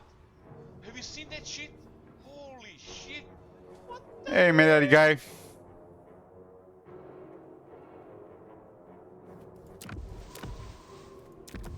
Right now, the most beneficial one is the physical resistance and melee defense. So we get relics towards that. This one is the most beneficial buff. So the Tiger Warriors get tougher. The oaths are a different story though. The oaths are amazing all over the place.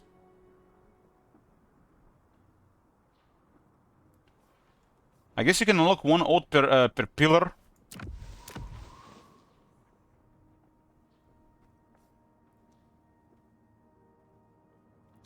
Enables campaign ability the 1000-fold stillness for Bhashiva and Tiger Warrior Survival Lords. The 1000-fold stillness.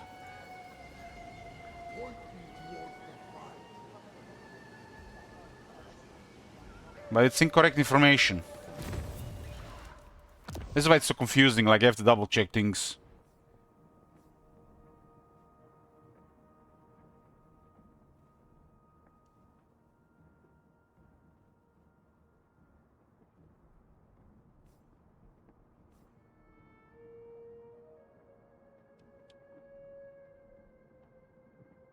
Which one was showing the other thing?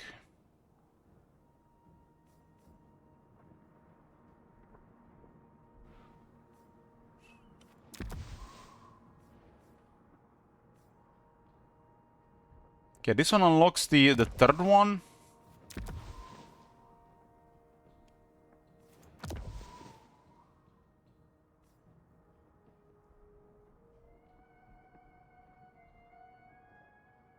These are basically just extra strong faction effects on top of extra mechanics.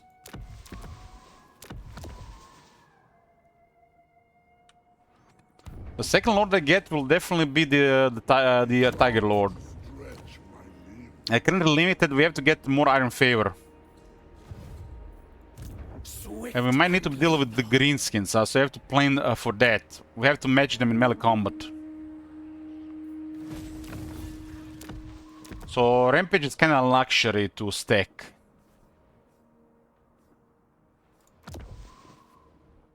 This is not really needed against numbers.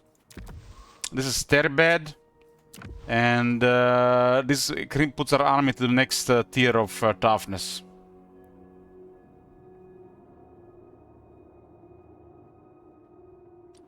Considering this only works on Tiger Warriors, we want to get more Tiger Warriors because of that. There's the technologies that buff Tiger Warriors specifically, and then all melee units. Never forget our history. Okay, so we unlocked the Way of the 1000 Gods. We devoted the first one. And now it grants 5 Fist Resist and 3 Defense to all Tiger Warrior units in all armies.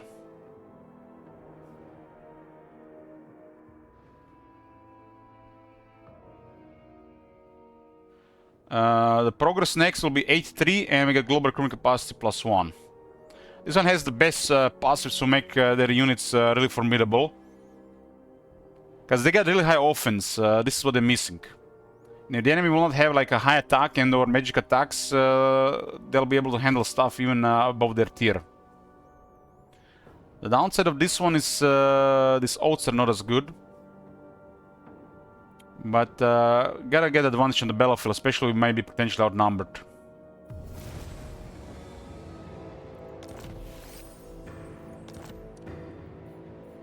Desert Tigress. This kind of changes things right now. Since it's only buffing the Tiger Warriors, so let's see if the buff works. We got 4 attack here, they got a rank, 5 resist and defense, it works. It works, they only went from 30 to 38 defense. This definitely changes things. It is kind of like a multiplayer started unit, but the campaign offers a lot of stuff for them.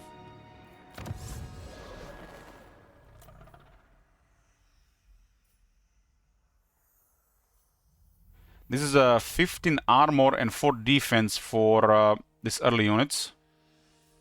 We can also go for 10% better vigor management and 20 speed first. Well, we're definitely doing this first. Get 4 attack for infantry units. The left side here is really strong. It's some of the strongest melee buffs on any faction. The unit buffs on Grand Captain now are really formidable, especially melee and statues.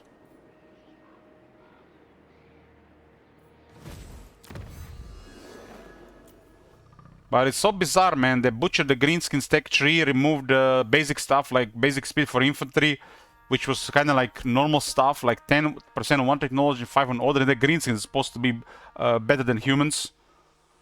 And then the humans get technology that the greenskins never could even dream of getting.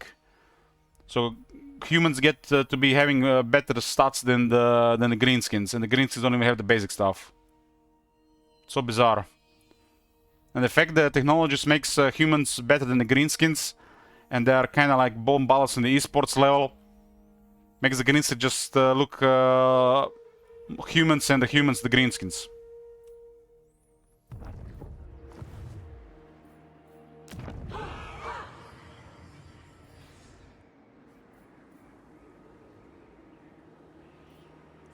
So Bloodpeak is a regular settlement.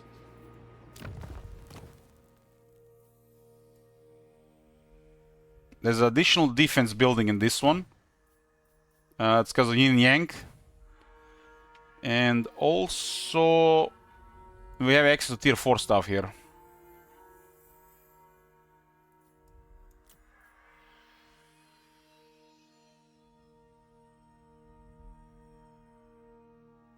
Well, the way I see it in 40k brutality, the guardsmen will not beat the Space Marines, because the guardsmen probably gonna be like the Empire troops, and Space Marines gonna be like the dwarf troops. But the guardsmen might beat orcs in melee.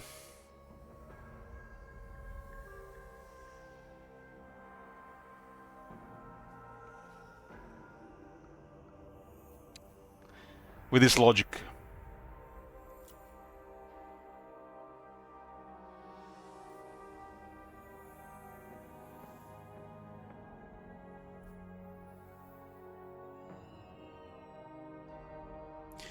When outside, Wood Elf, Ogre, or Norse Holland adds walls to the settlement. So why is it grayed out?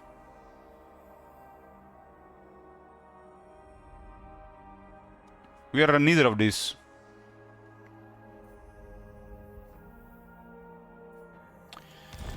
So learning that there are more buffs now through Tiger Core for Tiger Warriors make the Tiger Warriors more valuable.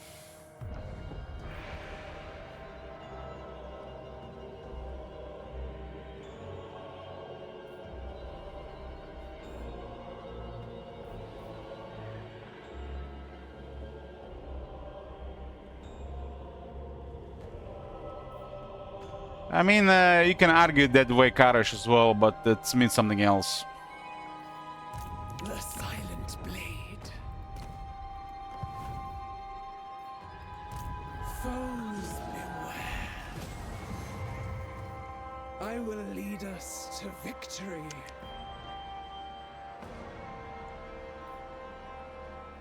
So this kind of changes things now that I got more information.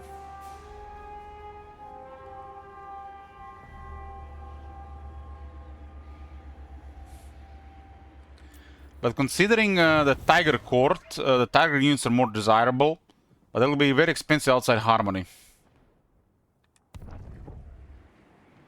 I think this is already a good amount of Tiger units, though.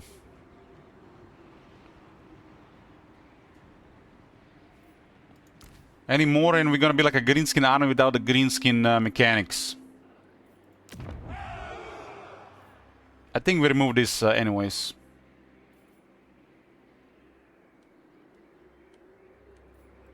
Who will serve the White Tiger? Unlock Armies of Sheng Yang to recruit this unit. Armies of Sheng Yang. So we need a little bit more Iron Favor, okay. Fight with me. I mean, the Peasant Long Spearmen have terrible base, but they're really cheap. Unyielding works on them. If you have to fight them in melee, they work.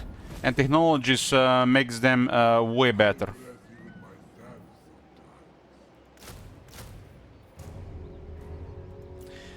Yet another faction that has better Rampage than Warriors of Chaos or Greenskins.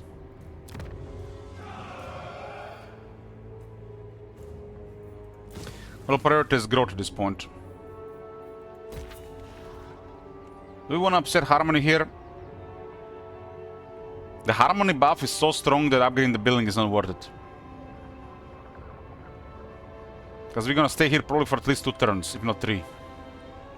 Beats the economy building. This 25% upgrade reduction army beats 2 economy buildings pretty much.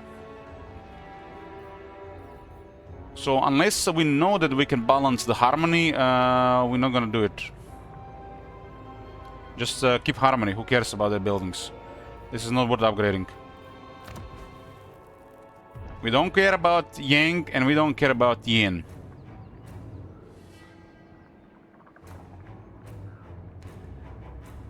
This stage of development, this is completely irrelevant. The left and the right is so bad that you don't want to even touch anything to go from the middle. These buffs are so powerful that nothing justifies moving left or right. Nothing. This buff should be left or right, not in the middle. That's a rotten system.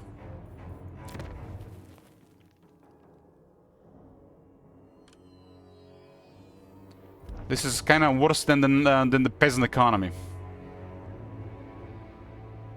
How can you achieve balance?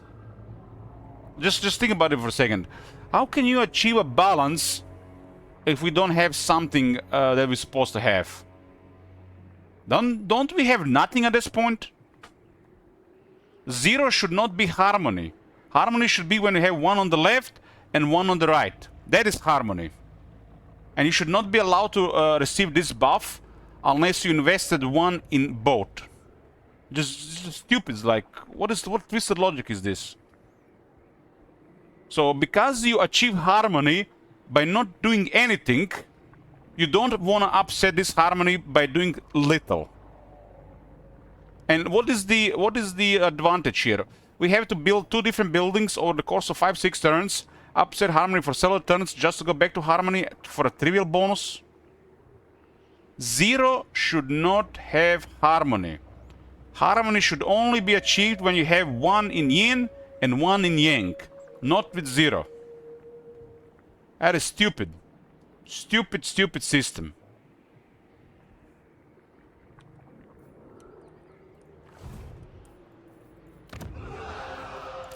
And this makes the restrictive early game building even worse.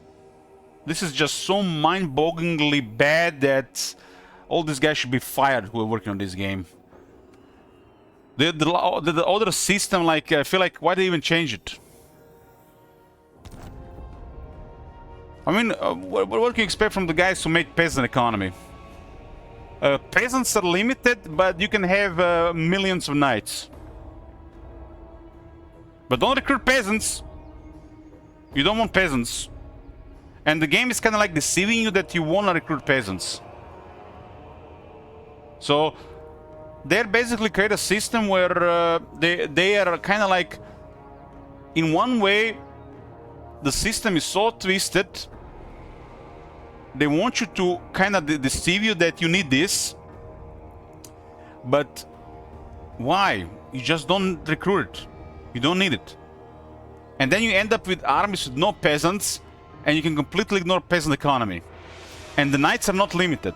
Peasants are limited, which are useless, and the knights, which are godlike, are unlimited. And they don't pay extra money. This is even worse. You achieve harmony with 0s. What the fuck?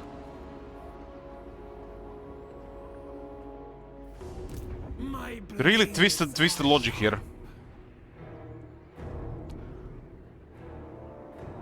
Sir Mugil, that is a really stupid thing to say, because you can use a cavalry unit like an infantry unit. That is how they deceive you, Sir Mugil. You have been deceived. You're one of the peasants. You are one of the peasants, sir. You have been deceived by their twisted system. Which peasant is better than the cavalry? You just use the cavalry the same way you would use infantry. And if they have walls, you just fly over the walls. You have been deceived. Their job is done. Go for battle.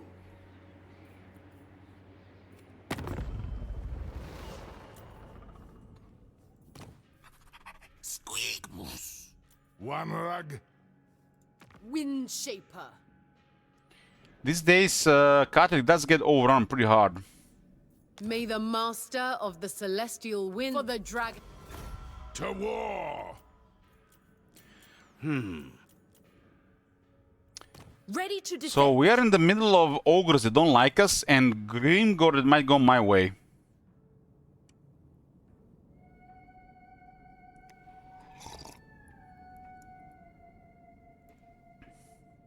Brutality, careful there, man. Careful! Careful!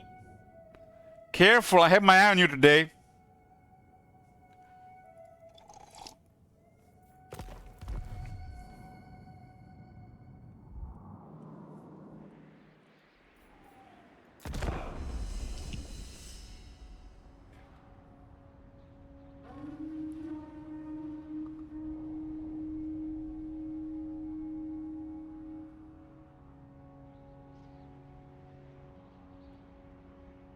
I don't know what's gonna be happening here, but I don't like that we're so close to Grimgor. We only have to work to deal with ogres.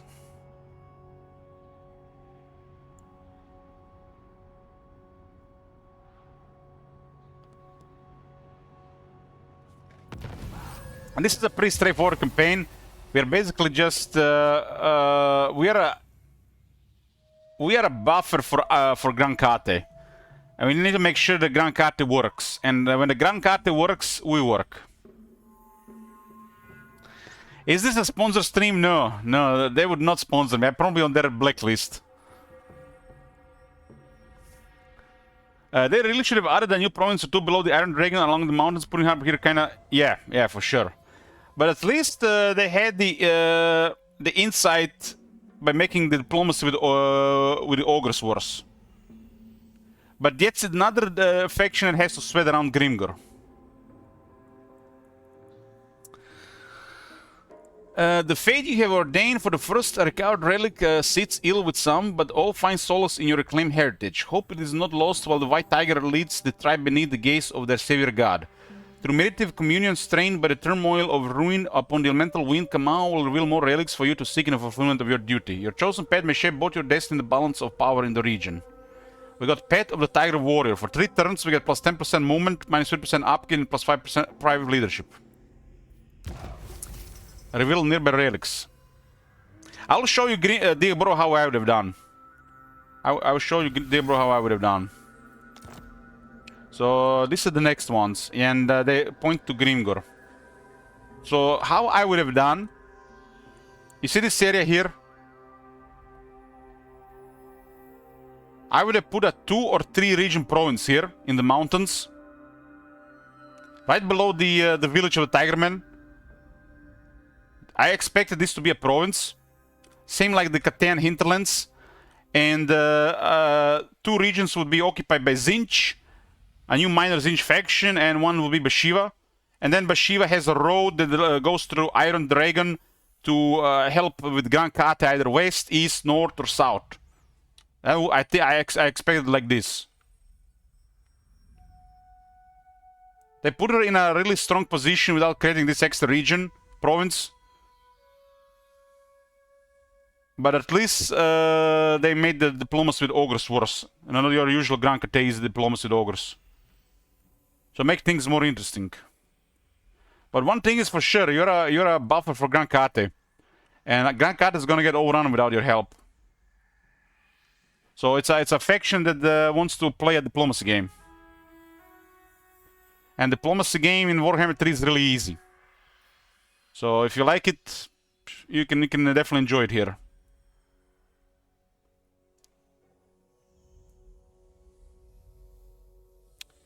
Grimgor is one of the strongest early game factions because they can call a vow. So we might need to play hit and run with him, or hopefully he doesn't attack me while attacking somebody else. My Katara yearn. Because the way we have to fight Grimgor is basically the way he fights. And if he has the Va, we just lose.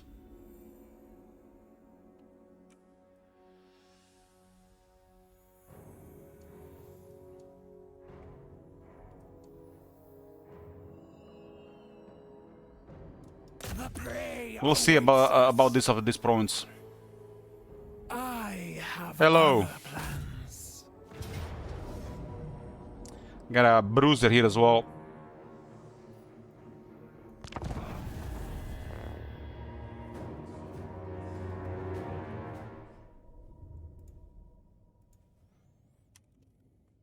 So just bullying poor ogre clan here at the start. And after this, we get cooking.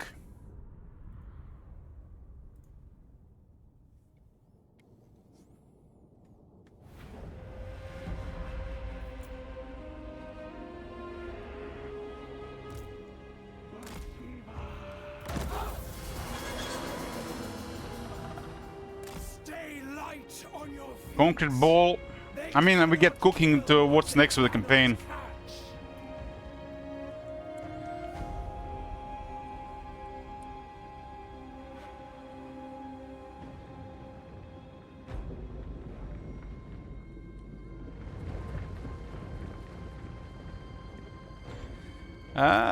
Probably gonna get a concrete ball strapped, yes. What else is there to eat? It's either dead or eggs. Light on my feet.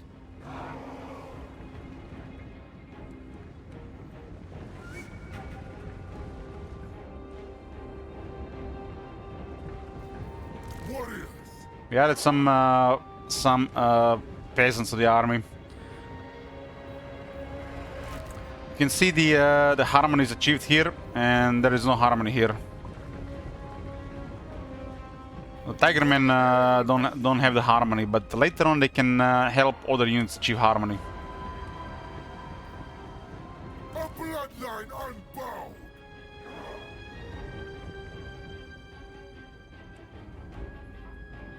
Nothing will stop. The main advantage we have against the Greenskins is the wizard. Tigers, forward. I might just dodge Grimgor and do something else. My Kamal's path. To the front. Sent by dragons. Warriors, marching as one. Minds as So we got two Yin units in the army. Repositioning. Stand as one. Kamal, carry us.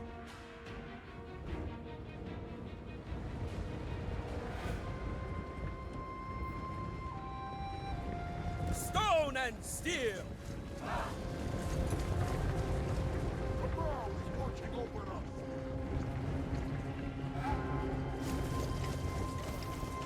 Kamal's might.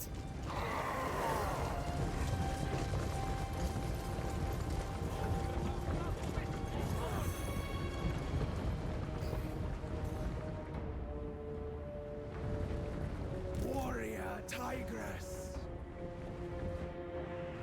Bhashiva. So they put the anti-infantry specialist in ogre lands.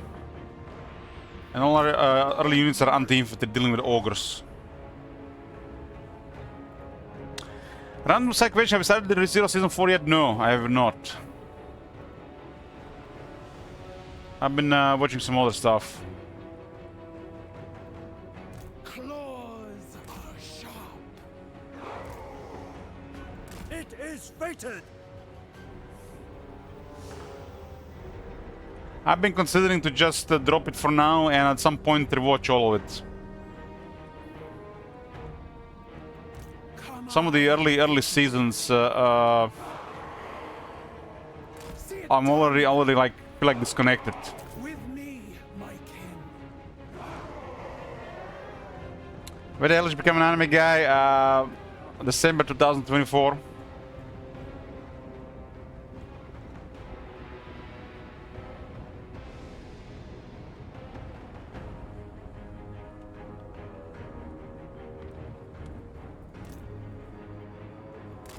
More demands.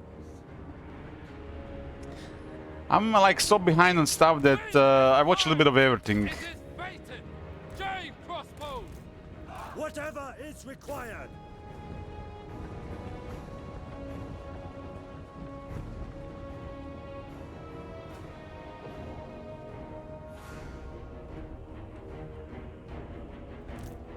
Of course. So let me correct you there, Endless Orbit. This is a hotfix more than any patch, really. It's a hotfix disguised as a minor patch, deceptively disguised as a major patch, just because of this micro DLC. Crossbowmen! With infinite pride. Blade. So they shamelessly call the patch 7.3 8.0. So there's really nothing here. And questionable is if any of these changes they did even work. Couple of AI changes, for example.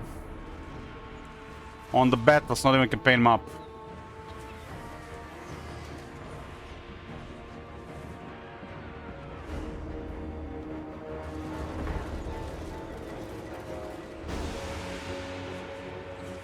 To me, it looks like they have been doing anything in the last half a year. It's like they're working on Warhammer 40k or something.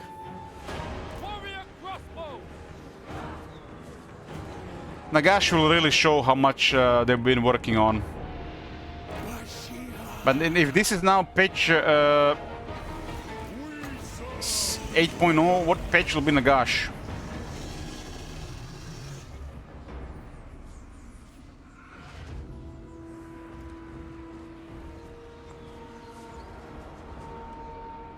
Defenders of Cathay! We obey! Bhashiva. I mean, they will see the people are disappointing with this update. They're gonna probably cook something up, or maybe increase a little bit of work for the next update. Minds as one! Jade crossbow! I am a blade from the shadows.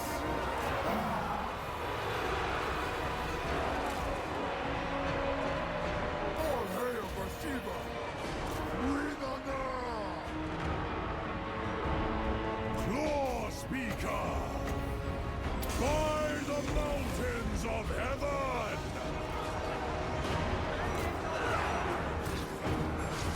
Warrior crossbows! With pride! For the Emperor!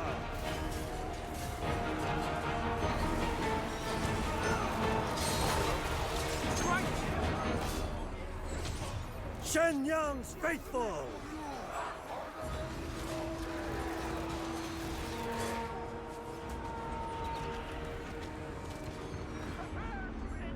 Crossbowmen!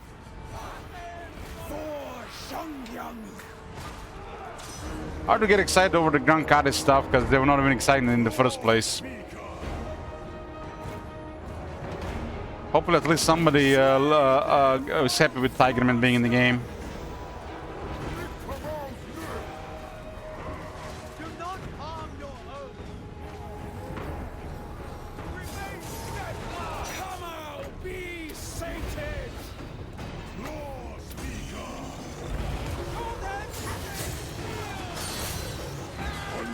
Ready to pounce. In the blink of an eye. Fight as one! Long spears! Shenyang sends us! In search of prey.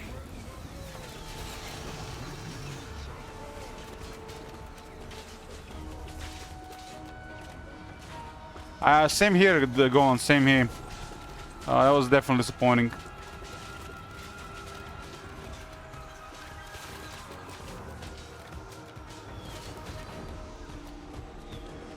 Bhashiva.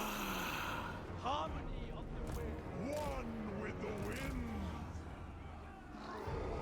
What is the people saying other than complaining about this being a tiny update?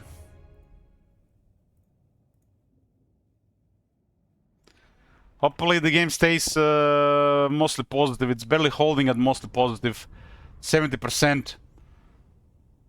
Like, couple of negative reviews, it's back to 69, right?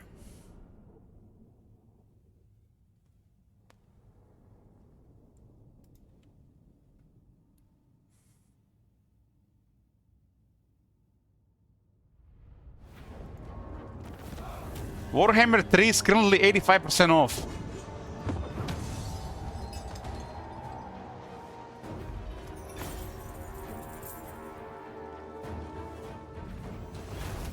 Everything is on a discount except soundtrack. Why would you buy that? Blow for Blood 3, which gets more expensive every year, and Bhashiva. 72% of 123 user reviews are positive for this DLC.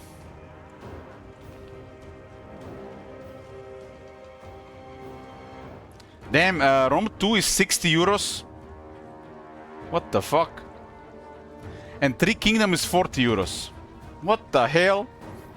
How is Rome 2 more expensive than 3 Kingdoms? I guess they haven't still broke even on this game.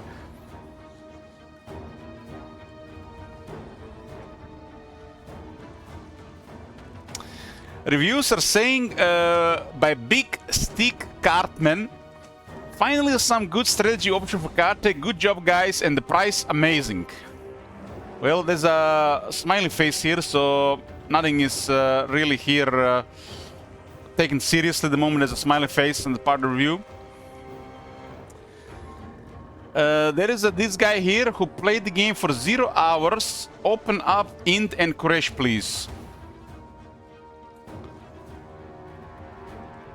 0 hours on record, 0 hours on record, 0 hours on record, 0 hours on record, 0 hours on record, 0 hours on record, 0 hours on record, 0, 0, 0, 0, 0, 0. Look at all these positive reviews with 0 hours on record.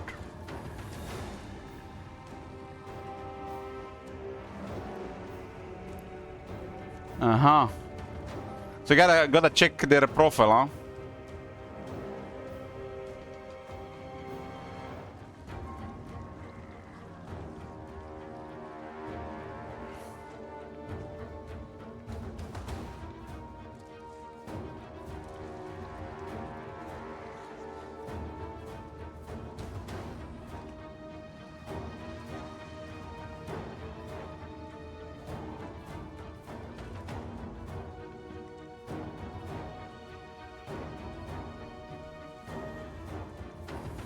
Positive for price alone is cheaper than frozen pizza, and I'm sure I still got plenty fun out of it. If you don't like Grand Cut, it's probably not for you. But if, like me, you're a dragon enjoyer, surely you gotta get it. This is very suspicious. Sounds to me like Agnieta with them slash mods.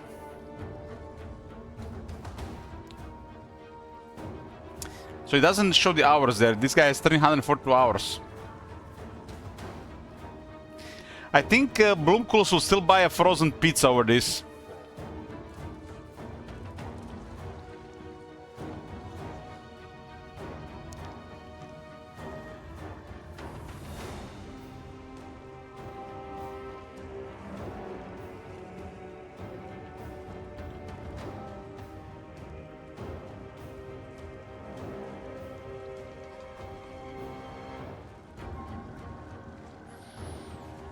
Yeah, this guy shouldn't complain because it's not expensive pack.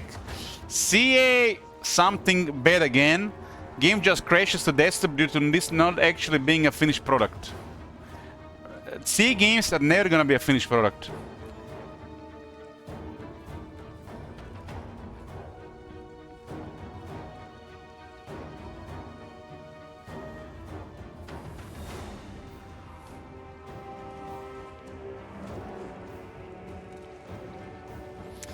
This guy says that the only bad thing he can say that they didn't put any Regiment's Renown.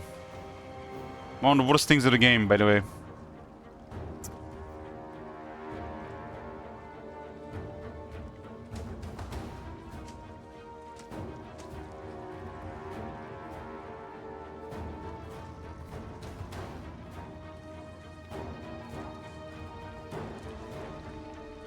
So why is the sale? Is because of the Skulls for the Skulltron event?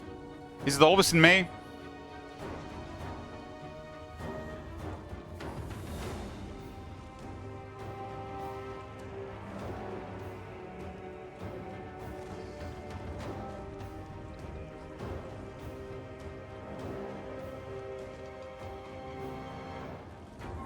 Manfred is unplayable. Wurzak declares war with Gazillion armies. Who balanced this?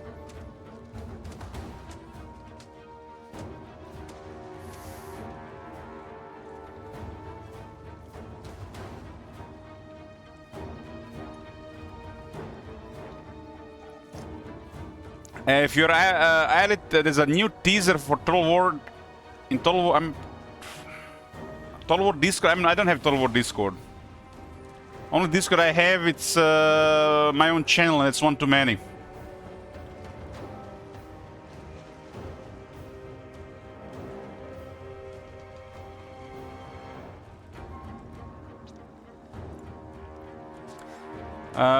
Is that link on the YouTube for the 4K teaser?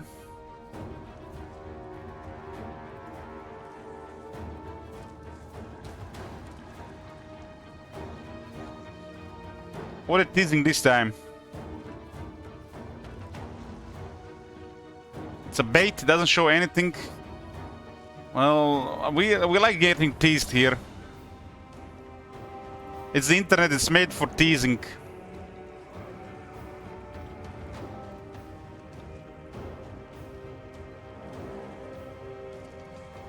Go away, Cervantes.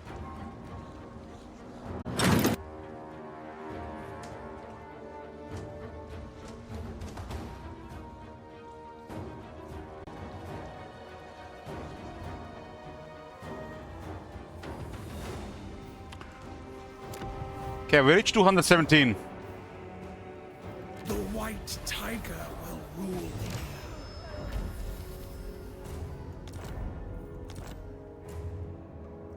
More leadership fighting against Ogre Kingdoms.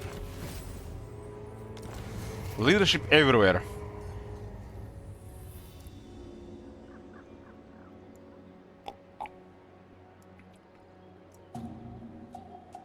The armies of Shenyang are mastered, their banners now march under your command, bringing the discipline, strength, unique traditions and martial pride of Shenyang to your campaign. The game kinda wants us to go north, huh?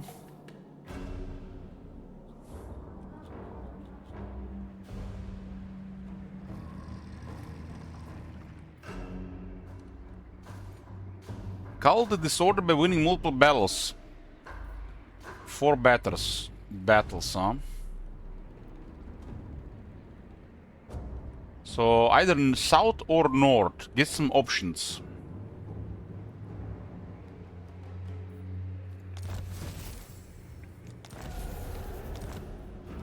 Our starting enemy is gone. Doomskull Key.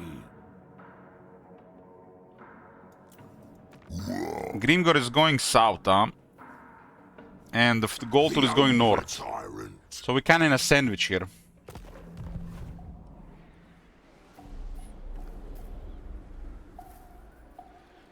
So there's another mechanic unlocked here, Armies of Shenyang. It's 8 pages to click here.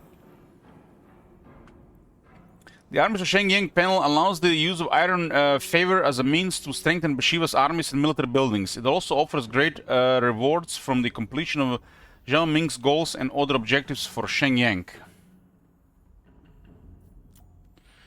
Zhao Ming's goals contain special missions to complete in return for Iron Favor, additional Grand Canadian units and special items. Only one goal can be active at once, with new goals, objectives and rewards appearing periodically.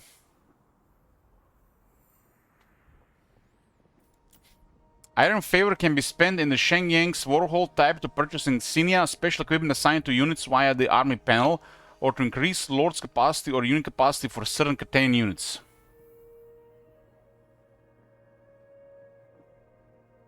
You would think something like this would be available to the Iron Dragon. The vertical bar on the left side of the Warhol tab indicates progress within the armies of Shenyang, with tooltips detailing objectives for each progress stage. Progress rewards include additional insignia and boosted buildings effects from Shenyang supplies.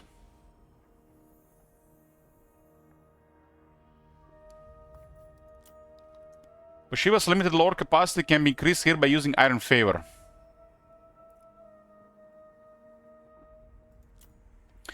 The groups and individual units that may be assigned specific insignia equipment are listed here according to their battle role. Unit capacity is limited and shared across each unit group, but a group's capacity can be increased here in return for Iron's Favor. Each unit group's specific set of insignia focuses on offensive, defensive, and wildcard effects, respectively, in line with the ways of the Desert Tigers, Celestial Emperor, and Iron Dragon. Purchased insignia are equipped via the dedicated Iron Panel button on the main campaign screen.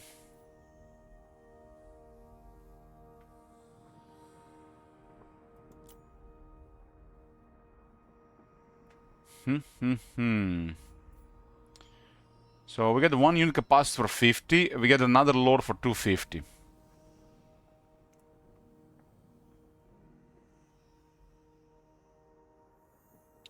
Reach requires stage to unlock. We got 414 right now. Zhao Ming's goals.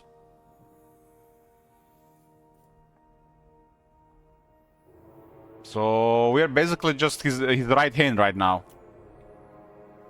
We gotta destroy the following faction cross clubs. We get money, Iron Favor. When Dill's goal is active, target armies and settlements provide plus 45 Iron Favor when defeated.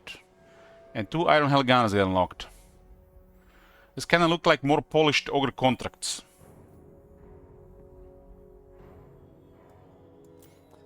Capture and occupy the following settlement Yeti Peak. Eliminate the following character, Baldic Mountain Eater, 221 favor. They want us to fight the ancient giant lands.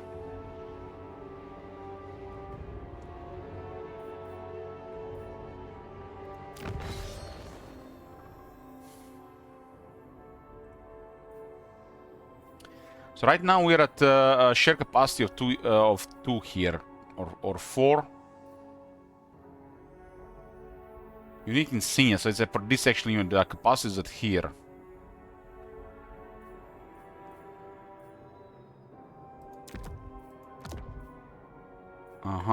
So it's different for each unit category.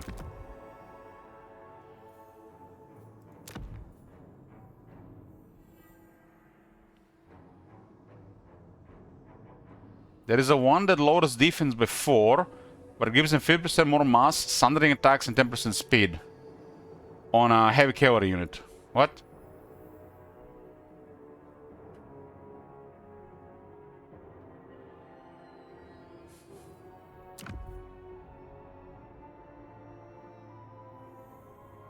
Hey, Scotty.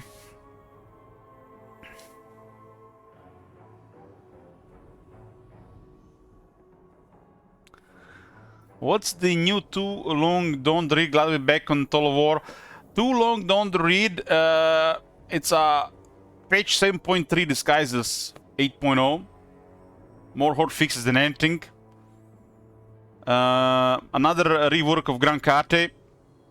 But at least it's cheap, only 5 euros.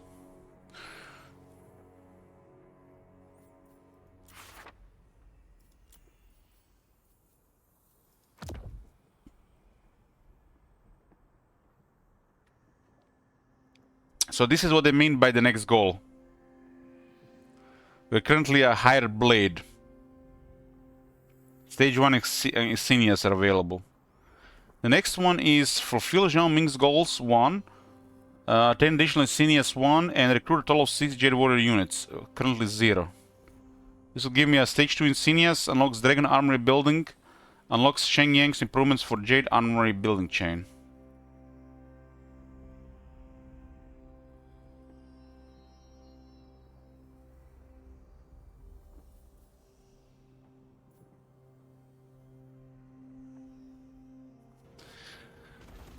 Scotty has been here for 102 months.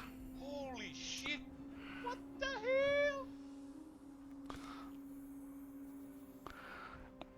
hell? There better not be 120 months.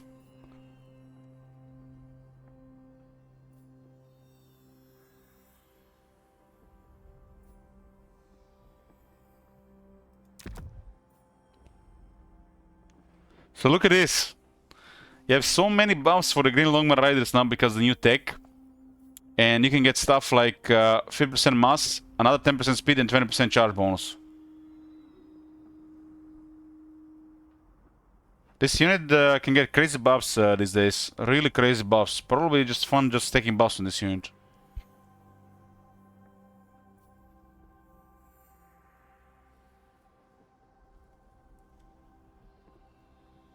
Embrace the pain. Entities cannot die while this ability is active. What the fuck is this, man? It's almost like... What? Slaanesh don't have abilities like this. Chaos don't have abilities like this. Why do mere mortals get abilities like this? Somebody explain this shit to me. Obsessive focus keeps thoughts of failure and death at bay. They may come with me, but now it's not the time. Come with time, but now it's not the time. Like, why do the Empire and the Grand Kate feel more supernatural than the supernatural stuff?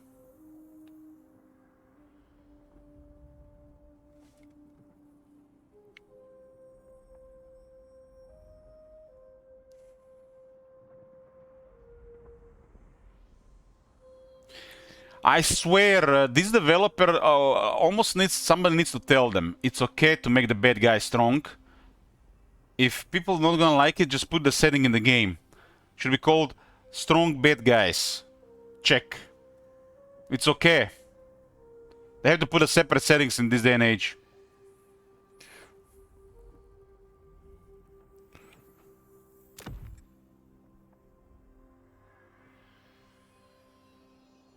As this unit takes damage, you can build 10% ward save and 25 damage reflect. While also granting additional aura for augment for defense and leadership. Man, this thing should really been available to Iron Dragon. This should have been available to Grand Kate in general. The armies of Shengyang better be for other factions as well, not just for this faction. This seems like it should be a mechanic for Grand Kate, not just for this faction.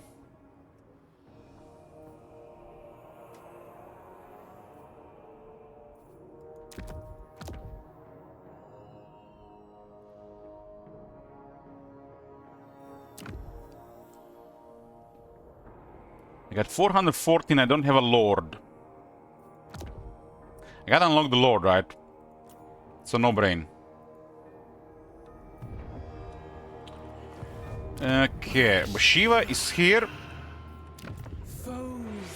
And we get a lettered or cultured. Culture is trash, and letter is very nice. It's probably one of the best.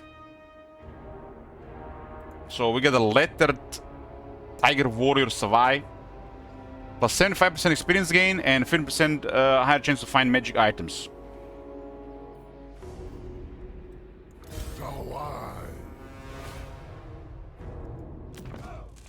So what are these guys about?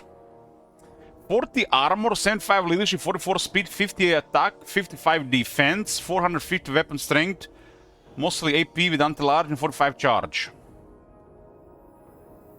And we got a really sexy trait. He'll be leveling up faster, very nice with mentor, and he'll find more items, which is very desirable. It's one of the best traits. It doesn't improve his bellic abilities other than faster leveling, but it adds up everything faster, which is you know, huge benefit by itself.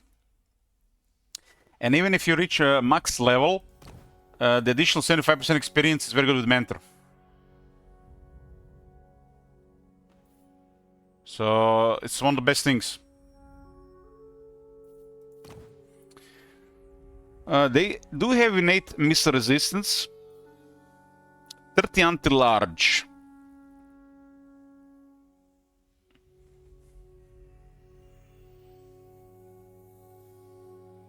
Guiding Strike has an active ability. 24 attack for 29 seconds, 1.5 minute cooldown. For 30 seconds, it gives the opponent weakened to lower their damage by 25%.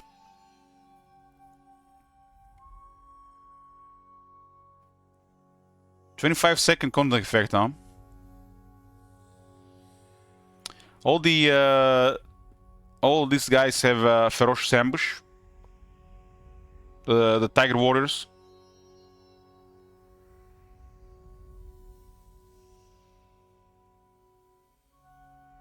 Charge defense large, encourage, hide, charge reflection. Let's check the skills. Standard on top. And they do have like the Legend Lord like skill tree.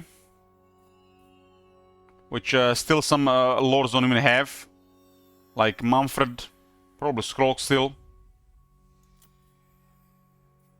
Has a heroic killing blow.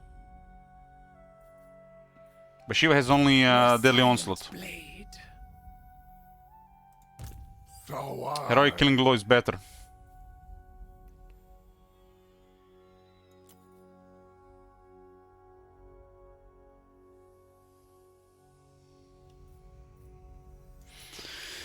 Okay, Predatory Instincts, +6 attack and ability Predatory Instincts. You can give a Tiger Warrior unit 25% damage buff and fear for 25 seconds. So like a mech opening here. Could be worse. Fight fire with fire. Gets 25 fire resist. Okay. Chaos Dwarves are close. You can always target the unit with flaming attacks, so it's basically ward safe. As a passive ability, flaming attacks and plus 50% AP weapon damage, 40 fire resist, and can cause terror. Enabled if unit is on fire. So if you send this guy to fight unit with flaming attacks, this guy gets crazy tough and crazy strong. Shoot with stain, fight fire with fire. So if something comes at you with fire and you have a Tiger Warrior survive, they'll regret it. You pretty becomes impervious to their damage and go hard on them.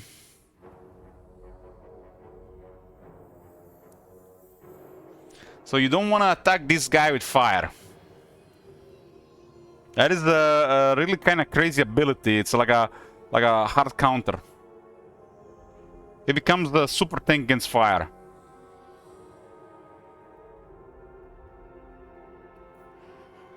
Traditions of Finesse, +10 armor, 25 missile resist. Iron Claw Tiger Warrior units get 50 missile resist and 6 defense.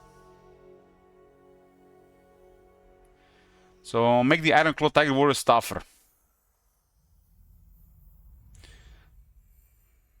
This guy is already looking pretty amazing. As a generic lord that almost looks like pseudo legend lord.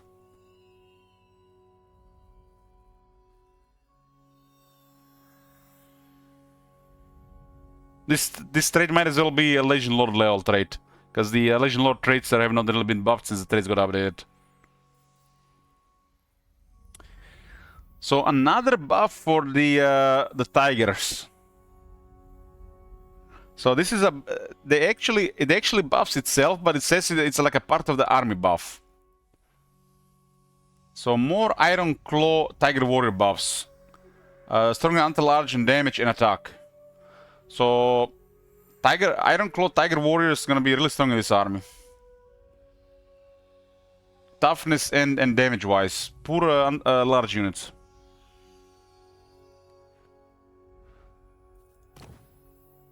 So this guy is kind of like the commander of the Iron Claw Tiger Warriors.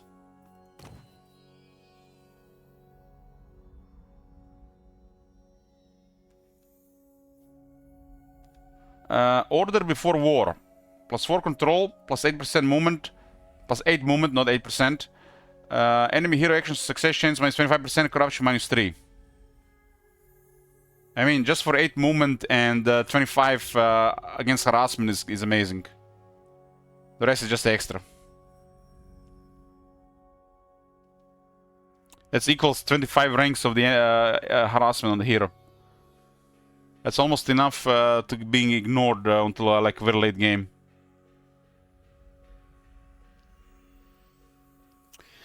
And Mastery of Tradition. The Guiding Strike gets replaced by Master Strike.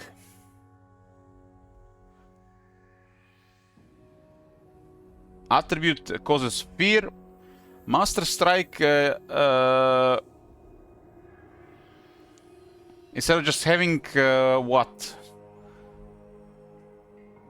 Plus 24 attack and weakened, it will have 25% damage, 16 anti-large, and a longer duration, a longer cooldown as well. So a really strong anti-large effect.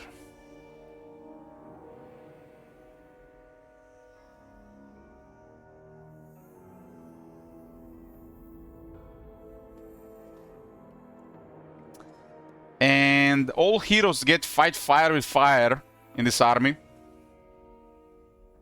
So all characters in this army will have fight fire with fire. So if the enemy has units that do fire damage, they're probably not going to be able to win.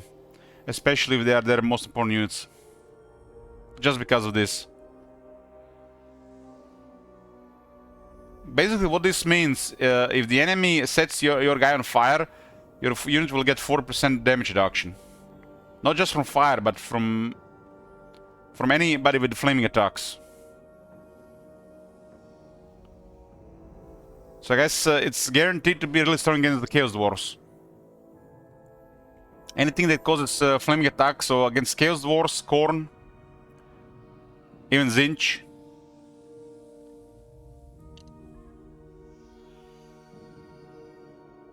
And this guy gets extra fire resistance for contact as well.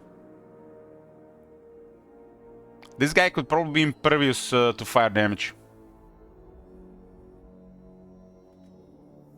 So when playing the Bhashiva and fighting against her faction, keep in mind if you're fighting against Tiger, Warrior, Savai, so the fire will be terrible.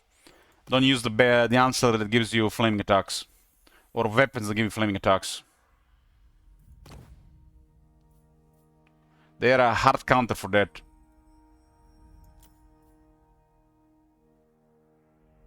Who's this?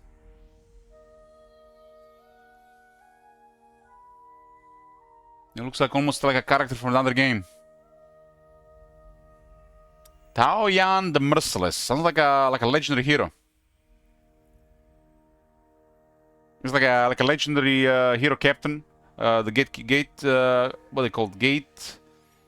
Why are they showing 3 of the alchemists and 3 of the astronauts? This is bugged again, huh?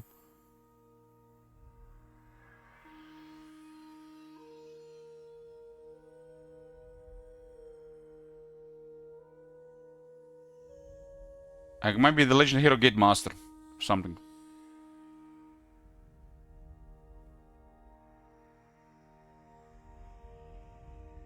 It makes sense, Goland.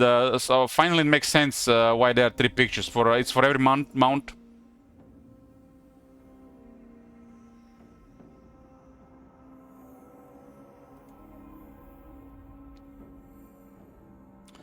Okay, at least we know it's not bugged. It's showing this guy on foot and this guy on horse.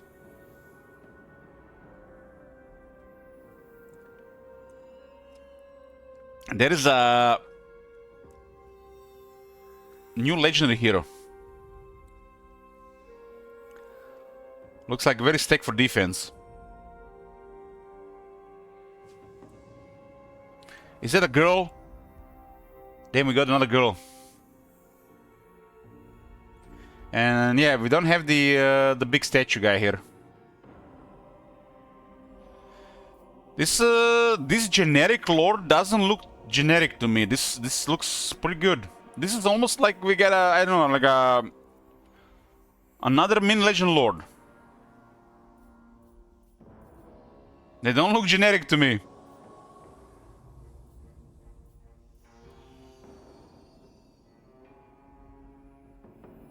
It looks like they're good enough to not even have mounts. Looks pretty good.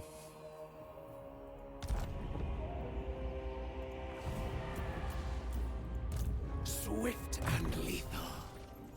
Okay, we got 6 attack, 6 defense for the melee guys. Kamau grants his blessings. Go Flock of Doom. So now it's tricky because we have to either attack Grimgor or Goldtooth. And they both don't like us. Grimgor doesn't like us more. There's minus 40 aversion and there's minus 30 aversion. What kind of diplomacy can we have with Grimgor? Let's have you then. Since you can get So I can shove the trade words agreement with right. Greenskins, long-term diplomacy Greenskins don't work. Useful. So it's kind of interesting that Grimgor wants to do diplomacy more than the Goldtooth. Our army is way stronger against ogres than against greenskins.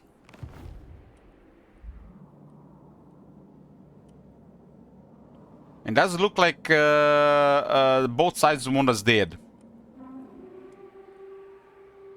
Did they fix region trade?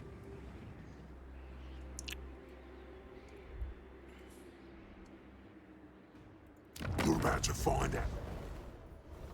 Let's see. Let's have you then. All you want They to haven't. say, so I can shove the words right back down your throat. I can literally get the alliance to Grimgor right now.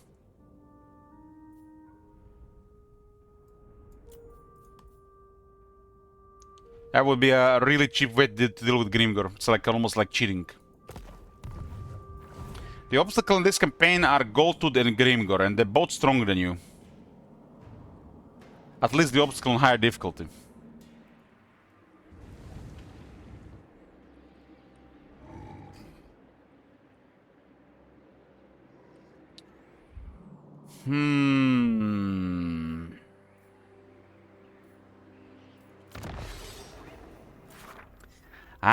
Yeti Peaks looks good here, huh?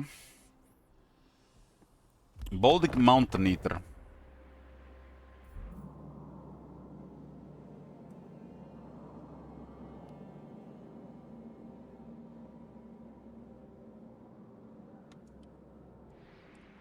The most broken thing in this game is the settlement trade, by far. This campaign, anything goes, but using settlement trade to deal with Grimgor or Goldtooth, that's like, guys, not on this channel, not today. And anything goes this campaign, but I'm not that. That is so fucking stupid bad.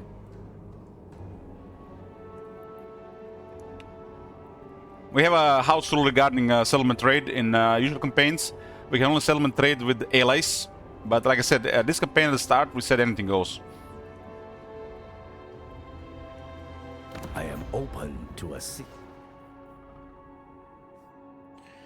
we got an option to attack Goldtooth or attack Grimgor. Diplomacy with Grimgor might be an option. Let's have you then. I'll hear what you say, so I can shove the words right back down your throat. If I open diplomacy with Grimgor, he's going to start a war with a stronger faction.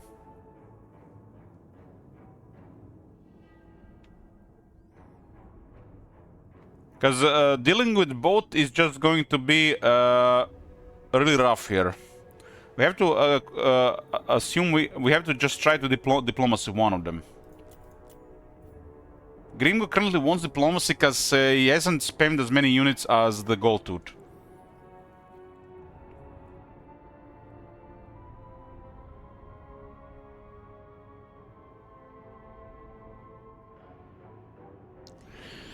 Well, you guys want to see what happens if Bhashiva declares war on Grimgor and Goldtooth at the start? Request such a campaign.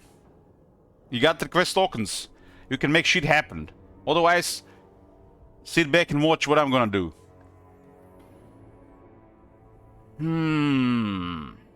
The worst thing to do is attack Grimgor head on. That's like the worst thing. He calls a war and we are outnumbered. Goldtooth is already outnumbering us as is. But he's an easier enemy because of our army composition.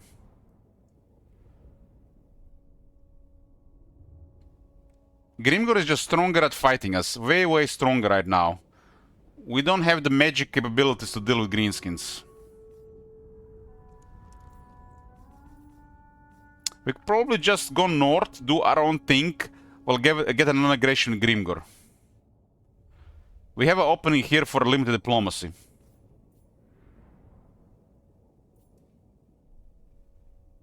While we get more ranks on the Wizard, more ranks on Bhashiva, and a stronger army.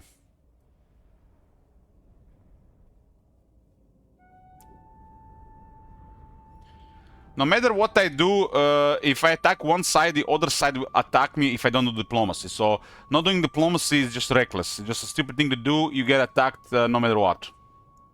Because I've played this game for thousands of hours. I know exactly what's going to happen with over a 70% chance.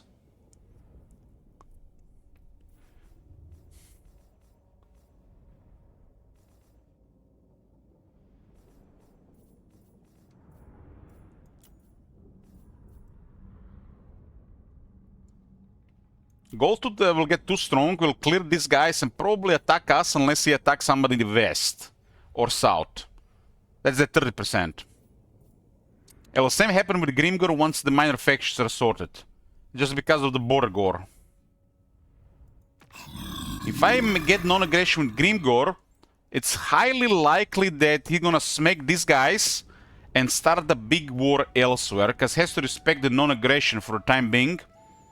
Unless he goes AFK, enough time passes, he breaks non-aggression, and then AFKs more, and then declares war on me instead.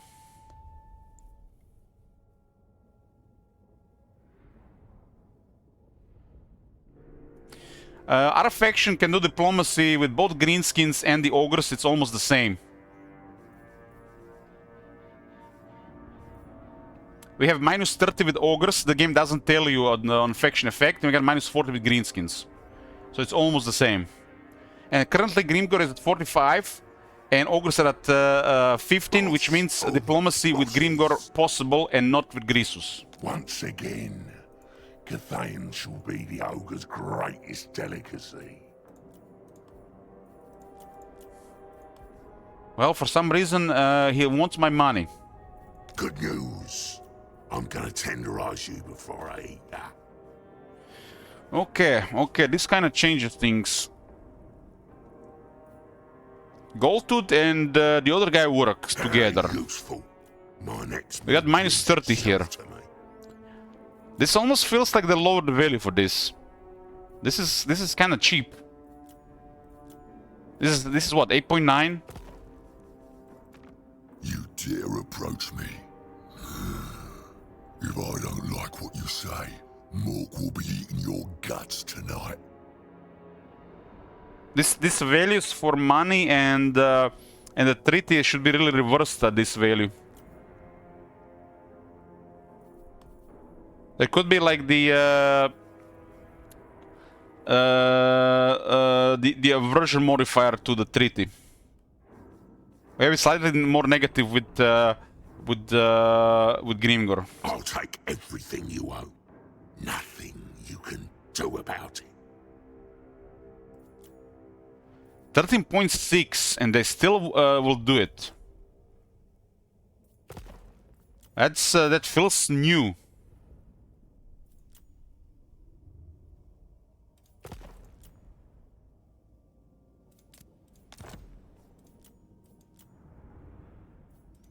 We haven't seen if Goldtooth has sided with these guys or not, so if I open diplomacy Goldtooth and he decides arbitrarily that he doesn't like these guys because we are dealing with this guy, it's not going to work.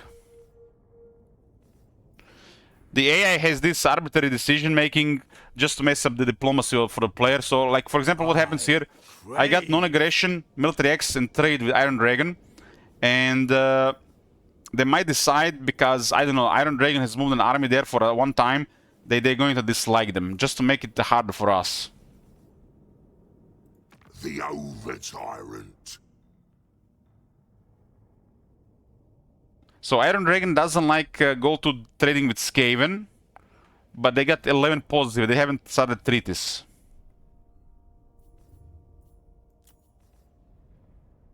The Celestial Blacksmith. And Goldtooth doesn't like Iron Dragon having treaties with me. And this would change if we get a non-aggression. Goldtooth kind of makes sense to work with. They're a strong faction. But Grimgor is way harder to deal with. When do we Blades of Shangyang are ready. Grimgor with Armor of Destiny, huh? Kamau's chosen. Who will serve the White Tiger? So this army costs about 25% more outside this area. And we still have to go here.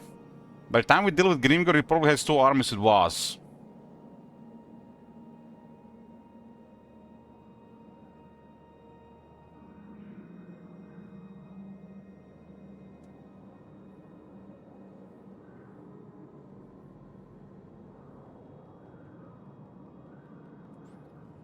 Goldtooth might be a little bit more on the passive side of things.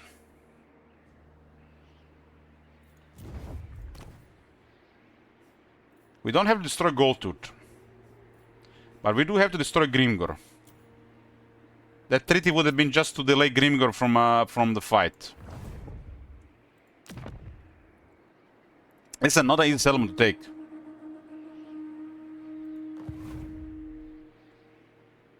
My prey will not evade me.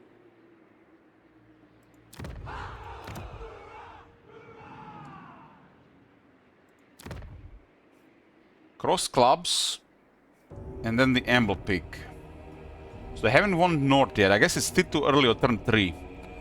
So we have an option to reinforce the border here for Goldtooth. And get closer to Grimgor once he takes Skarak Vrag.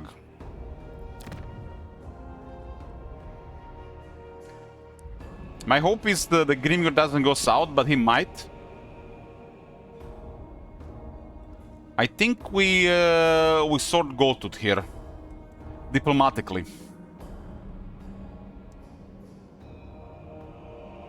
And fight Grimgor if he goes south. Fighting Grimgor until we get more levels and a stronger army, it's a little bit suicidal. We should get Goldtooth on our side and create a buffer for Grand Kate. If Goldtooth fights Grand Kate, it's terrible for Grand Kate. I mean, Grand Kate has no future if they're getting overrun. And playing a Grand Kate campaign where the Grand Kate is not secured, it's not really like a Grand Kate campaign. Same like with the Empire. So gotta secure Grand Kate. Goldtooth is one of these things. Ready for the hunt. So the plan here will be ignore Grimgor and open diplomacy with Goldtooth, and hopefully he opens diplomacy with Iron Dragon. Alternative could be to fight the Goldtooth and get this place. But really doesn't do anything for us. We don't wanna be here. We wanna go east. Secure Grand Kate, get strong, and then get the objective done. Grand Kate comes first. Grand Kate is in a kind of bad spot. It's not with the AM mode, so it's gonna be a little bit better for them. But still in a bad spot. So secure diplomacy with Goldtooth and make Grand Kate strong. We're gonna play diplomatic game with Iron Dragon. We could give some of the settlements to the south to Goldtooth to stabilize diplomacy, pay the initial money for the treaty.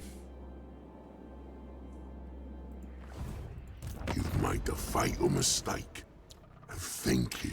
This faction has a minus 30 with ogres, which makes things more complicated. But these values are really strange. We can get a 14 with gold right now. This wasn't a thing before. Maybe because it's just so early. They do have a little low money, so they value money a lot right now. Maybe the trade works more. Which of these trades would be the best? This one costs 7,500, 6,500, and 11,000. To stable the diplomacy, we need 2 of these treaties. And we can't get 2. You can only pay up to 15. If we open diplomacy with our current gold, we could invest against their enemies and trade them a settlement. I see that as alright. Since we opened diplomacy already. Ending goes this campaign, right? Outside this would have been a lot more gold. This faction will reach top 5. Unless Drazot rolls high and attacks them. Which I feel like might be unlikely in the vanilla. This one is very expensive. But it grants us access to their lands.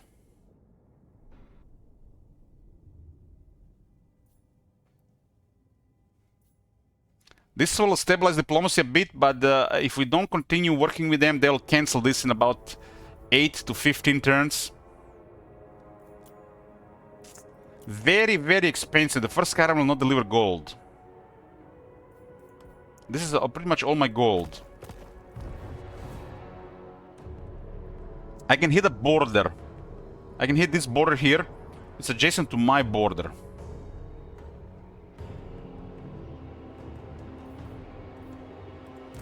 Foes beware.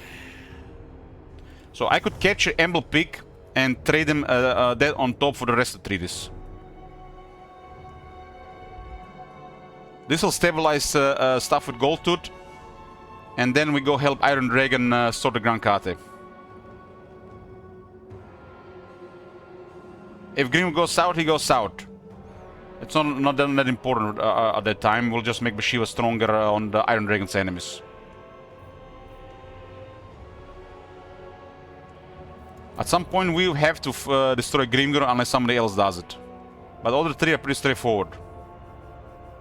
The game wants us to go south, but it doesn't want us to destroy Goldtooth.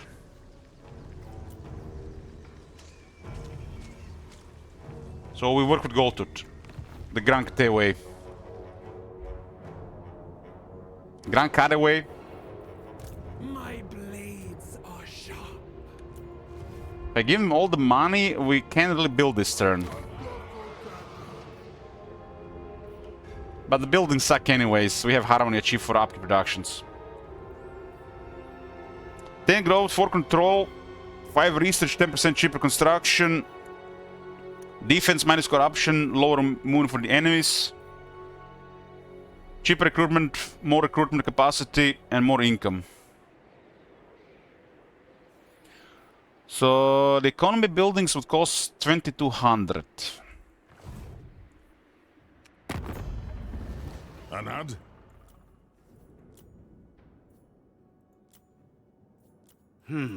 Child, ready What to makes the defend. most sense here, it's the easiest thing to do, is to attack the Sons of the Mountain and stabilize diplomacy with Goldtooth, because Goldtooth is gonna get very strong. Both Goldtooth and Grim are gonna get very strong. But it makes more sense to work with Goldtooth than the Grimgor.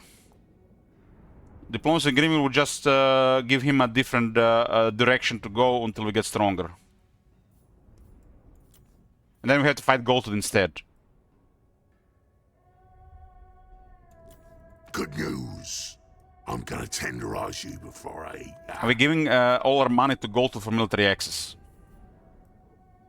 Hardly meat and riches. This is 13 and it grows over time as long as we respect the treaty. But it will not be good enough. It will not be good enough on its own. To make it really stable at minus 30, we need the rest of the treaties.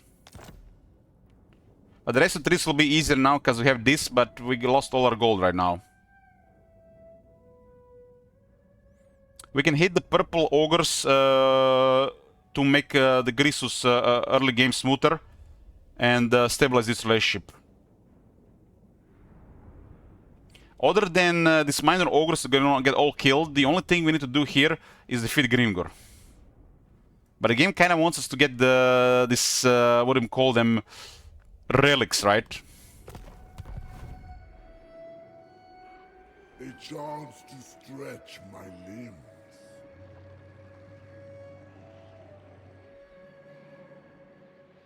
So we should definitely get the one in Titan's Notch for now.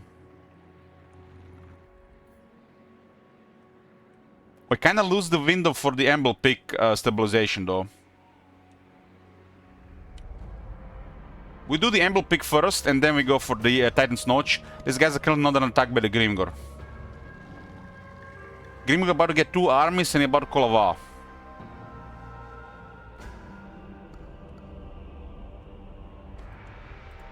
My Katara yearn for action. We missed recruitment this turn. I hope your legs are rested. Chelonian Stance. Recruitment rank for melee infantry and recruitment cost reduction for melee infantry. We'll go this next. Kamao's wisdom flows What was else through available in the us. Tiger Court? Not the Tiger Court, the armies of Shenyang. We can buff these units with Insignias. They can lose 10% speed for 6 defense and 20 armor. That's actually really big. Then this is just for the armies of Shenyang. It doesn't work on the Tiger Warriors. I wonder if Gold would change his mind regarding this. This faction will play very diplomatically.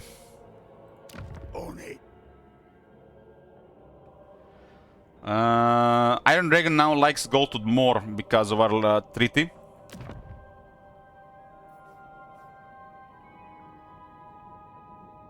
And Goldtooth hates them less because of the treaty with us. We need Goldtooth and Iron Dragon to work together, and they're basically best pals. They should be working together. We are just the third one in the mix here. I mean, we're basically an extension of Iron Dragon, right? With more complicated diplomacy with ogres, because we have -30.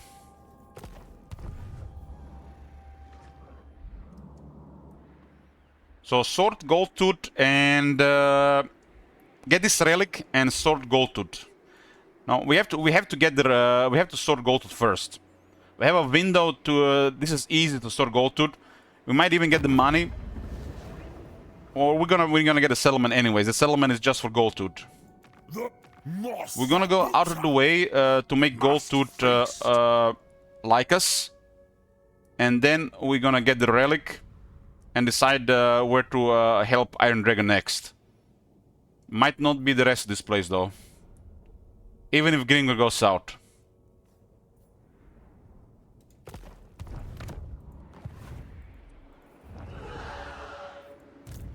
I'll make it look simple. Okay, get me... what is a... research and cheaper construction. Should have picked the caravan for money. Now that I know what this Shenyang is.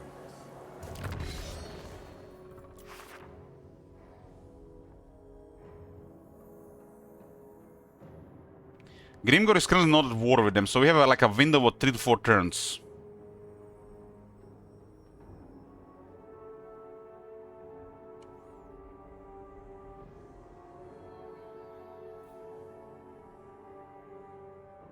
Okay, we don't really care about this. Zhao Ming's missions, turn this off.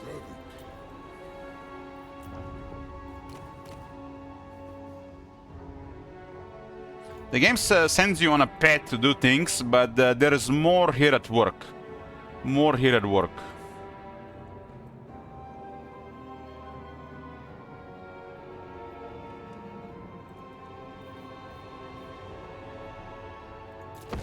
Not getting extra military makes us a bigger target from Grimgor alone. But we can get some more troops next turn. I missed the recruitment this turn because all the money went to the military axis. The Grimgor might actually just murder all the ogres while we get the purple settlement. We'll just go around if that happens.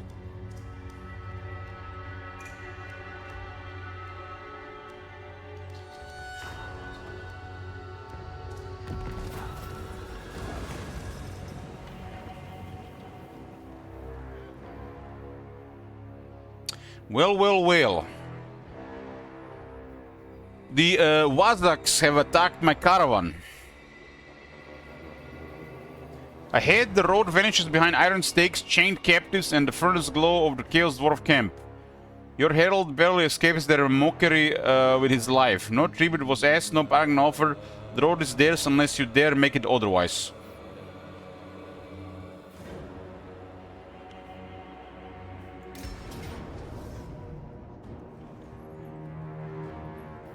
They got a fireball guy. Let's see the updated Sky Lanterns. They attacked the caravan.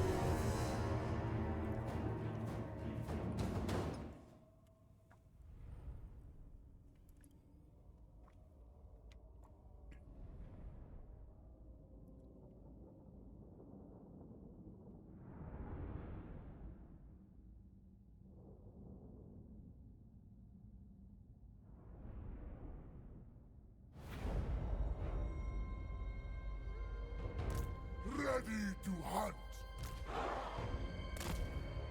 Gonna try to use the air advantage here. And we do have two stalkers. Stalkers are kind of like they're death runners. Warrior stalker. What is shooting? Chakrams?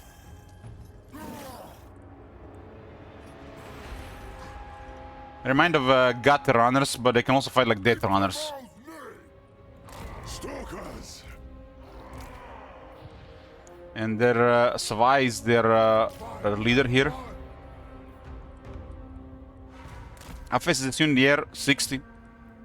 Warriors. Spears! Command might. Wind and fire! So I.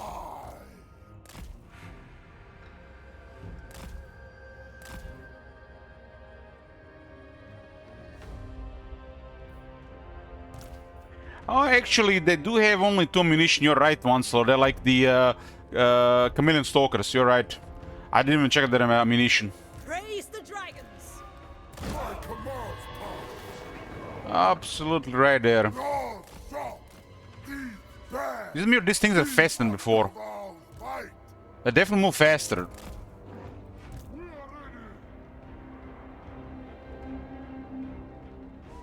They're definitely faster. Bringing harmony! I didn't say that in the patch notes. Sun Yang sends us! Never conquered! The range indicator is not right. They're already shooting. Move as the wind, minds as one. They made them quite fast. Bringing harmony. The celestial faithful! I kind of like the way they respond now. All hail Bhashiva. As Bhashiva demands. Sun Yang's faithful! Minds as one!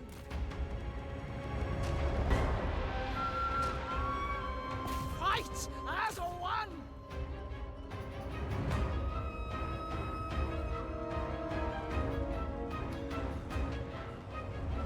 This is all how I imagined this unit really. Praise the dragon. They were so slow before.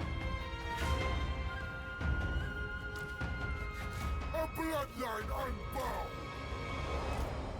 Repositioning! I'm pretty sure they had like 30 speed before. They're like twice as fast. Cathay. With joy! Stone and steel! This is literally like a better Harmony! outrider now. Like the regular ones. Order and balance! Never conquered!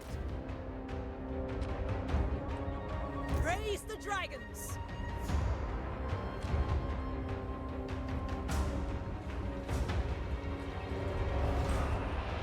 I like this a lot. I like this a lot. Guided by ancestors. I mean, it's not like they're a unit like this. It's kind of like a sled fighting style. Except they will not be able to ram stuff. They just harass the enemy approach. They have a Harmony Amplifier and they're Yin, so they're very good against above melee units. Sun Yang's You want to keep these guys above Spearmen or Jet Warriors. For the moon dragon.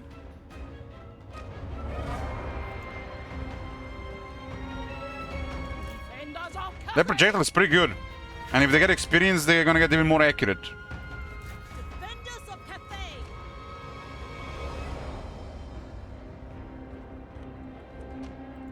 Warrior stalkers.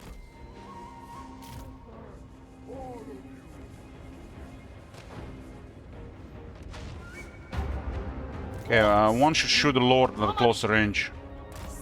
Wow, they're so responsive. What is this shit Kildorf army attacking our caravan? They can't even handle our air. The celestial faithful. Nothing will stop me. Fight as one! The closer we are, the more accurate the unit is. For Cathay! So this should be enough to deal with the Lord. The dragons! As they get higher rank, they get more accurate.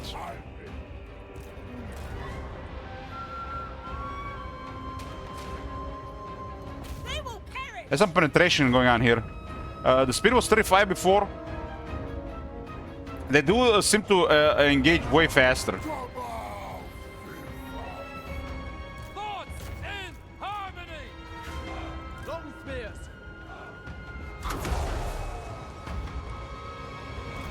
Never conquered! Restore order! Tiger Warrior. Our place for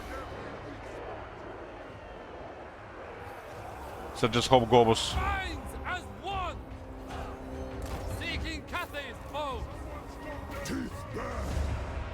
Sheng Yang's faithful! We are ready. All hail Bhashiva! Tiger Warrior stalkers. Deep bear. Tiger Warriors.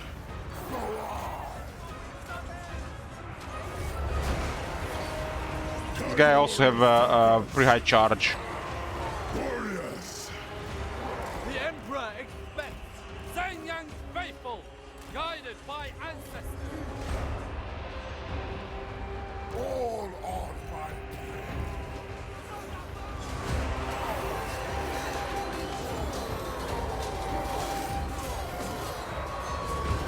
Really good damage on these Tiger Warrior Stalkers. Very good against armor. Marching as a one! For the Emperor! Spill the blood. Immediately! Sheng Yang sends us! Warrior. Minds as one! March in ordered rank! Tiger Warriors. Right. Defend the realm! Order and the banners! Nice surprise with the Sky Lanterns. I expected good damage, but the speed is a surprise.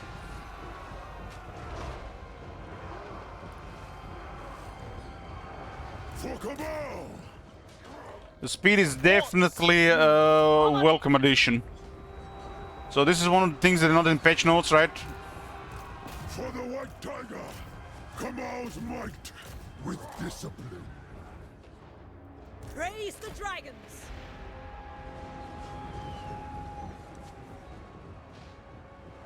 Warriors. Warrior stalkers. In Cabal's name. Never conquer! We read about the what they call the. Look at this range. They got 181 range, right? But they're shooting way further away. It's almost like kind of some kind of air extra range. Look at the range. It's like 240 range at least. Maybe it's like because they're in the air. This has been off in Warhammer 3 for a while as well. Move in formation! Especially on the skirmish units.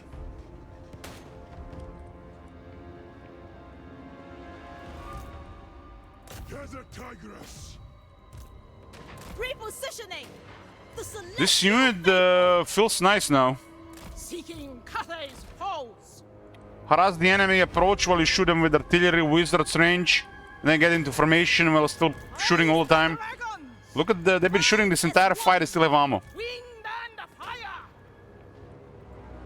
Guided by ancestors! And they're low rank. This unit gets way better on higher rank. guided Higher by rate of fire, ancestors, better accuracy. Defenders of Cathay! Sent by dragons! It's not gonna be like your top unit in the army, but it's definitely gonna be noticeable performance now. Minds as one!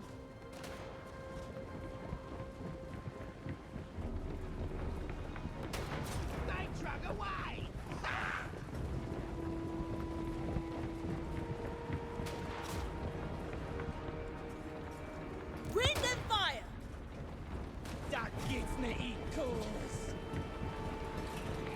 So this is where the guilds of Kate are. They are snipers in the army. Bringing harmony! Move as the wind! Defenders of Cathay! Sun Yang sends us! Let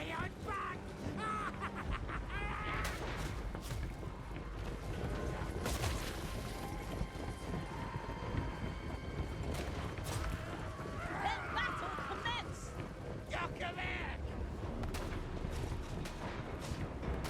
Stone and steel! Seeking Cathay's foes! So if you turn the unit around, they actually can fire from more angles. Repositioning!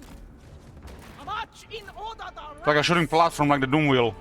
Thoughts in harmony. Order and balance. It pleases the dragons. They got 4 gunners, but they're facing directions. Sent by dragons.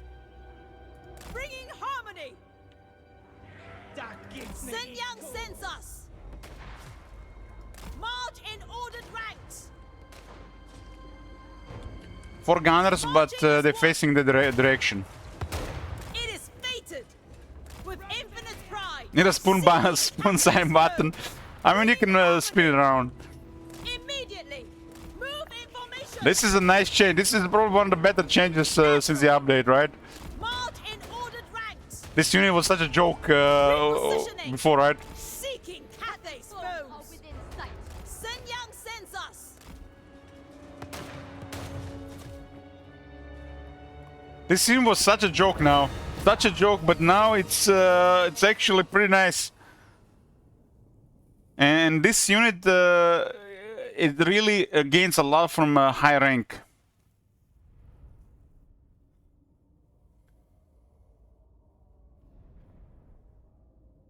"19 lanterns. Why 19? Get 20.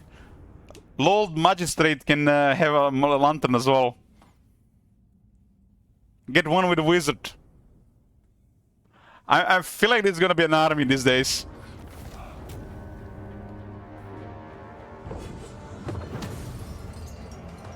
What the hell, these guys even attack this army where we got air superiority?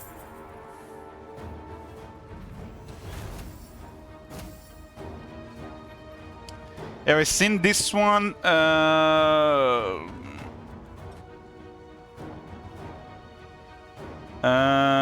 We've seen the teaser, it was like 1 minute, yeah.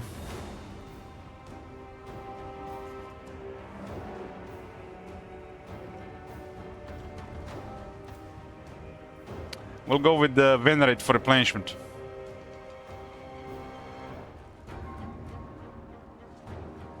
This is such a nice change. This is what I want to see, right? Sky lanterns are finally decent.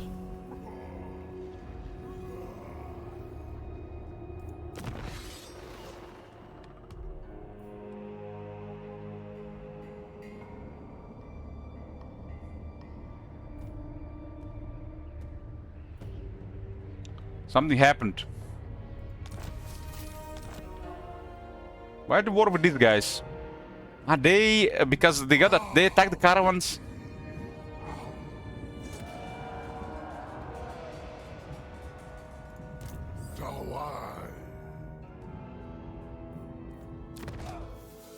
They actually became at war with us.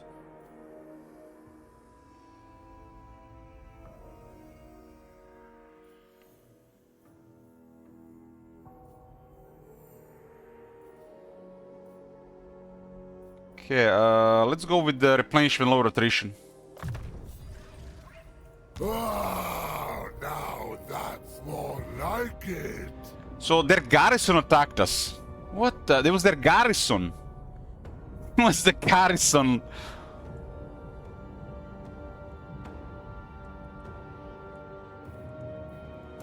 Bhashiva. Roaming with purpose. I have to go around for 2 turns. Hopefully this element is still there when we arrive. Operation Sword the Goldtooth. Give me a reason not to eat ya. They like that we're at war with Overlords of Zarduk. Look what happened. They went to rank 3. Just like that. You see how insane our neighbors are? Grimgor actually taken some loss, hasn't called a Y yet. The gold tooth since the Omens of Destruction have been crazy.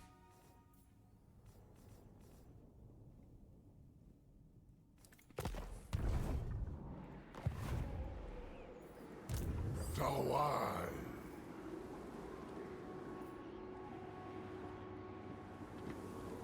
Swift and lethal. Do we even have time to recruit something here? for Bhashiva. I think it's okay on this one. Come with me, brothers. Go for dive there closer, the garrison is crazy there. Prophecy runs through my veins. Foes beware. The silent blade. This is a really easy target if we get there. They probably ought to hit this first. Or at least stay another 2 turns down there.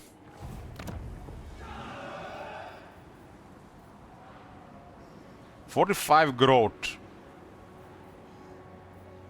This is the yin and yang combination. Go some economy here. What is this? This is a wild game. Got force here. Oh, we'll get that. Tigers selling first.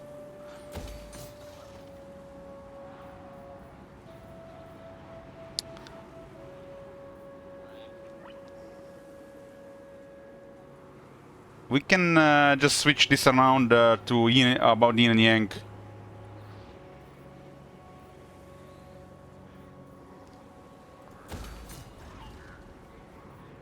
I have Yeah. Grau's fury. 232 iron favor. Will this give all these units this, even the ones in the caravans?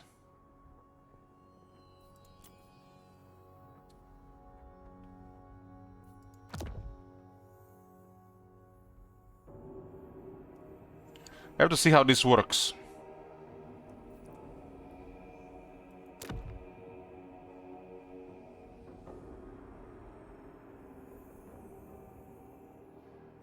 It's like a banner. It's a really good thing here. Let's see, let's get this one. Do not squander this gift. 10 additional insignias, 101. Recruit 6 Jet Warrior units. It's retroactive. We need 2 more. Currently, I don't have that building for those units. Kamau's chosen. Regiments around are available in 5 ranks. This is the insignias. Insignias are like scrap. My prey will not evade me.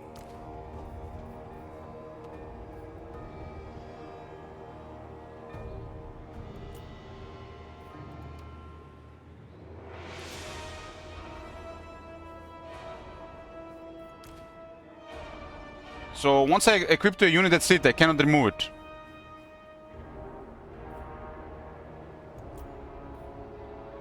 They got plus 50% range and plus 3 AP weapon damage.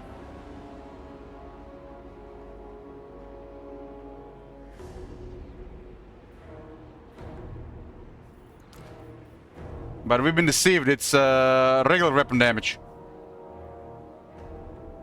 But the range is still good.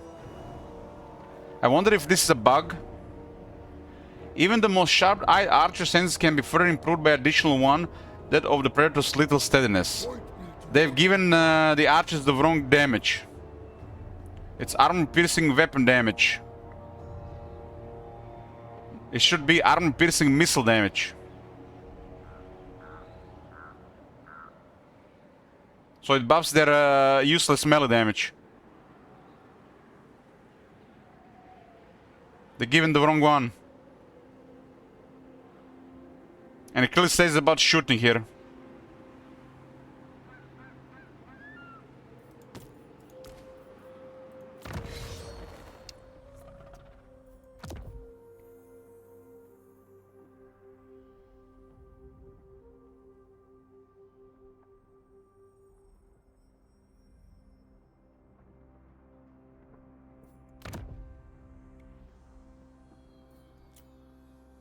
Okay, let's get more capacity as well. Time to sharpen. So insignias are like scrap upgrades. Kamal would not let me fail. That's a massive oversight, cause 3 AP damage is a lot for the shooter.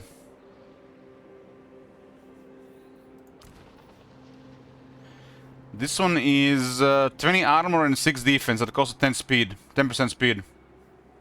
Make these units actually a lot tankier.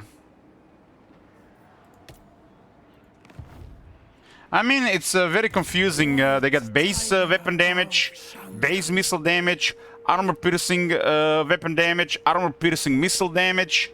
And to make things worse, they use these things all around, one without the other or together, instead of using just combined weapon strength or missile strength. So it's easy. It's really easy to mix. But that's a mega oversight on this one. Not the first time there's been an oversight like this. It is time to pounce. Fight with honor. I'll be patient a couple of months, no doubt.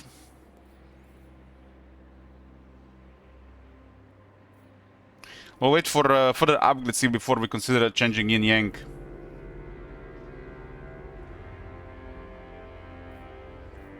Do we have any control here? They get +4 control. We're actually gonna need control here.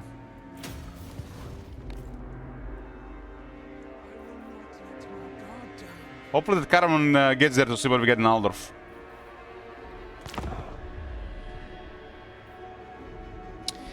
If Goldtooth gets that settlement before us, it'll complicate things, but I might have enough money for another treaty.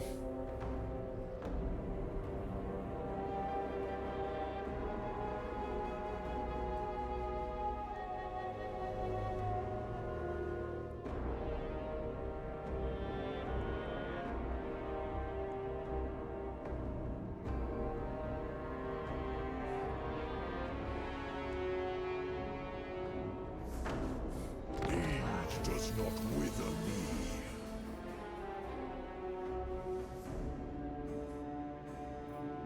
Desert Tigress. I think I can attack next turn, surprise attack. That'll be perfect. Oh shit. They're already here. This'll do. They're already here. So this complicates things. Like I said, the ogre stuff, stuff is complicated. We got a complication here, and we got what, unusual location. Pextry Pawnbroker. Give me a reason not to eat that.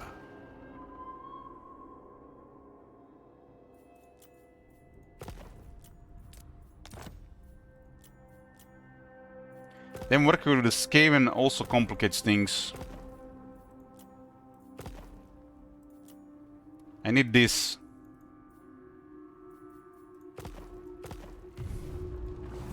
I should have was send them a caravan for money. The white tiger fears nothing. Boundless energy. So 3 turns have just been wasted for nothing. I mean, I had to try for this. This was the easiest thing here. We need to get some more money. I am open to assisting your ends, so long as they do not obstruct mine. Yes. The Celestial! Favored daughter. She has no enemies. Wow. I crave. Okay, this looks okay. I understand there are important matters to consider. The Iron Court. Gotta get trade agreement with Goldtooth before he goes ultra aggressive with his military. He's currently rank 3. Karakaran is rank 2. What the hell? Ready. Greetings. Let us speak quickly, for I wish to fight. Our caravan needs to get to the Empire, so we can't join the war here.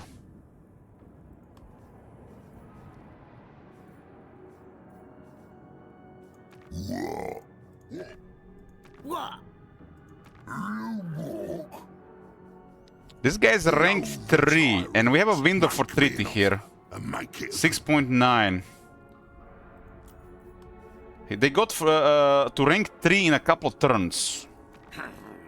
What? More carve. Oh, the boss. Yeah. There are vampires here. I guess the vampires make sense. How much would Ungrim pay for this war? My caravan might get killed because of this, though.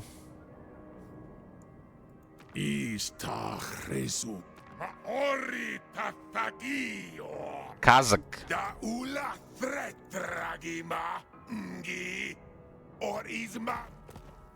They're not paying anything for it. So no enemies from Miao Ying. They have the Center Lords of Jin Shen. We have them on the border here, so they would go east. Kinda wanna get Yeti Picker relic first. So that is no good. One rug. Golto is probably just gonna occupy that one. I do have military access though. Ogres eat their way out of any problem. They actually care about this. Okay. Okay, this works. This might be stable enough, but to make it 100% stable, we'll also need non-aggression. If I march through, we're kind of like a half a turn behind. Gracious wins. This now gives us 2 treaties to grow over time. At 25 now, and we are currently at 4.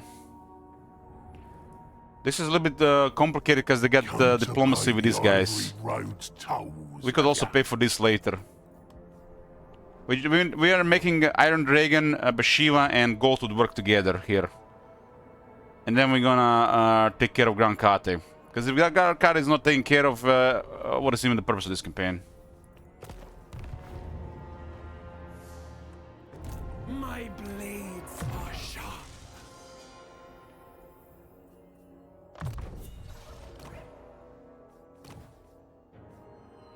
Team Master. Foes beware. We can actually get money for this. Team Master and Silk Weaver crop, and we can get what, 750? Silk Weaver is uncommon.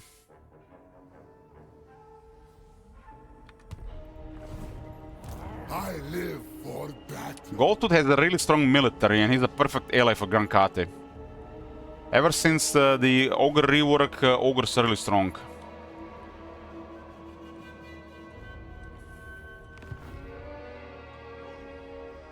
Ready for the hunt.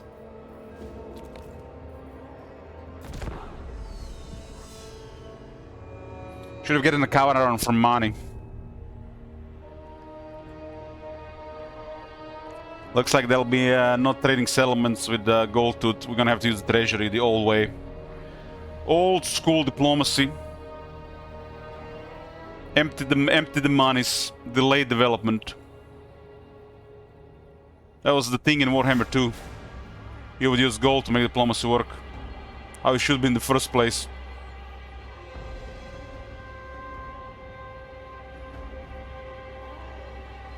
It's just really expensive. We just have to slow down the progress. But what progress? Like, this is more important than any progress. Nothing else really matters. The ogres are so powerful, and you get them on your side, Kate is protected. Nice, welcome. Well. It sucks to be one of them peasant long spearmen. Diplomatic relations plus fortune with Goldtooth. Well, I hope you said goodbye to your families before you left. Feeding time. There is a stench on the air, the unmistakable aroma of cooking bones. A band of ogres burst forth, drool dripping from their mouths, they look on hungrily at your retinue. The leader shouts his demand. They let you pass if they can eat some of your meat.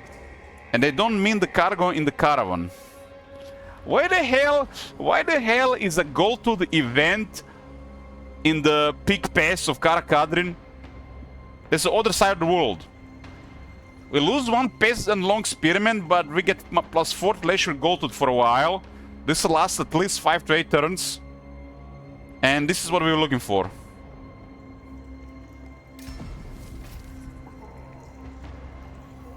Perfect. Well, Grimgor is online. Next is Wa. I impress even myself sometimes. So it said plus 40 relations with the gold tooth, but we got 50.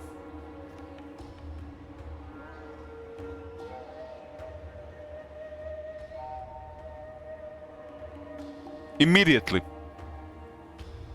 It's gonna take stuff like this applies immediately, but it takes a couple of turns to go in the full effect. You see, it's like minus 70 right now, going towards 49. Don't worry, the Noblars don't bite. Usually. And we got this event being in here. No, my bad. Was here. We got the event in the Empire. I guess there's ogre camps there as well. But it was a goal to the event. That is strange. These guys are getting wrecked by the wood elves. Approach and make your offer. But I make no promises to my Ostermark goes down fast, so we'll just get their money here. Of course. Caravans do show you a lot of the world, and this means also a lot of diplomacy. Ready? Onward. Fight.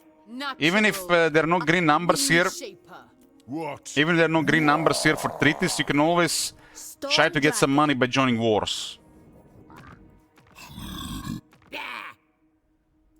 What? Ice Queen of Kislev. We have a plus 10 with Tsarina.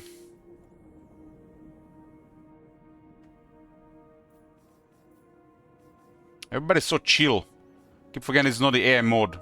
So, We got 10 in the Empire as well. all right. No.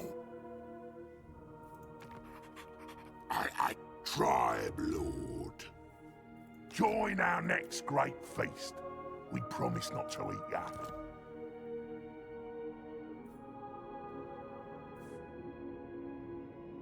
What is their relation with this clan? We currently don't know, but they're going down.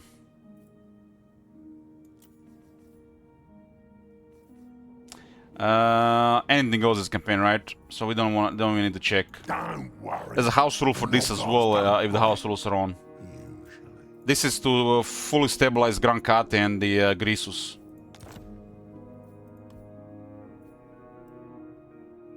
That's how you pay tribute.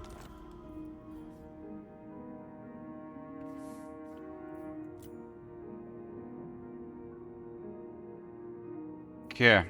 Next stage, Grisus opens diplomacy with Iron Dragon. Now we have just made a path for it.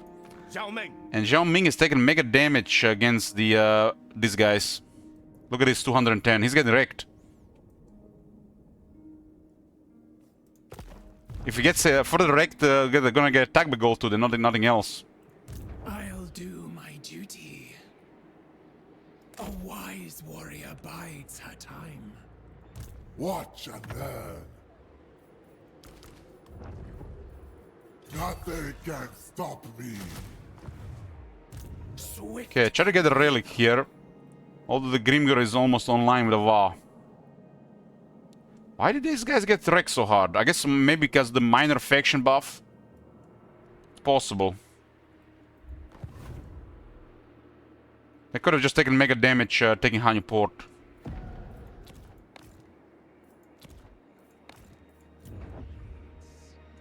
Mesmerizing.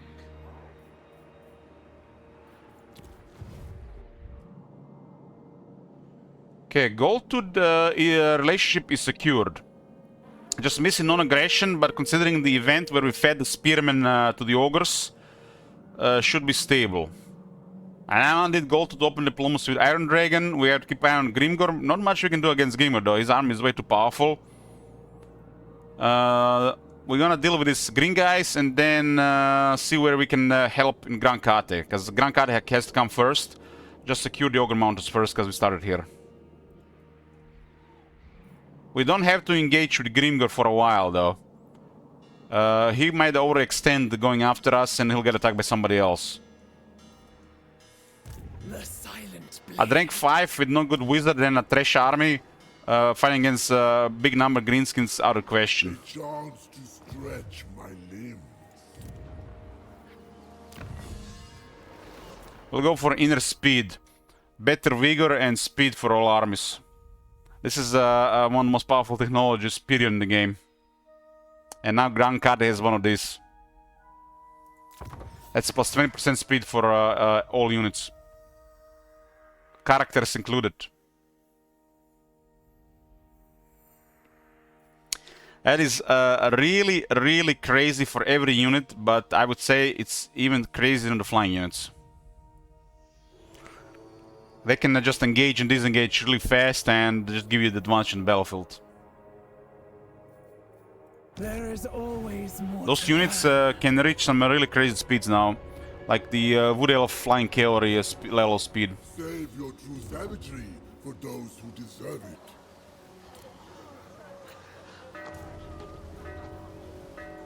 Grimgor might declare war here, but nothing we can do about it.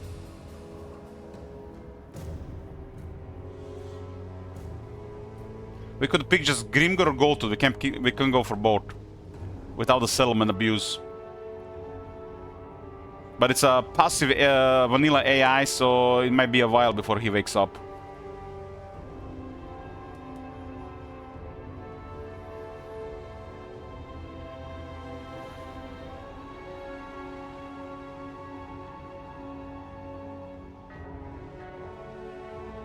When it is time to pounce, fight with honor. There's a relic here, so we need to strike that before Grimgor. Construct 3 buildings that contribute to harmony. We get a almost useless item in 3000 gold though. Fear my roar. This guys build up a large army there, so it'll be a bigger fight. Dares to challenge me. The white tiger must pray. Their army is in the other city though. Everything for the victory. The peasant long spearmen don't have the leadership, but if the formation is big enough, should hold. Kamau's chosen. You can all learn from me. Here now and also +1 rank.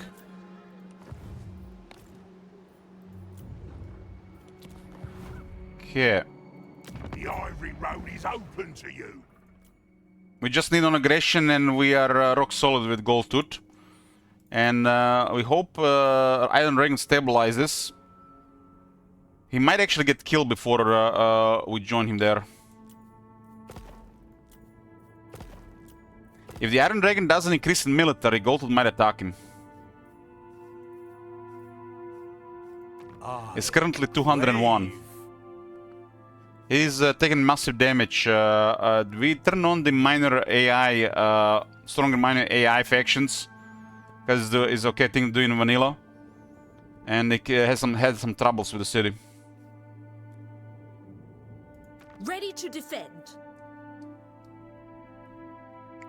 You can totally notice how passive these guys are on the top.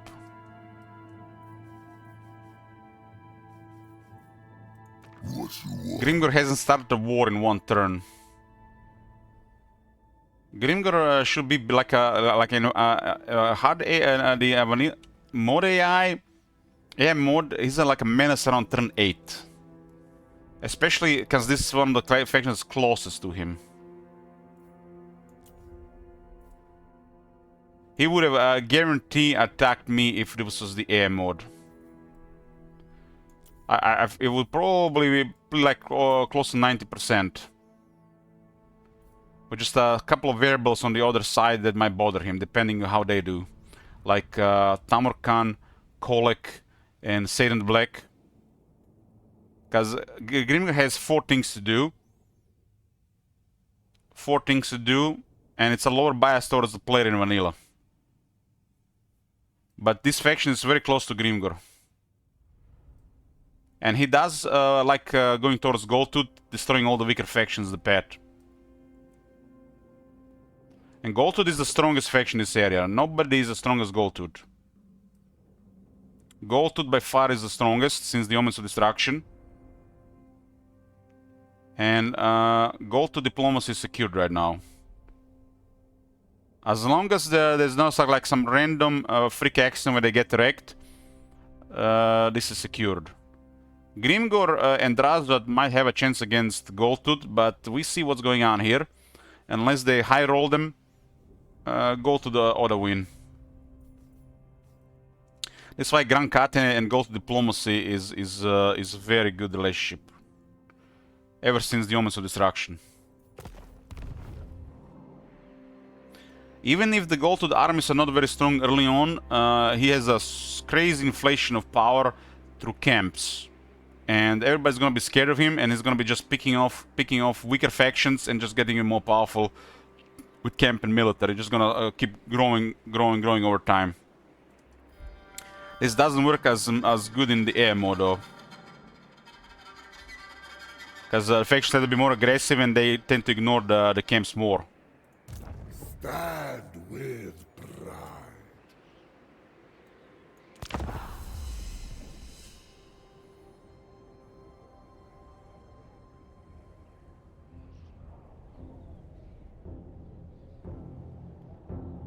Need to secure the relic from the Green Ogres. And then help Iron Dragon in Grand Kate. That's the plan right now. There's a chance the Iron Dragon gets overwhelmed, considering the losses recently.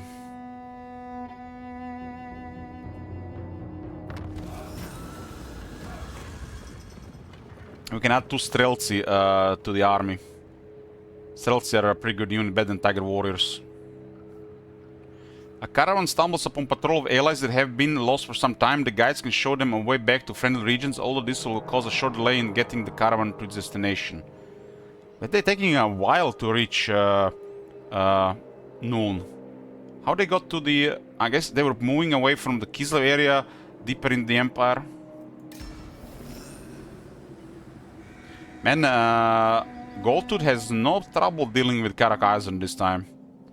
Remember in the, what was it, Nurgle campaign? But it was with AM mode. They actually made peace and then went to war with me. I think it was in the Nurgle campaign.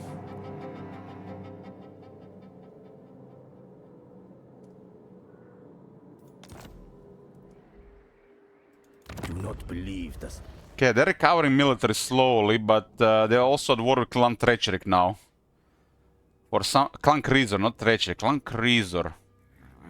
Skaven warlord. I thought it was a Clan Treacherik.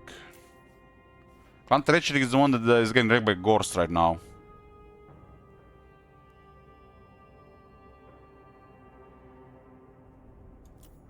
Must feast. Goldtooth is taking some damage finishing off the dwarves. You're all right, despite your lack of a gut. Need to secure this and be golden.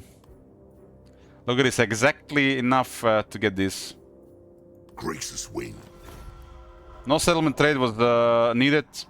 We got the non-aggression, military access, trade agreements with Greases at -30 towards our faction because they don't like the Tiger Warriors. And now we got a powerful buffer here that hopefully doesn't attack the Iron Dragon. The weakest faction on his border, it might be Iron Dragon. This Chaos Dwarfs in the west got wrecked. I think we asked them to join the war against the Chaos Dwarfs. Greases likes to keep the smart ones close. If they don't have any enemies, they're more likely to join the war. 0.9, we don't have the money for it though. They didn't open any diplomacy further. Dripping Fangs all the way here, huh?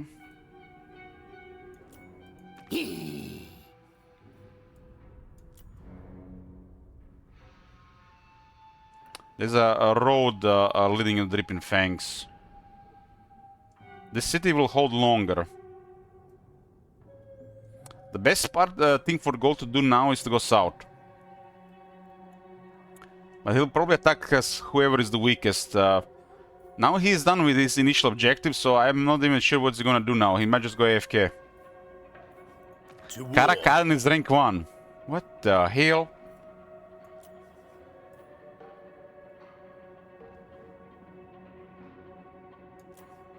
Yes. Sig. Yes. Most of this faction don't have any enemies. Von Draken. The nation. Like, look at this. Like, just classic vanilla. Reichland, no enemies. For Verena No and enemies. Rome. Yes. Who call? What? They're allergic to declaring wars in vanilla. Ready. Born to rule. Kislev has no enemies. How's that even possible? Kislev and Karakadan with no enemies this early in the game? What? Miao Ying. Miao Ying, no enemies. One of the most difficult spots in the game.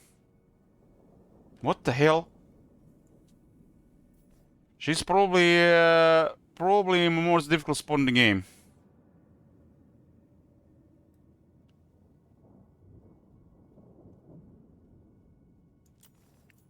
The Empire. I will listen, but my time is... Affirmative. Yes? The Sel- Agreg Ekdak. The gold actually likes this. I like the gold to go after a weaker faction. I don't want the gold to attack the Iron Dragon, which is a small chance. They're biased for diplomacy, but if one side is too weak, the war might happen instead. It happened in the past, at least with the hard AM mode. We're mentioning the hard AM mode because the vanilla AI is too passive. It's the way to play the game. Join our next great feast. We promise not to eat that. This is okay. It will just shift him west. That's how you pay tribute. So right now the only thing is missing gold to the opening diplomacy with Iron Dragon, and this is golden. And we're gonna be doing what? We are gonna Mogate Yeti Peak. Yeti Peak, right?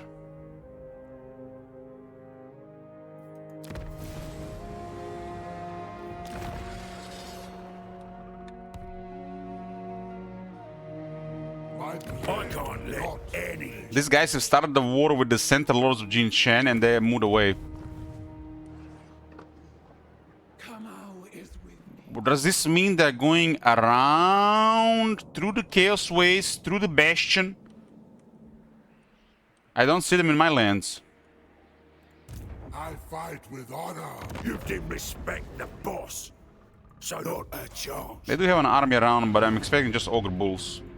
Desert Tigress. They won't see me come I think they went around.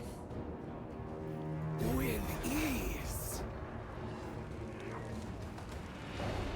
Be cunning and ruthless. This puts us very close to Grimgor.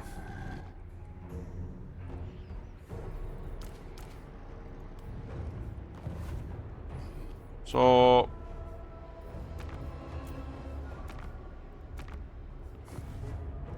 we can deal with the green guys. Make your offer. Grimgor is currently ranked 30 and he's looking for enemies. Kill you right where you stand. He's probably gonna attack something a bit easier on whoever is weakest on the border.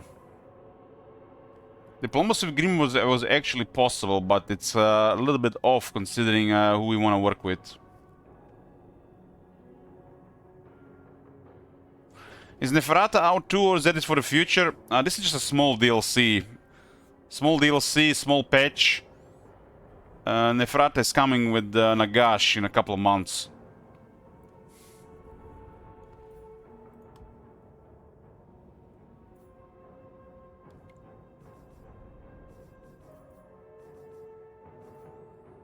So we'll get this relic and then we're gonna go see what we can do to help Iron Dragon get up.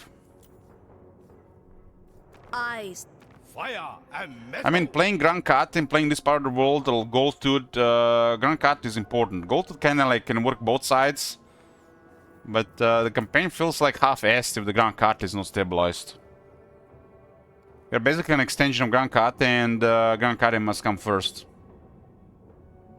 What does it matter if we complete our short-term goal if the Grand Cat is literally collapsing?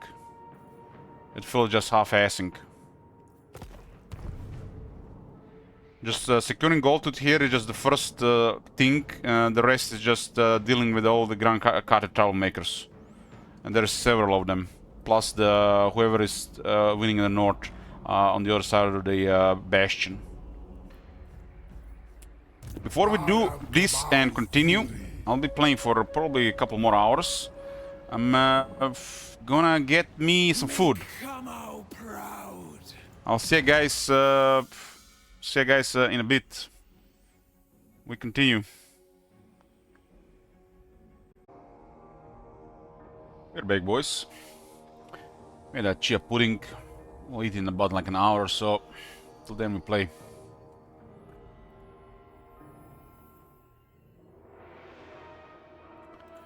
So past midnight here.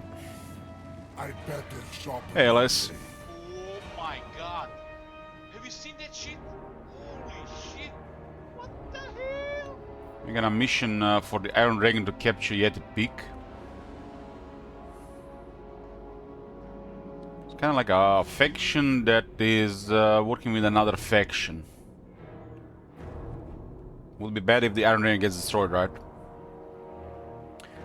We make like how did we make this campaign? Who this hell is giving? We're trying to get a favor over the destroyed faction. Sink your teeth in. Wonder if anything else even happens if he gets destroyed. I'm really overwhelmed here. Without fear. This place needs my leadership.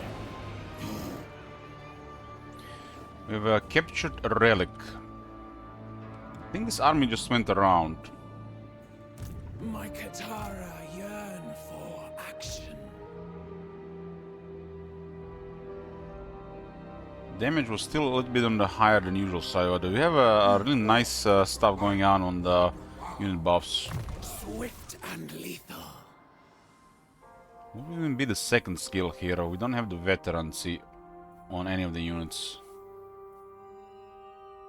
I guess it could be built around some regiments of renown.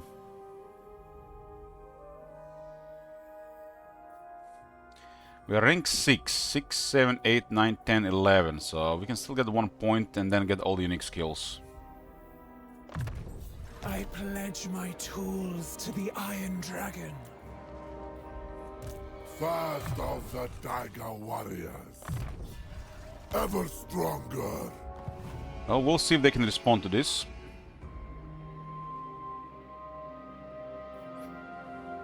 We did get a second relic.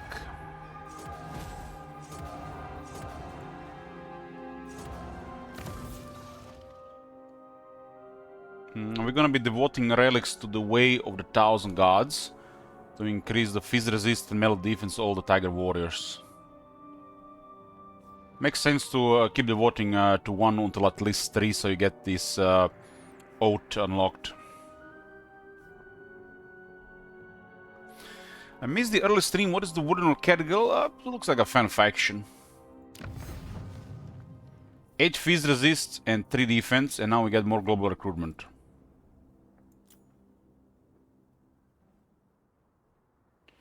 So we'll be devoting all here, just because it feels what they need the most.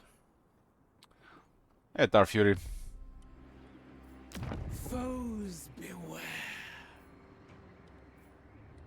Money's tight because I use all my money to get treaties with Goldtooth. since we got minus 30 diplomacy at the start. With these guys down, I think we just go south.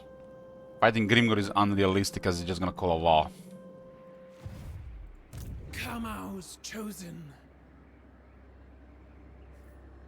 Can we get another one on this? Insignias, we can. Watch and learn.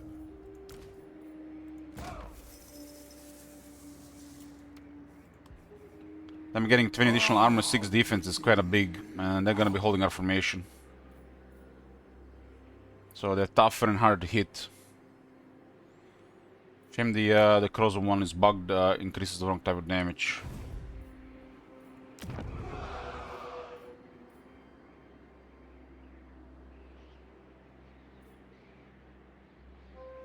So control here is barely manageable. So we can go with minus 3, with 3 more. Not like investing any resources here now, it's even gonna do anything.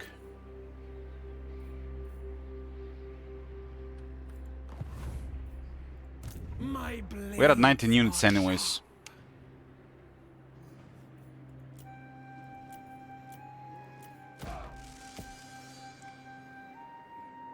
Okay, we'll deal with the Mountain Eaters. We do have to destroy the Mountain Eaters for the objective. Grimgor will be the last thing, but right now Grimgor is just not realistic.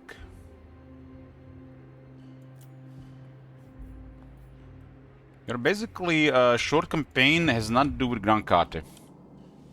The entire Grand Kate can literally get overrun, defeated, and this faction wouldn't care.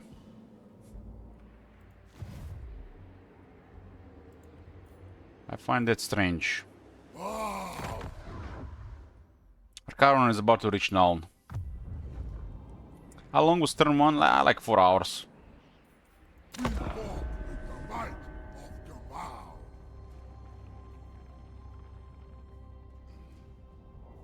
The worst thing that happened right now, Grimgor declaring war, and this used to be like a guaranteed to happen in Legendary, now it's just like maybe happens.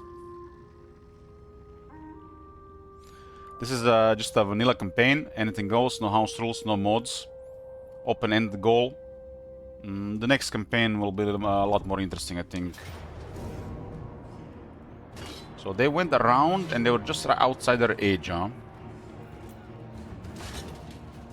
Open field battle with this, with 2 spearmen, we just did. So it looks like a lot of casualties for them.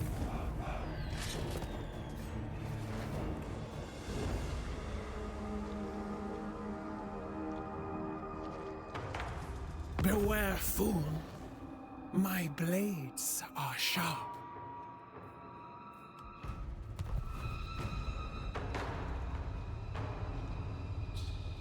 Point me towards the fight. Thought they were going north, but they actually went south. And they were right... you know where they were? They were here, right where we couldn't see them.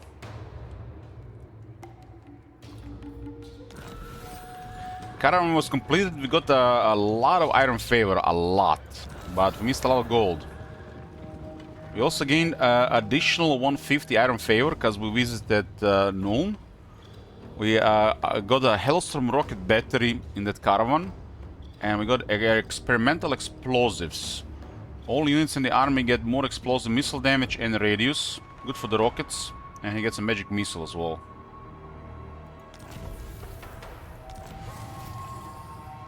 There's a relic discovered in Erengrad. Can we send a caravan to Erengrad?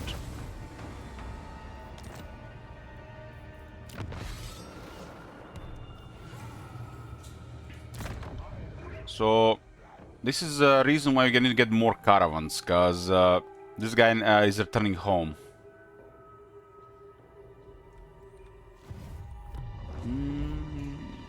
Let's see. Resort caravan. That's a bizarre. It's actually a weapon here. It should be like an enchanted item. Silk Weaver is okay here. It stacks well with hidden stores. I like to open with the blue skills here.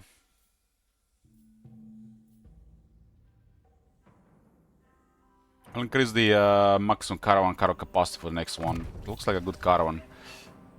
Caravan is one of the most fun things of Grand Kate campaigns for me. Claw speaker. Here. I am the very image of Gamal. We have to hit this, otherwise they're gonna hit the rest of the settlements. No one tells a tyrant what to do. Don't worry. The Noblars don't bite. Usually.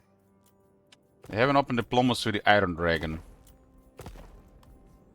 And the Iron Dragon is recovering slowly.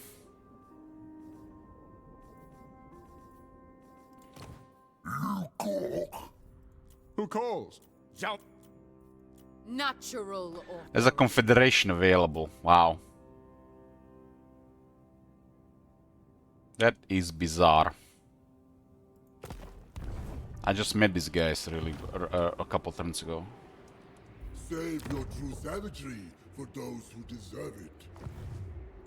So what are we gonna do about this? What are we going to do? A chance to stretch my limbs. I guess we're just gonna retake the Blood Peak. Fear my roar. It's a little bit whack-a-mole because we have to go two directions, but then I can go two directions as well. My prey will not.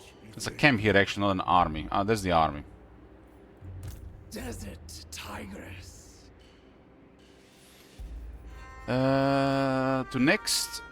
To unlock the next rank, we need to fulfill Jiang Ming's goals. Which is basically to capture the Yeti's Peak. And outside this, 6 Jade Warriors. I was planning to build a Jade Warrior building in the Blood Peak.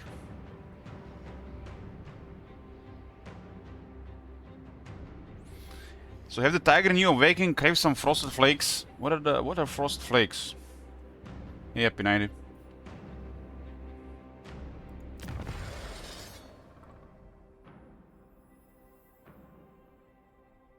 American cereal? I don't need cereal.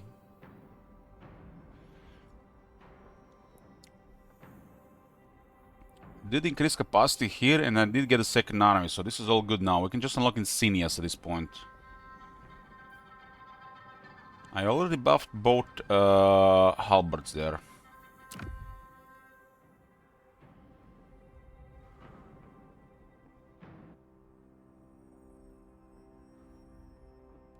Wonder if you can apply more than one. This is range, right?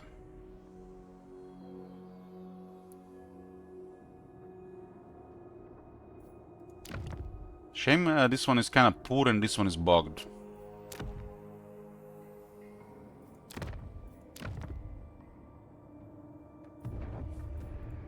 Ready for the hunt.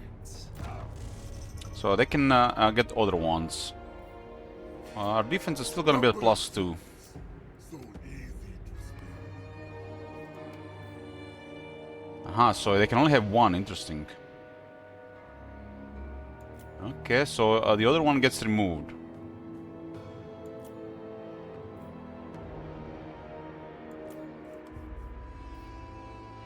Celestial Emperor Insignia is way better. I thought you could be able to equip more of them, it's just only one. Units can equip one Insignia at a time, roger.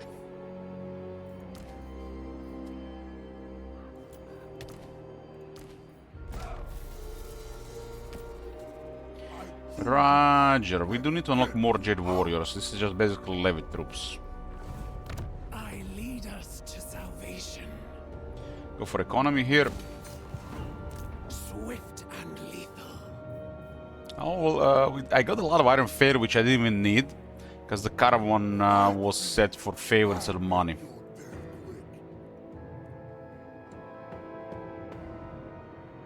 We have exactly enough movement here. The prey awaits us.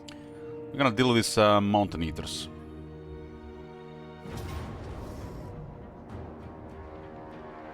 Most of their army is damaged, huh?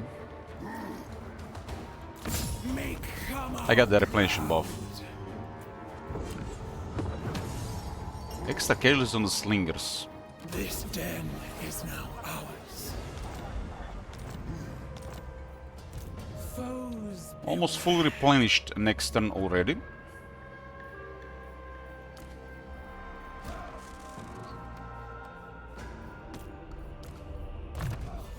Rank 8. Saving skills to unlock all the unique skills on rank 12.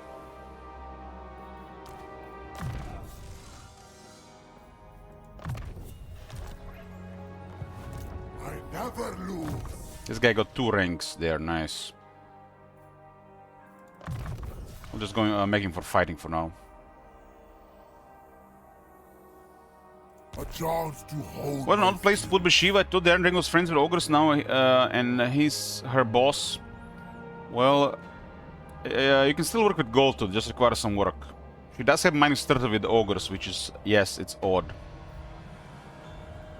But with just gold, we managed to get all the trees with gold tooth. The game doesn't tell you, but she has minus 30 with ogres. It doesn't tell you on the faction effects. So gold tooth is still part of the plan, as long as it doesn't attack Iron Dragon. It's still very strong. The minor ogres don't really matter. But AI Bhashiva is probably not gonna work with gold tooth, but player can put to work. The glow of Kamal. Stand with pride. March with Okay, we'll clear this and then go to Grand Kate. Settlement did got put back to tier 1.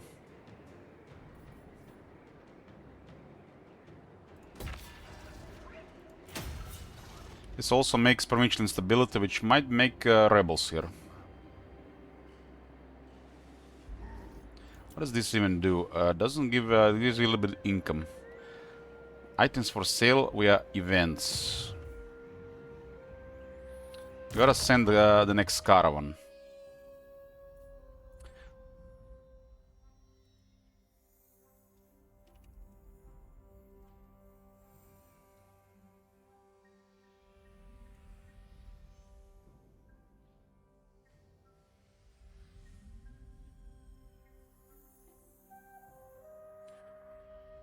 Okay.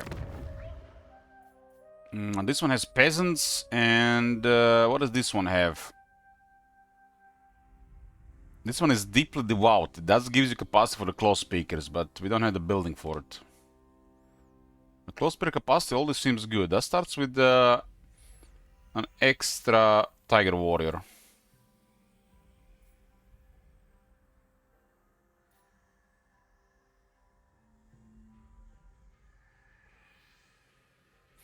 I don't like any of these, and why are there only 2 offered?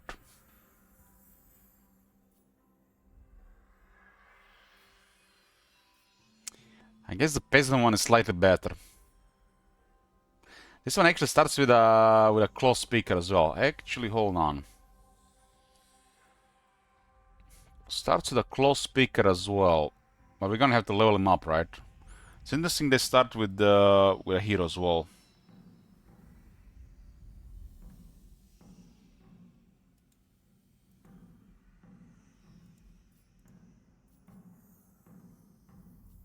I guess considering this guy has the wizard, it's better. It's also extra tiger unit.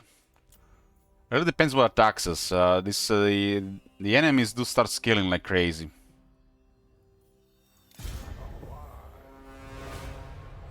And it's a war zone through the dark lands. So Gisro's been captured by the vampires, huh? It's all 5,000 gold. Erengrad has a relic, so we go there. 8 turns.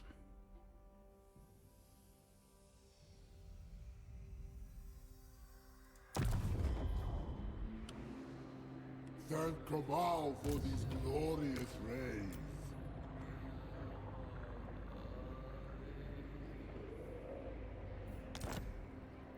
They could not match my will.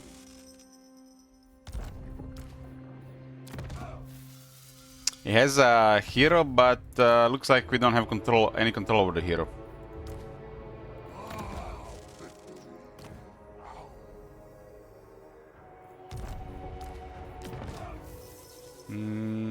Give them... we have one Silk Weaver. No, just one. Watch and learn. So I.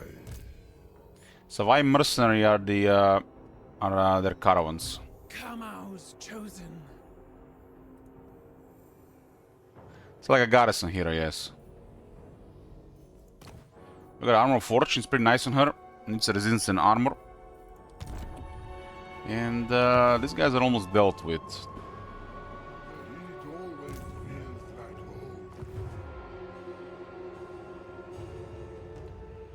Get quite a bit of iron favor. I picked the favor on the first caravan. Gold is a little bit short because of diplomacy, but not like we need it.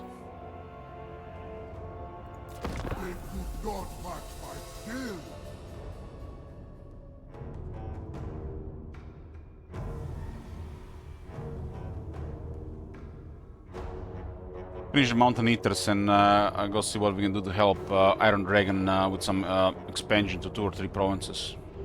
Has to deal with a couple of factions there.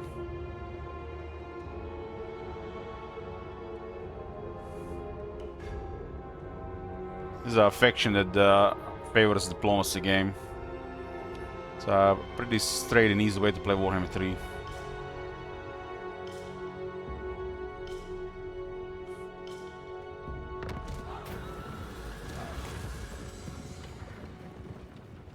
$500 to go faster, huh?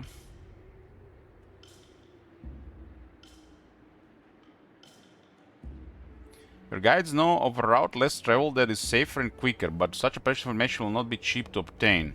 Small share of the current profits will not doubt ease their tongues, the road. It's only 500. Pay the price and arrive faster, the road, maybe. Win 4 battles against the following race, Greenskins, and we got the Blades of Shenyang in 5000, so supposed to be fighting Greenskins.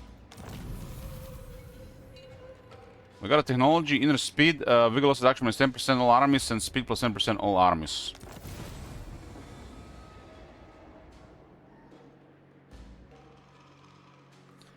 Taoyan the Merciless, Trouble in the Heartland. Kill 1000 enemies in battle, and the Iron Dragon sends another. So this might be the new legendary hero. Yes, the tech says plus 20% speed to all armies. Every character, every unit. And also 10% better vigor management. 10% would be pretty good, 20 is kinda a lot.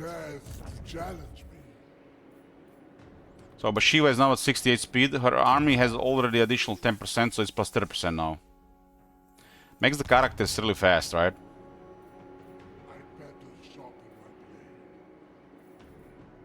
We literally have beastman levels of speed now. I am Kamau's fury.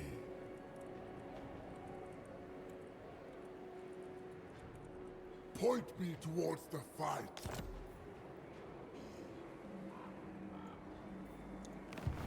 White Tiger of Shangyang.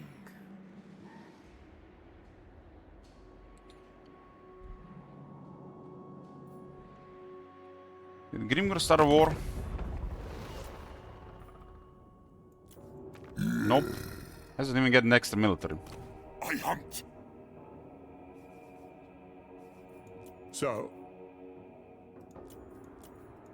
Windshaper. Favored daughter. Karakarn is rank 2, Mama Ying is rank 6. Aye. It's a war with Crooked Moon now, though. I stand apart. This guy is trying to recover. Hold. Listen to what Gracer says. You'll be fine.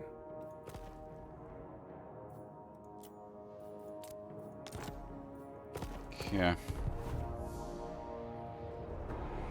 We go left, they go right. The Silent Blade.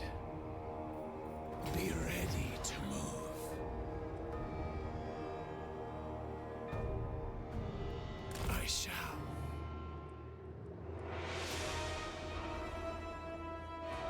Tomorrow would not let me. So we had to divert 2 turns here because they had an army around. And I will. Follow after me. Okay, we are adjacent here. Great. Now they can go around once we go towards them. This is very close to the Belling. Okay, inner speed. We're really fast now. The next one is +6 leadership and +10 armor for peasant long spearmen and peasant horsemen. Peasant long spearmen really need both leadership and armor. We're gonna be focusing tech on the melee infantry. There's a technology after for Tiger Warriors.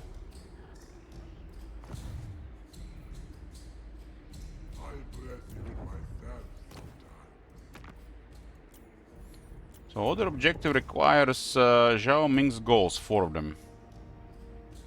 And spend 1500 favor. Pretty straightforward.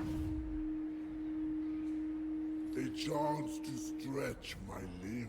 The favor is actually quite a bit from the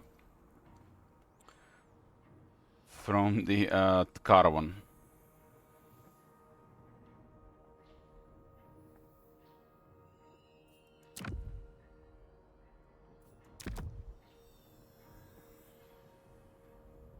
Don't have any of the other units. It's been 10 turns. Deal with the last minor clan of ogres here.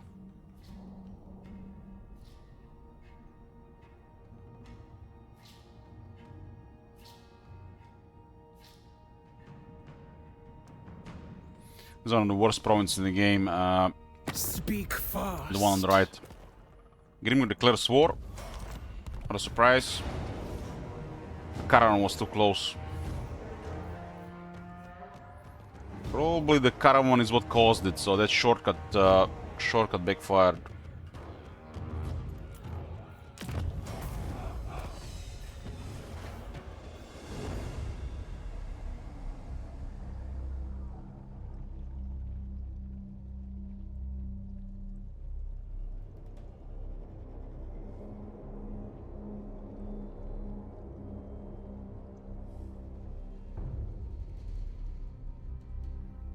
Saying the caravan might have been a mistake.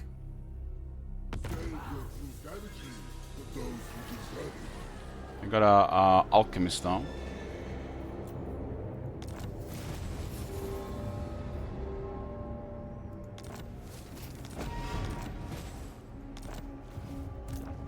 This is what happens with caravan sometimes, nothing to do about it. Hey George. Oh my god. Have you seen that shit? Alchemist has mobility, so it's no brain in the army. The white tiger fears none. Why hurry? The Ivory Road is open to you.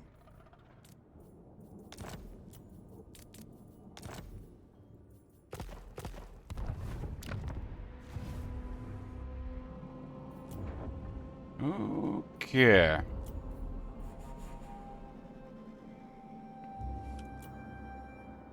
Not much progress for the Iron Dragon.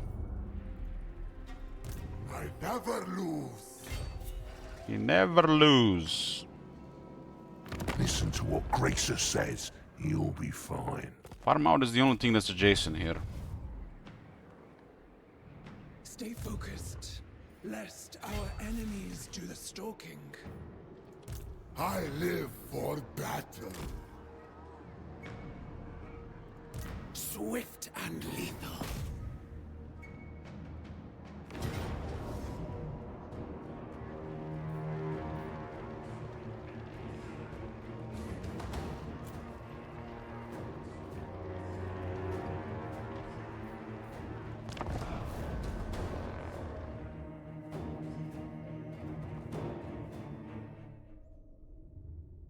Gringor to capture the settlements has to go south, which means fight with Goldtooth.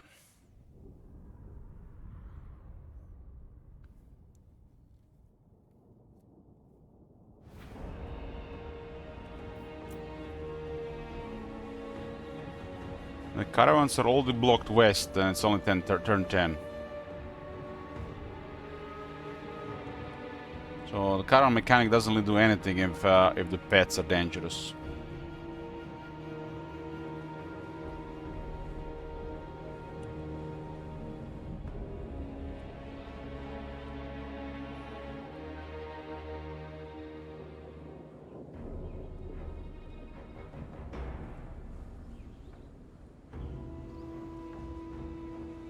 We're close to the reinforcement on the right side if we deploy here.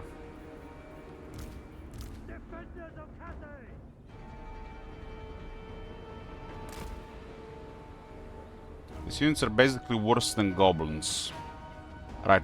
Currently.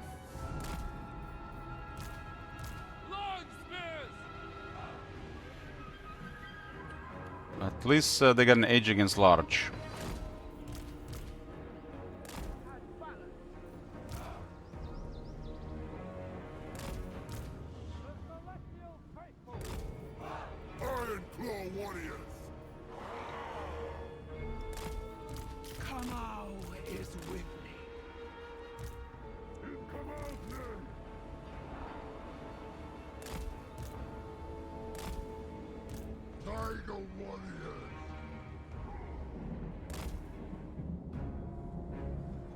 Okay. We'll deploy formation and attack the reinforcements, and then deal with the rest of the army. These units without attacks don't have the leadership to fight that well. But we can just reinforce with other units wherever there's pressure. We will never surrender. With discipline. Of course. No hesitation. Simple. The dragons ask. It pleases. Not enough range units in this army for proper harmony. In Kamau's name.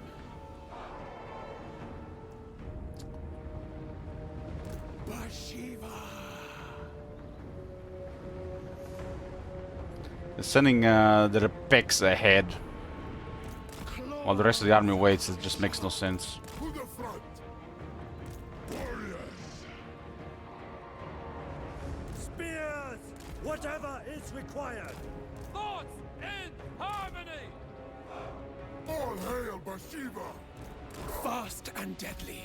Heavens bear witness. We actually can definitely match their speed around this, because they're trying to go around. Moving quickly. Tiger warriors. These Ironclad Tiger Warriors are ideal at dealing with this. Run or die. Nothing but helpless The quarry. debuff lowers their speed and defense, and they're gonna get wrecked by these guys. Bhashiva. There goes their tactical advantage. Warriors. Right. All hail Bhashiva.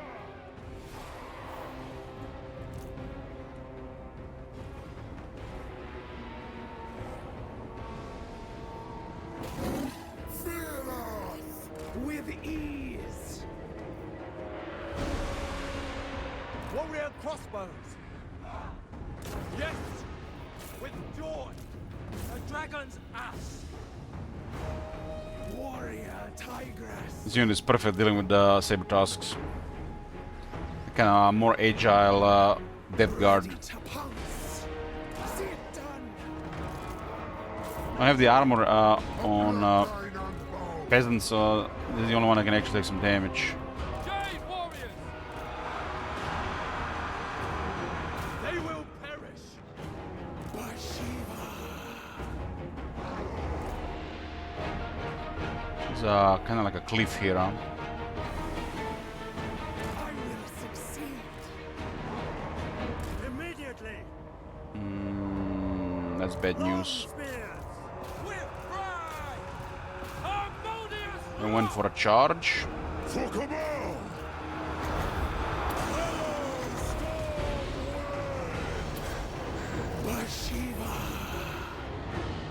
Celestial fury! Restore order! So this guy is just shooting the hero.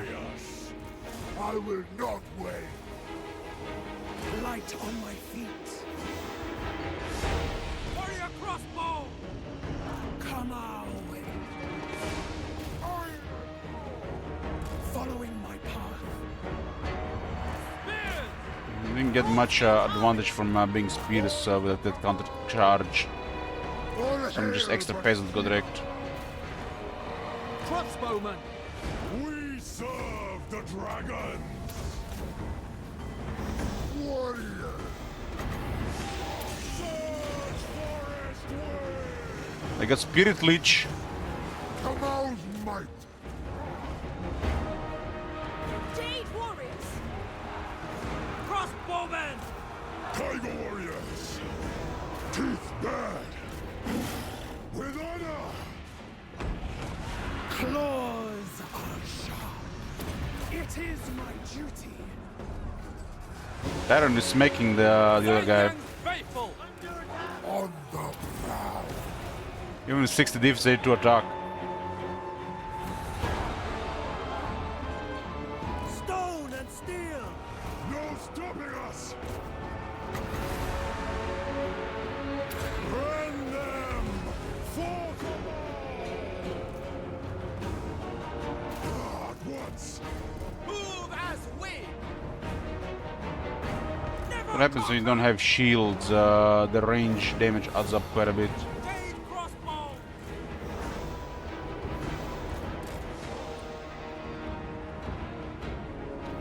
Warriors! Tiger warrior. I guess I got a high ground to shoot here. 7,000 damage. It's quite a bit out of quite a bit. It is fated for the Emperor!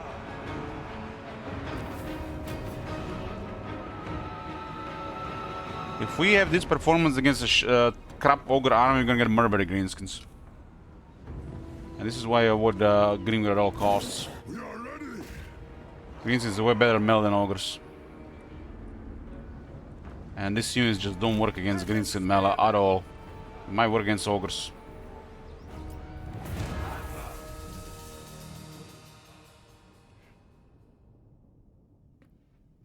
We'll go behind Gold Tooth and see how far Grimgar can go. Let's say it's an interesting situation with tough ogre diplomacy and close to Grimgar.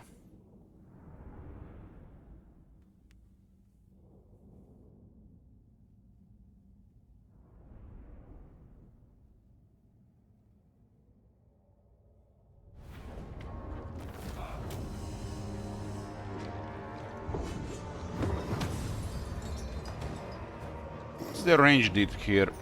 6,200. 7,000.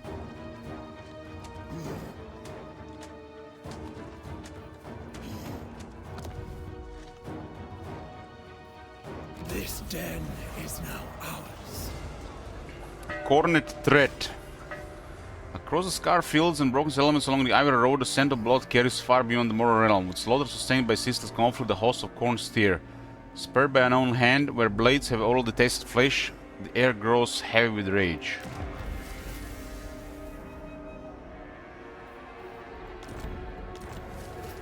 Mountain Eaters are gone. We complete one of the missions.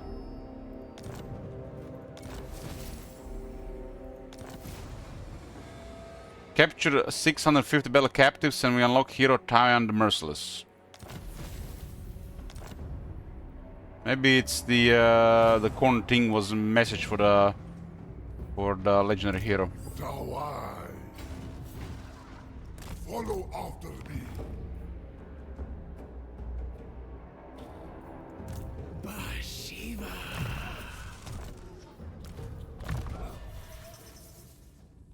Mysticism of Kamau. Get Wisdom Magic Reserves per turn, +2, +10 capacity, and we get ability that grants the entire army magical attacks every time this guy casts a spell.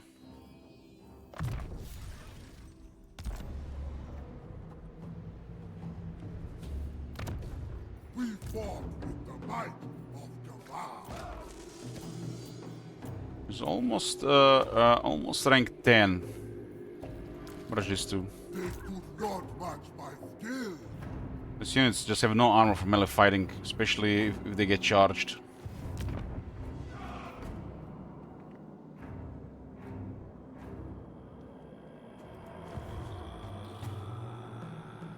Shamon bends to my will. Watch and learn.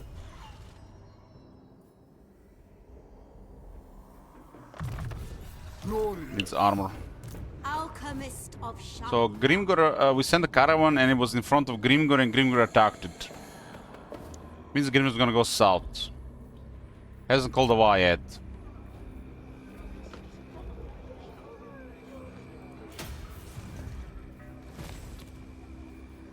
Caravans are pretty much wrecked now because of this, so already useless right now. Unless we pick a different path.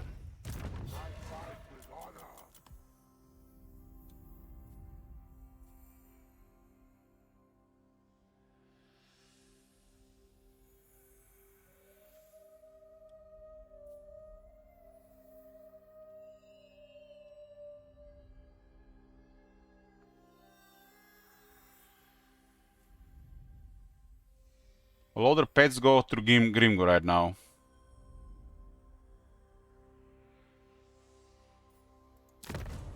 Okay, this might be okay. 4,000 gold. Can't go Erengrad, but this might work. Oh, for a little more warpstone. The Ivory Road is open to you.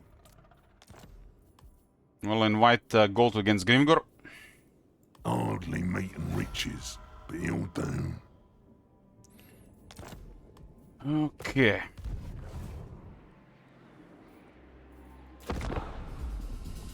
Ah, victory is ours.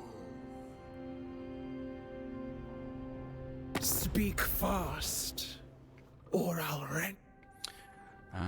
Drazod is threatening. If we decline, he'll declare war. Except he's the man in gold.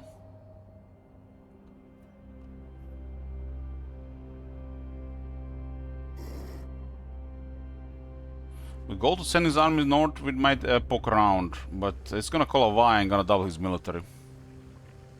Our army just gonna get murdered by the Greens right now. Half of the army just can't afford it, really.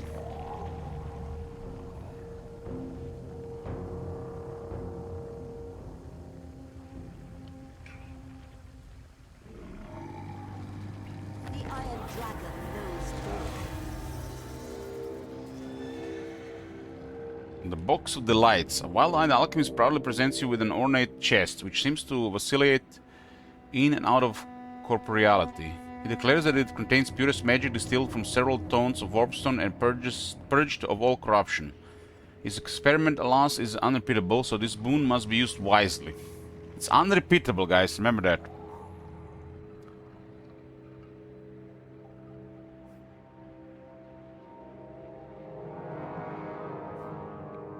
This gotta be one of the worst events ever.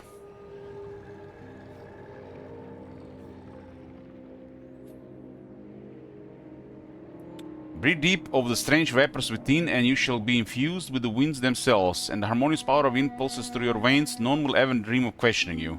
It's only 5 turns. Almost like Tingla is supposed to be a permanent buff.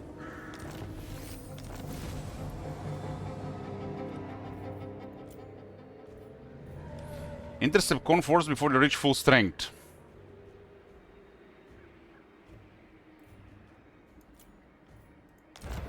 Yeah, we'll do that some later.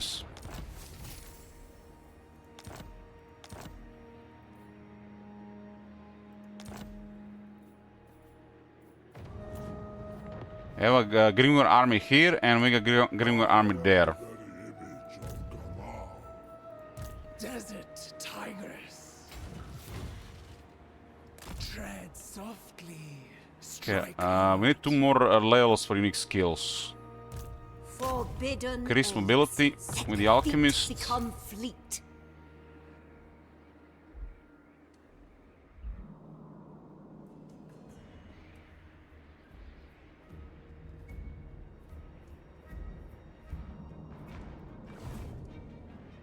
The Horde Master makes time for you.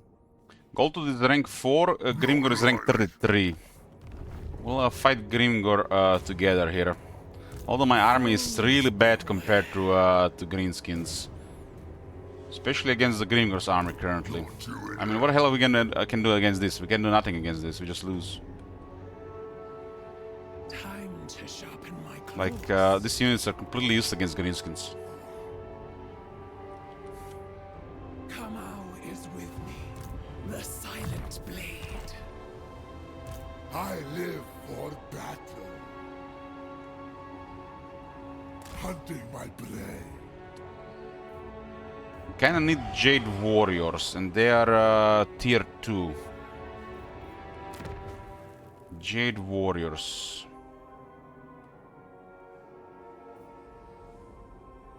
At least we can give them Insignia to make them stronger. Don't have a tier 3 for Tiger Warriors Stalkers. And they will not really do much against Biggins.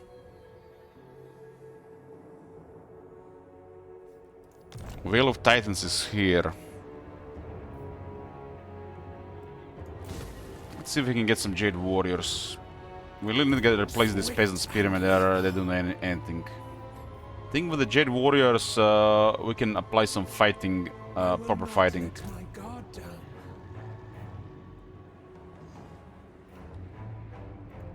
My Katara yearn for action.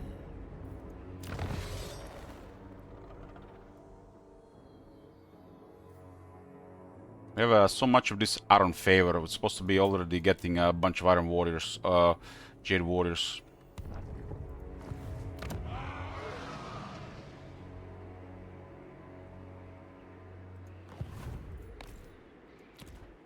I impress even myself sometimes.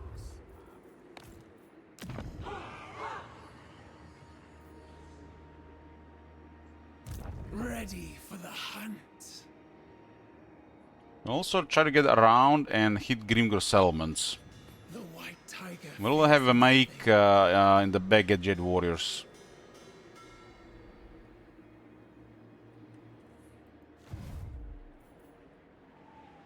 Save your true savagery for those who deserve it. Grimgor hasn't called a Y yet for some reason.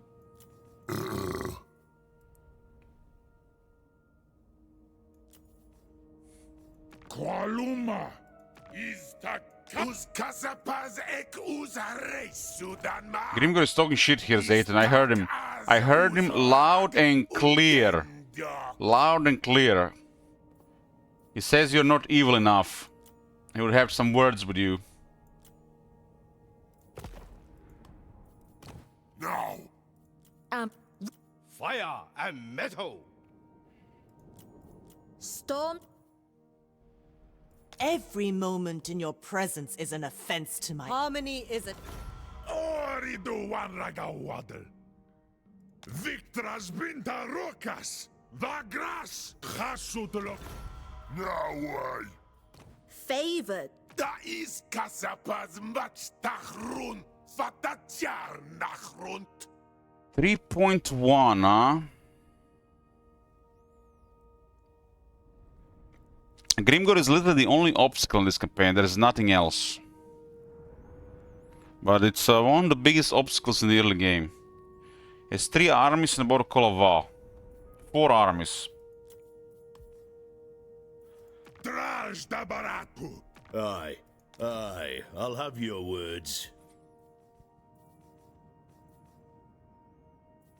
Hold. Join our next great feast. We promise not to eat ya.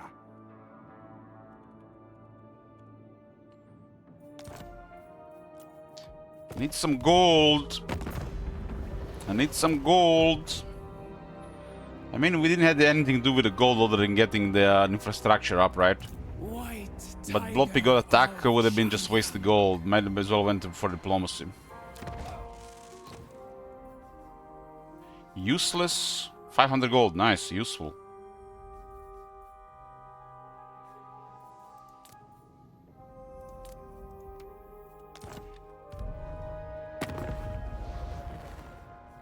This is a rank 11 Warhorse of Tsar waiting to attack somebody. Better attack Grimgor than Mummy Ying, right? You're doing Mummy Ying a favor. There you go, Zayton. Go hard.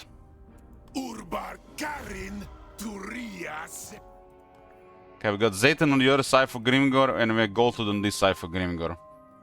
Let's see how he handled that.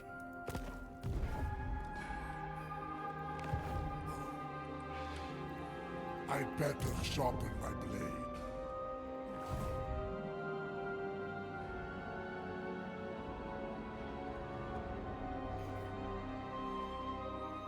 Need 2 levels to get all the unique skills.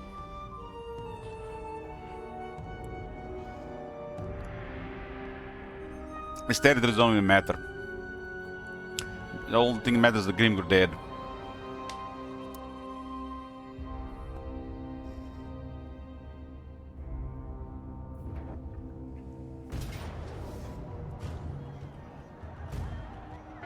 The main issue against this army is the Doom Diver, and then all these stolen pub wagons. The rest could be handled with formation and shooters. But the extra issue would be this plus more numbers.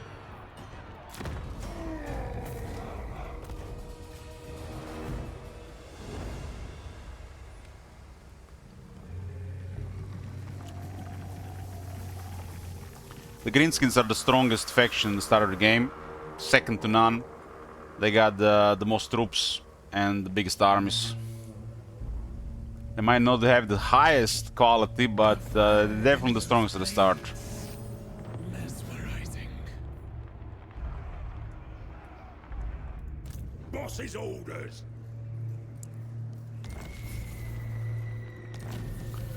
We gotta split some of his military. We got buff to the peasant spearmen, so it's not as bad anymore. They got another more armor and more leadership, but still against the Greenskins they're just dead meat.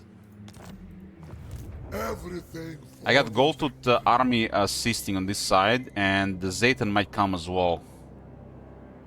There's no guarantee he'll do anything though. And this guy's actually pulled back, so they're worried about Goldtooth's army. My plan. Right now, avoid Gringos army until Bhashiva gets rank 12 at least. Then we'll see about it. The Celestial Blacksmith. It looks like Zhao Ming is getting wrecked. It looks like the buff to the minor AI might have been too much for his area. Boss, oh, you're on my good side until you're not.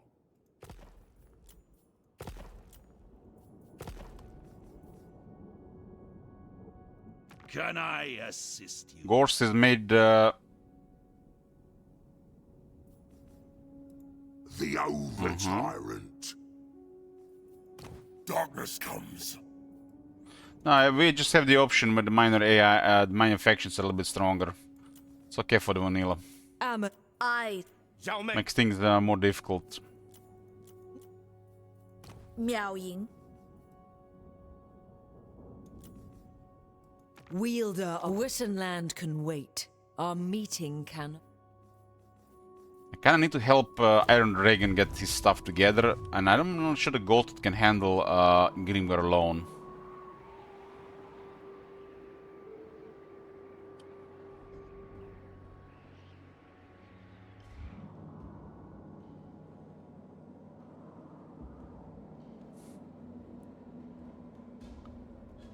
What do we do? If I don't help Iron Dragon, he actually might lose. And if I leave Goldtooth here, the Grimgor might actually win. It's a pretty decent chance that Grimgor is not gonna do much here.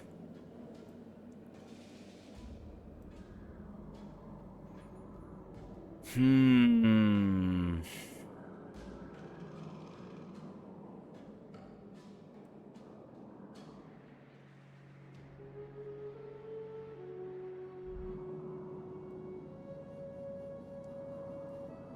Dragon hasn't even taken the wastelands of Jinshan, let alone the Wolfstone Desert, so he's really behind right now. He's struggling. Maybe he just low rolled on top of the minor AI setting. It looks like he just low rolled, which makes him kind of terrible for the AI. Makes it harder to play with him.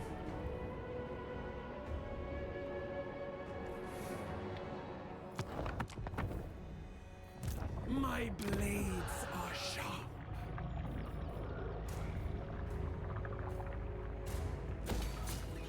My katana. I gotta help the Iron Dragon and see if he can recover.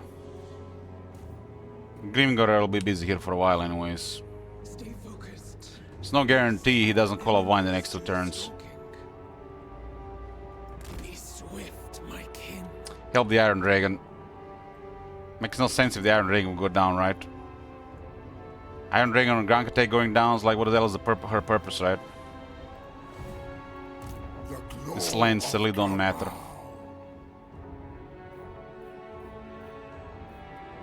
I fear no danger. He's struggling. So the minor AI being buffed in this campaign, and he must have low rolled. He must have low rolled.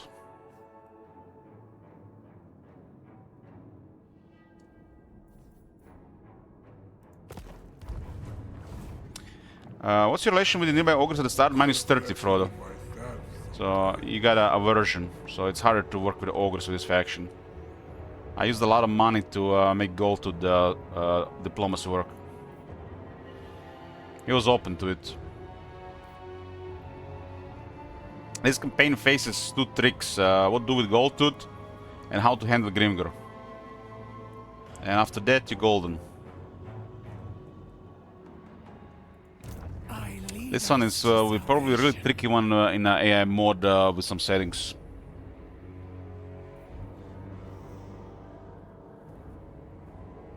Well, we are not close to any Chaos Dwarves. We are literally at the border with Ogres and Grand Karte.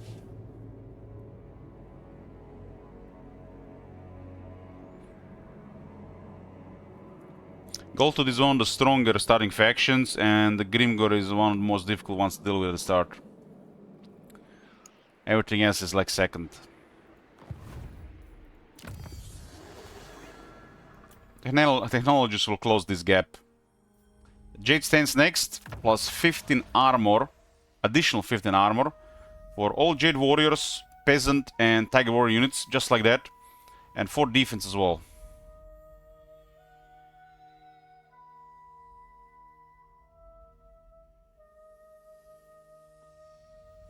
So they got pretty good melee techs now here. This left side of military tech is really strong. It's like Empire level strong. Anything to help my kin prosper.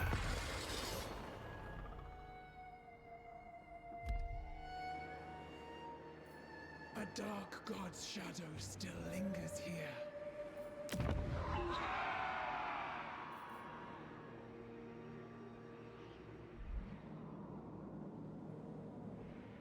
Well of Titans will get Jade Warriors unlocked next turn. It's probably gonna get hit unless he goes around. Grimgor apparently doesn't have movement on the Blood Peak. We do get an extra 20% from the Harmony.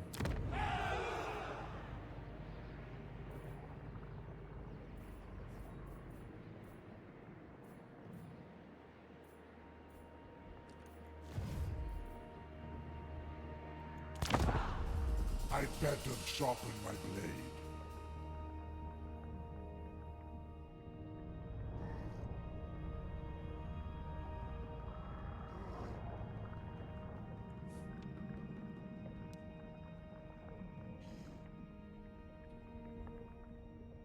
The war with Grimgor started because of a caravan.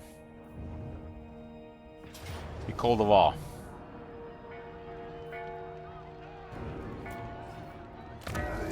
Now even the gold tooth is in trouble. Damn, they barely defeated the gold tooth army, but they did defeat him.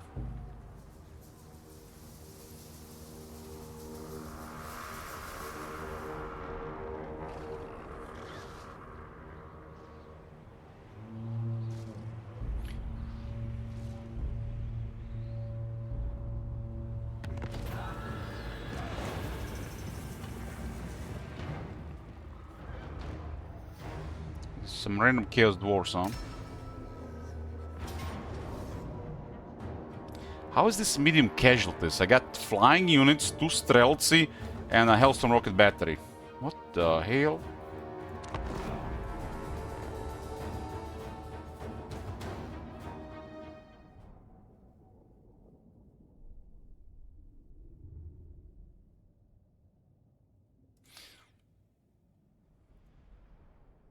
I gotta respect early greenskins. Early greenskins are really strong.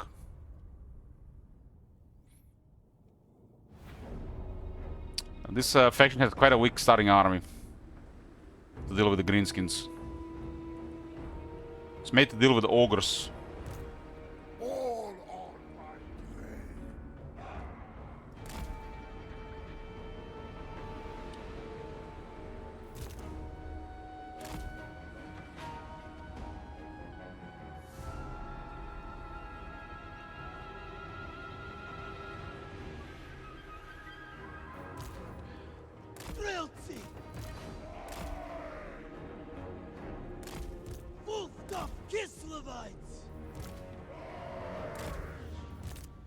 A bloodline unbound!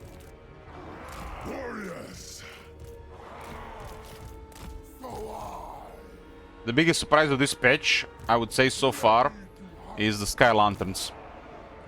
It's not even the complete information in the patch notes, by the way.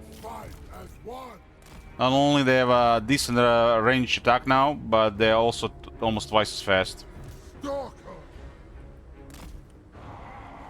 Peasant spearmen.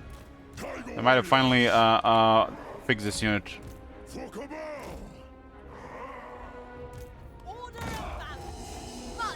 Look how responsive they are. That is super responsive. We're recruiting. Depends on the army, but I would say yes. It's for longer fights where the harassment might work. This would be amazing against greenskins. Hey, St. Isaac, back.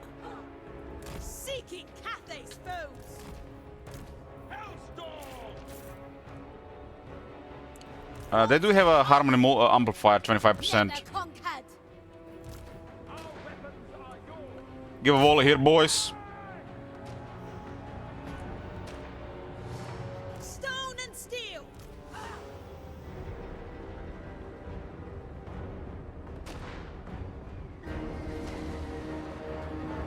Can't dodge rockets, they are so inaccurate at long range. Rockets will fly all over the place.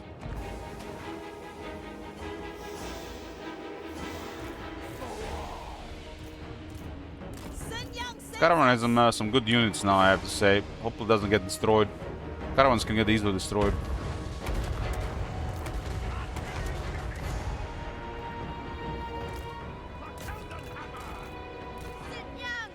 This is medium cages now, this all, by the way.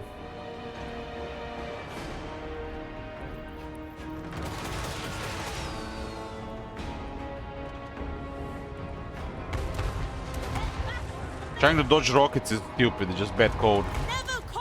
You can't dodge rockets with mass infantry. They're inaccurate, they can hit randomly. You can dodge mortars, you can dodge grudge throwers, but not rockets.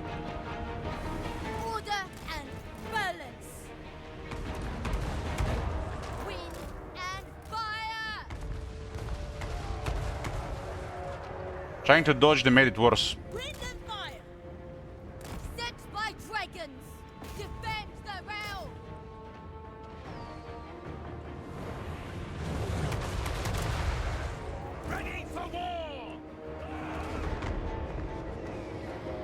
Understood.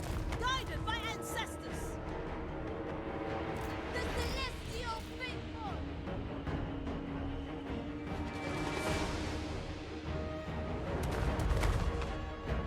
Against rockets, you need to just rush towards the enemy with gaps in formation.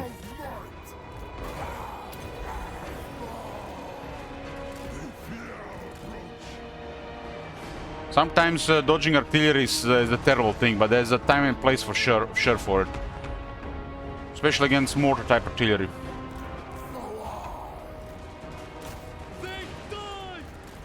What's this, brother? Fire! Let's go, my kid.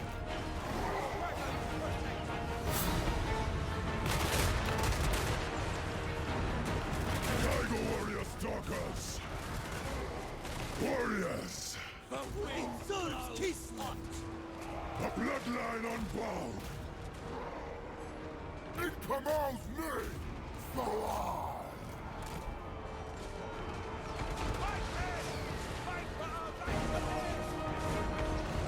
Attack, comrades! Hellstorm rocket battery! Young's faithful. Tiger warriors. Peasant archers! Defend the realm!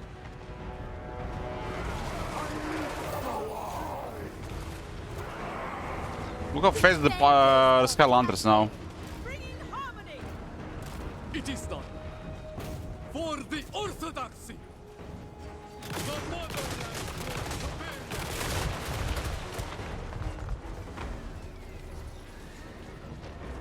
Defenders of Cathay. Bringing harmony. Whatever Ursun asks. Go with honor. Take your target!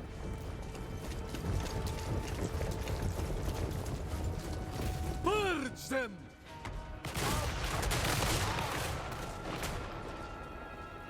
Taking position! Kislev sends us forth!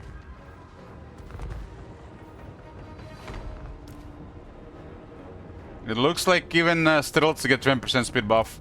Every army gets 20% speed buff. Wow. Even all the caravan stuff. These things are now at 72 speed. No wonder they're reacting so fast. That technology is a little bit OP. I feel like 10% would have been fair. 15 would be pushing it. 20 is a little bit OP. Praise the dragons. Sent by dragons. The enemy is gonna be feeling like the enemy is basically fighting on regular speed, and we are fighting on forward.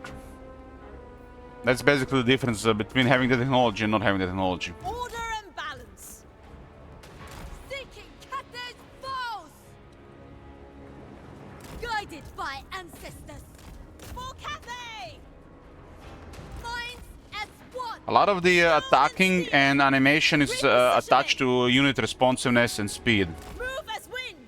Praise the dragons. Sun Yang sends us. Thoughts in harmony. Marching as one. Bringing harmony. Repositioning. Guided by ancestors.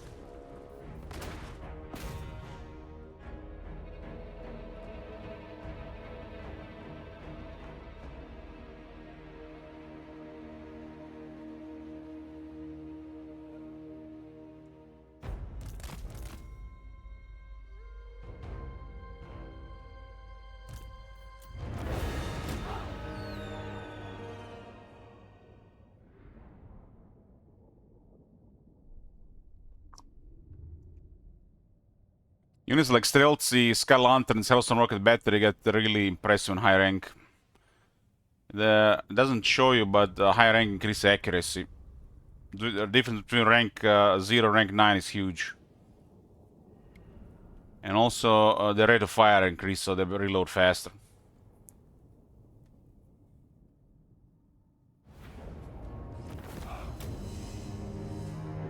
Which makes the accuracy buff even better then. We go with Venerate here. We got over 2,000 gold anyways.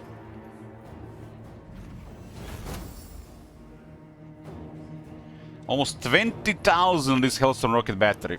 It's one of the deadliest units in the game against infantry. This is bad.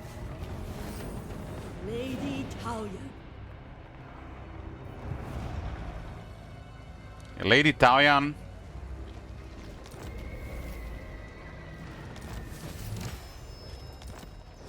Death to traitors. Damn. Another legendary character and a woman. Damn. Nice.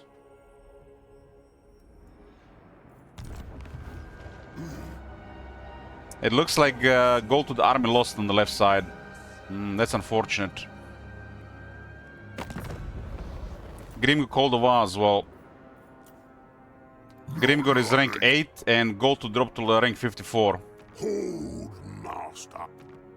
Good thing I invited you know, guys, if you think it was excessive to invite Satan the Black to the war, you have seen nothing. You have seen nothing. You better start moving. You better start moving. There's killing to be done.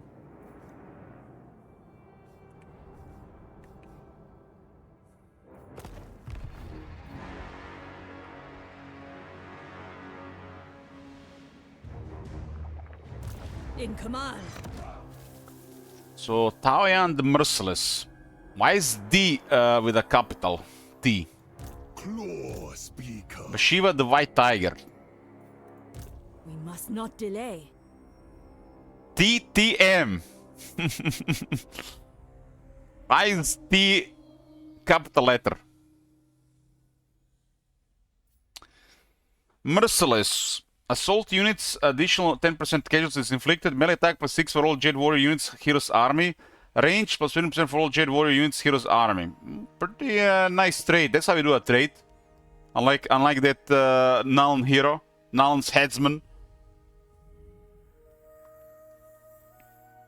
He has just solid stats for fighting. He has pole arm, 30 anti-large, 60 base defense, 90 armor, 4600 health, 80 leadership, 34 speed, plus 10%, nice. Melee attack, 50 with magical attacks, 6 defense, strong base defense, 420 weapon strength, mostly AP, 30 charge. She has the Will of the Dragons for leadership buff, expert charge defense, charge defense is large. I guess if expert charge defense is not enough, she has like a backup for expert charge defense is large. So, what the heck? Why the hell it shows charge defense large and expert charge defense? You only need expert charge defense, right? Charge reflection, 15 missile resist, as she has fear. So Bhashiva doesn't cause fear, but she causes fear. Her weapon is called the Tyrant's Talon, plus 10% hero action success chance. So even for hero actions for her. Air attack, 25% damage, 5 anti-large and ability Tyrant's Talon. Brutal wounds, lowers the defense and causes damage for 10 seconds. It's a counter effect. 24 attack bonus and 25% damage bonus for 27 seconds. Air attack and 25% damage is already really nice for a weapon. And puts her anti-large even higher. 25 base, 30 with a weapon. Sheng Yang's Blade and Claw, plus 10% speed, 6 attack, 8 defense. So she's a really high started. She's on Fudo. Fuel by Vengeance, ability that increases as she takes damage. Up to 25% damage and 20% ward save. So amazing to put a healing potion on her. Fearsome Reputation, 10% hit points buff, 5 defense, and Unbreakable. So she's gonna have really high stats. Root out the traitors, plus 5 control, minus 25% enemy hero action success chance for enemy characters in the region. So against everybody in the region. And minus 3 corruption. Ruthless Standards, plus 1 recruit rank for Jade Warriors in the Hero's Army, plus 1 local recruitment capacity in the local province, and upkeep for the Jade Warriors in the Hero's Army lowered by minus 15%. So Jade Warrior specialist. Physical resistance 10% for Jade Warriors, leadership plus 8 for Jade Warriors, 6 defense for Jade Warriors. So you basically unlock her, get a bunch of Jade Warriors, and bye-bye Grimgor. She'll give you the edge you need, because attack warriors are not good enough early on. The tier 4 one comes too late to deal with Grimgor. The Iron Dragon's Enforcer. Enemy leadership -6, enemy arms in local region, fear for all units in the army, and ultimate verdict ability gives her terror, executioner, and enemy loses 24 defense. All enemy in range, 35-meter range, for 28 seconds. She has really high stats for fighting. But she's gonna need it if she's just stuck on foot in the face of the enemy. Several attack buffs, double defense buff. So she can be really tanky character. Recommend a healing item on her. Like healing potion.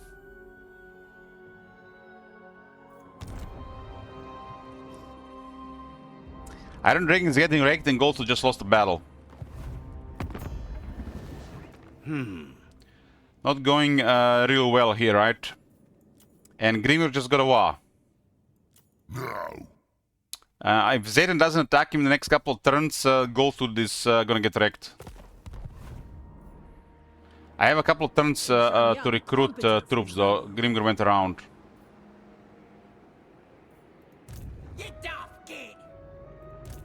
My enemies die. Bhashiva will not fail. Okay, we'll go help Iron Dragon. We have somewhere to be. We really gotta help the Iron Dragon. None shun the Tigress's coin. The Lady of Shangyang. She's really stake for Jade Warriors, and looks like the Jade Warriors is the way to go with this one early on. Foes beware. Some have fulfilled their purpose. The peasants are just not good enough. Only the best may stay. This faction also has extra buffs for Jade Warriors via the armies of Shengyang. You can put one Insignia tab buff on them, like similar to Scrap, which makes them even better. Killer of rebels. Soldiers know to respect me. Swift and lethal. You have the one Jade Warrior and one crossbow. So we have over 200 range on these Jade Warrior crossbows. Shame the AP is bugged, would have been even better. And we get some proper armored infantry here with battle skill will be golden. We're looking way better than the basic target warriors and cheaper.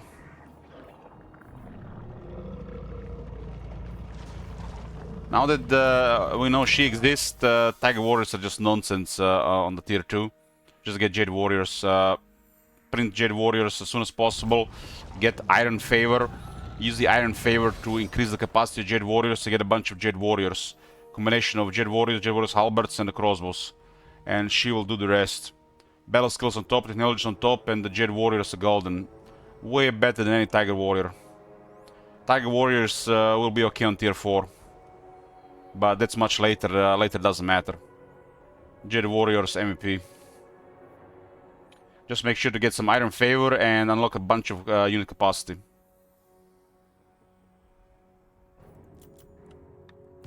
Don't bother with the Tiger Warriors. I'll enjoy the heat while I can. They're too squishy. Too squishy and too expensive. The fact this guy, this one is available makes the early game easy because you get a really deluxe unit that's going to be very effective. This kind of reminds me of another legendary hero that was added for somebody. Also makes one of the early game units really good. Was that the Marauder Bearman? It's exactly, almost exactly the same, except this is the Grand Kate style. It's the Norse one, right? Probably made by the same guy. Is the Chaos Door Gobo? Well, the Hobgoblins are not on that quality of the Jade Warriors or the Marauder Bearmen, so this is a little bit higher quality. The Gobo is sweating. She's way better than the Hobgoblin guy. More like the Skin Wolf. The Bear Wolf. The Skin Bear of the Norska. Because you actually get good units and not trash. Hobgoblins are trash. The Jet Warriors are on the level of the Bearmen, and they're both a tier above the Hobgoblins. Which means the boss will scale better. And on the top you get armies of Shen Yang, so you can buff the Jet Warriors with insignias as well. And technology is now better than ever. So the Jet Warriors meta. She's very easy to unlock.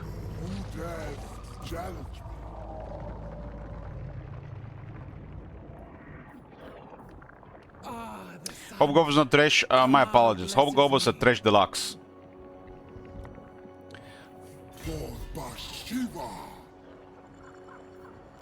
So much power.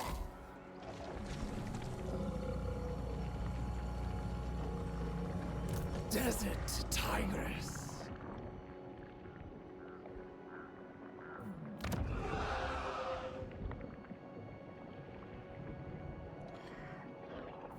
Okay, we managed to get the Jade Warriors rolling. We get enough Jade Warriors, the army will be strong enough to deal with anything. With Taoyan, it should be really nice. The Desert Tigress, a fitting name. She's a game changer against Grimgor, especially with rank 12. Grimgor currently has a Va, and I'm just gonna kill anybody in the way.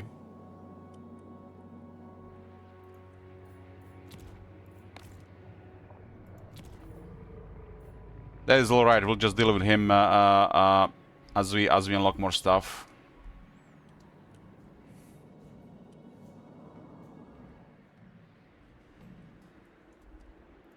Swift and lethal. For some reason, Iron Dragon is struggling. He'll probably low-rolled, and the minor AI, minor factions being stronger is causing him trouble.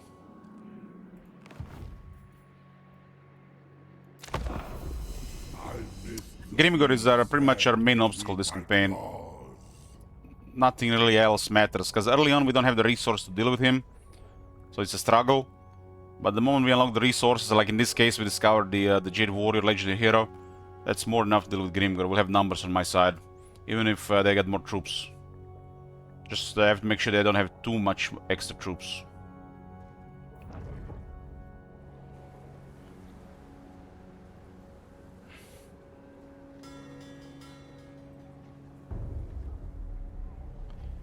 Hopefully Zaytan is making a move on Grimgor now that Grimgor has sent some armies south and taken some damage. I understand this. Hey Kilk, thank you for 117 months. You're 1 month ahead of Marconos.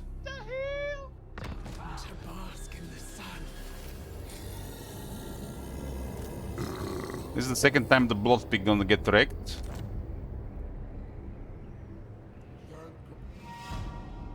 Goldtooth losing an army early will also make Goldtooth create a stronger army faster. Draj is rank 4. If he sends military against Grimgor, should be the end of the Grimgor from both sides. Grimgor is now currently rank 3. The Greenskins want power swing, right? Grisus, I thought you could handle that army. What the hell happened?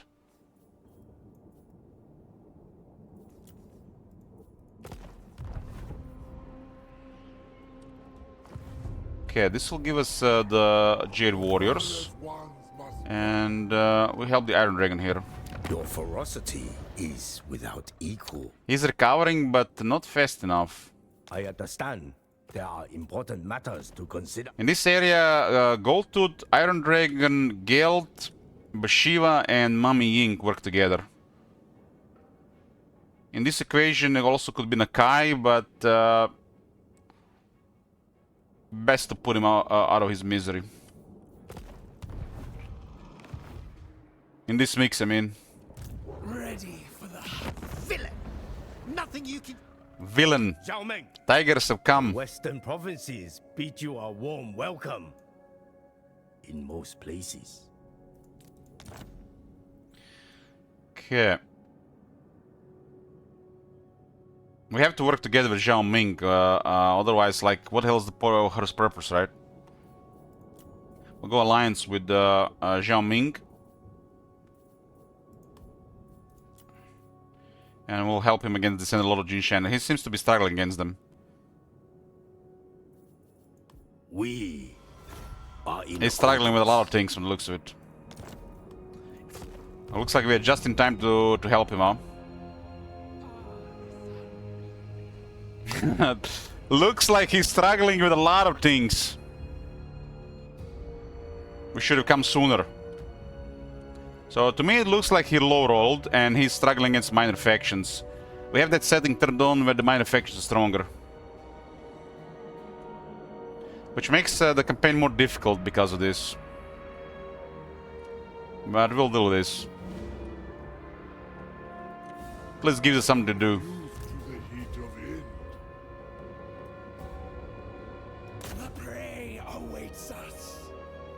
We need quite a bit of experience here. They recruited an entire army of Jade warriors. Oof. Oh, that's a siege.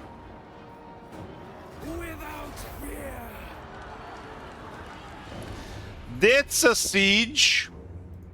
My loyalty lies with another. Get the reinforcements. You can all learn from me. Hunting my prey. They won't see me. We can reinforce with that. With ease. Sink your teeth in. That army has quite a bit of armor. The prey awaits us.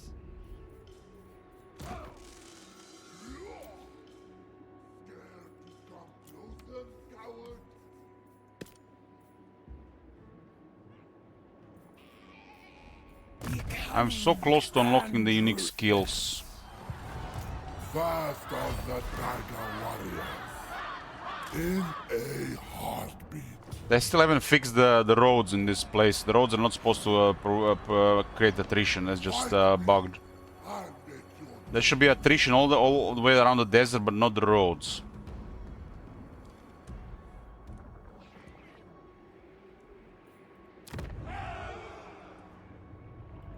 Alchemist of Shangyang.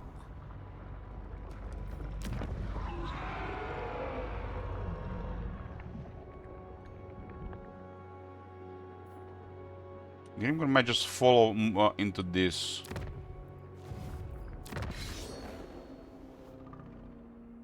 So we got the favorite hunter now. Attain additional senior 6. Find and win battles against chaos. Maintain a total of 8 units of the following type.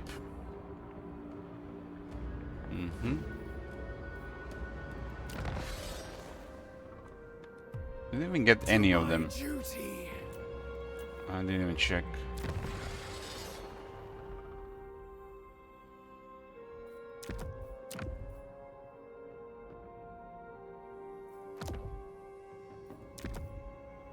I don't have any of these units, huh?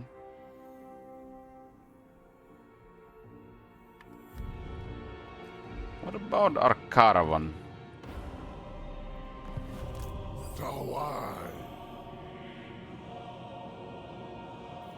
Watch and learn. They get good on rank 8, but they rarely survive rank 8 because of usually just get murdered on the path.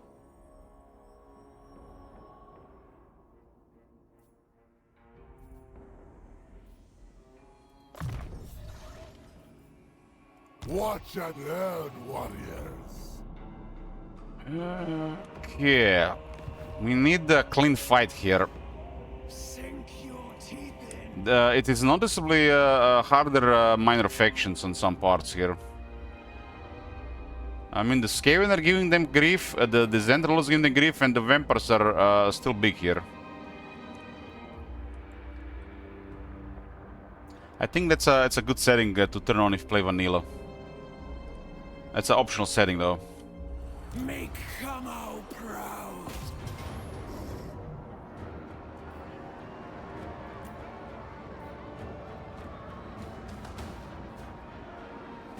We need the Razor Standard on those birds. For Shangyang.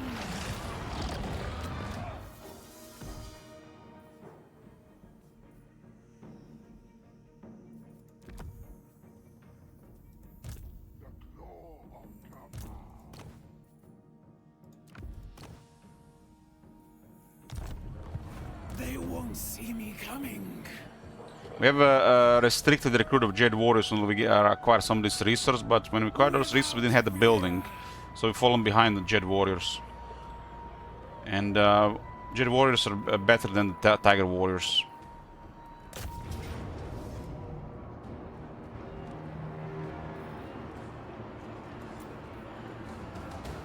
At least on the tier 2.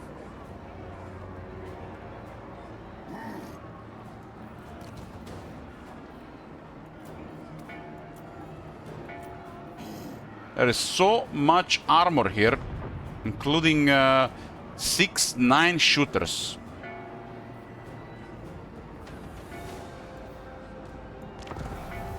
So much armor.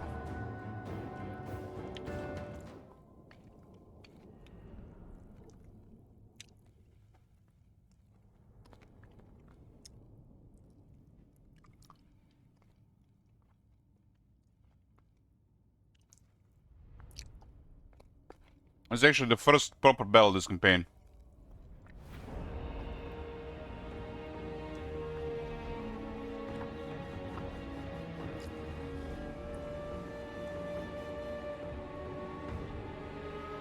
Did you have a good day of streaming? I haven't got up yet.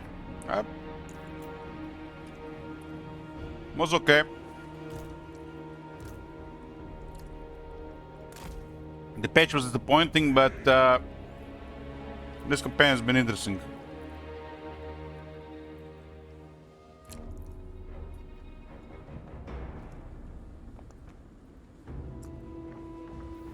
Ready to pounce.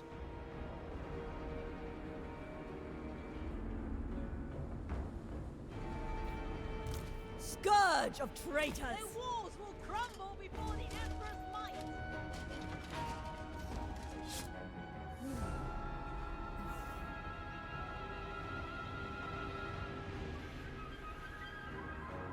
We got magic. We got magic. We can do magical stuff. I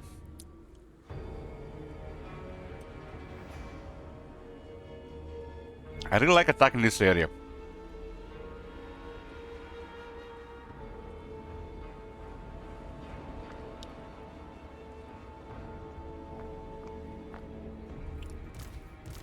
This is cannon fodder. I can't even do anything against Jet Warriors. This is cannon fodder as well. This unit may be only decent like the first 20 turns.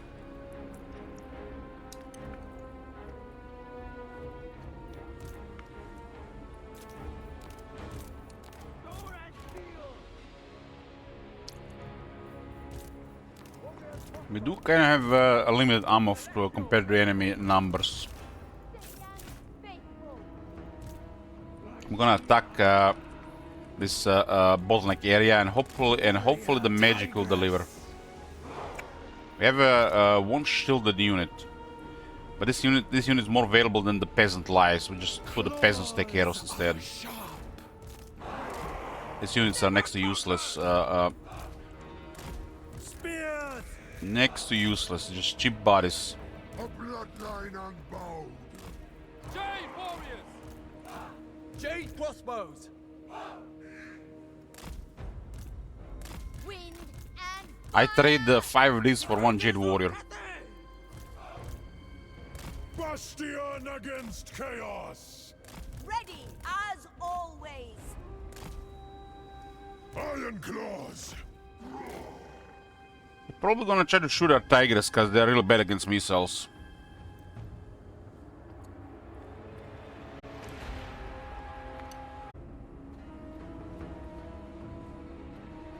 Okay, here we go.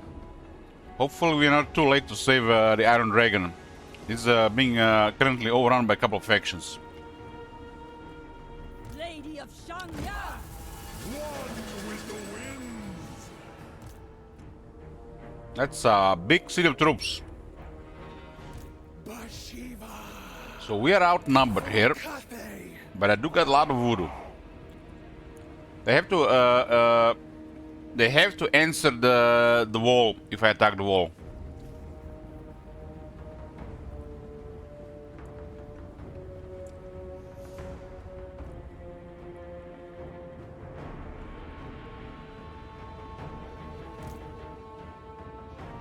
Talon in hand. Come on. I think this part of the wall is bugged. Following my path. I think this part of the wall and this part of the wall is bugged. You can't put ladders on. Ready to pounce. Claw speaker.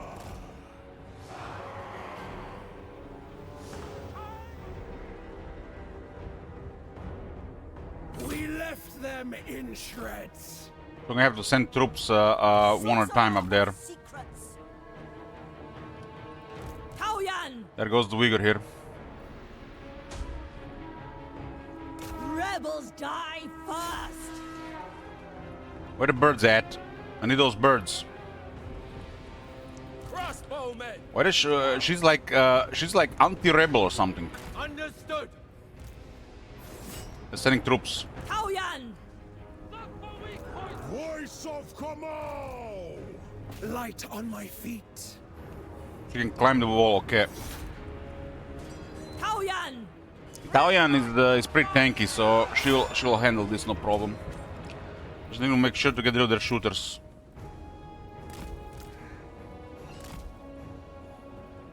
My elixirs are ready.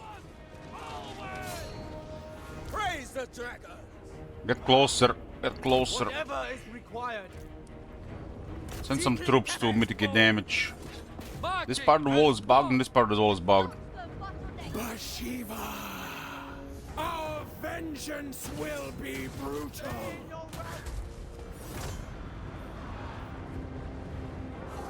Okay. Crossbowmen. Shoot there. Celestial fury. Order and balance. I'll melt that peasant archer, 15 armor only. Oh, they actually moved out of range. Warrior crossbows. Immediately. Thoughts in harmony. Nangao grenades on these things. How would I ever just beat on range on two areas? Minds as one.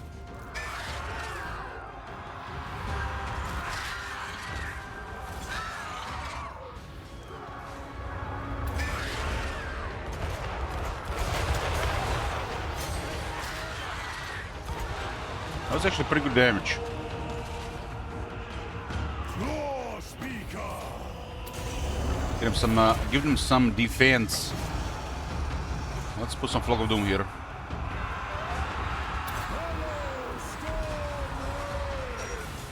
Kill this one. The merciless. Your pain threefold. Crossbowman. Looks like these guys wouldn't be able to fire there. Warrior crossbows. Okay. Warrior. They fear. We need to make sure we can shoot those guys in the back.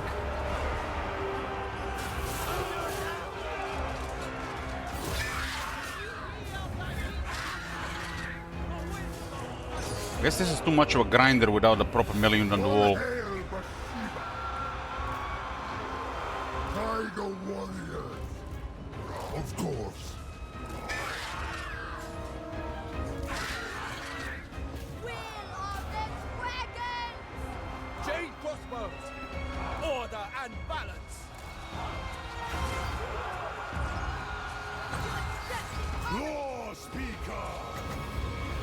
Gotta make sure those spaces actually don't build up too much damage. Law speaker.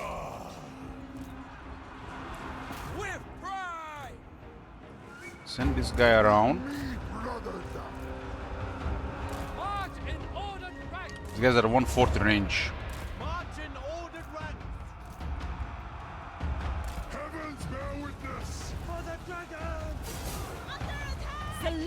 We need to get the ground advantage here. Fighting on the wall is not good.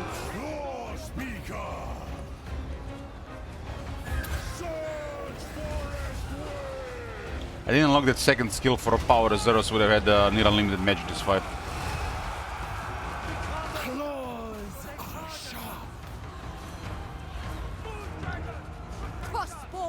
Should just use a range to counter their range.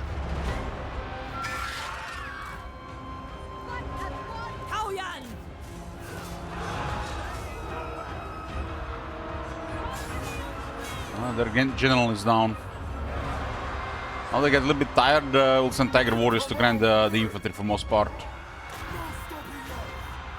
With infinite pride, warrior crossbow. Never conquered. Yeah, their general is down. Peasant spearmen. War speaker.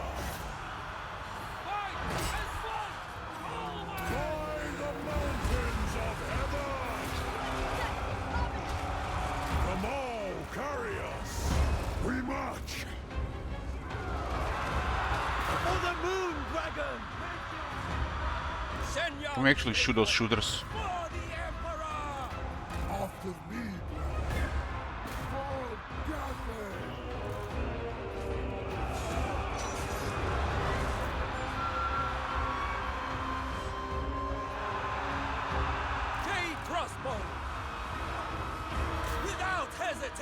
Where's the other crossbowman?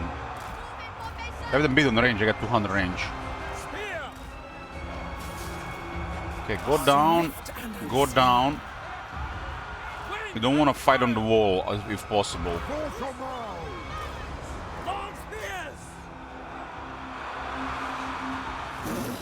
I keep building damage on our elite one.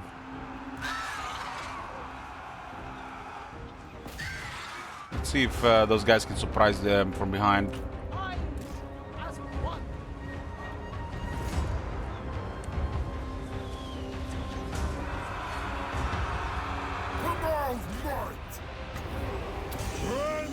Get them armor.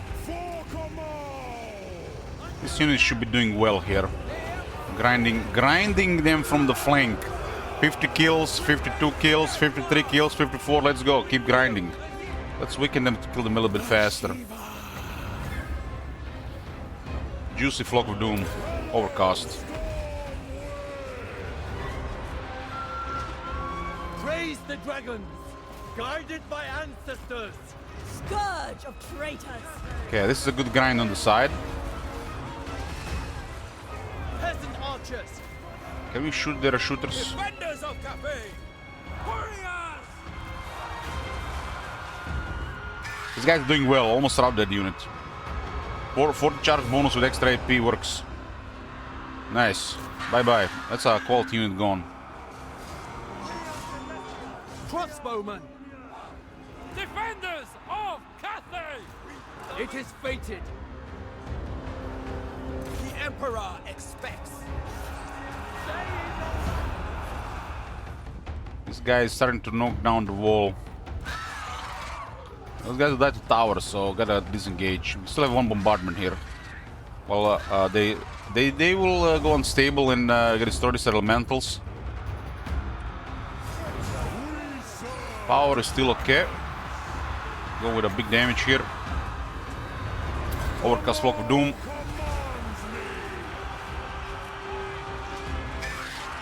Okay, let's see about this bombardment.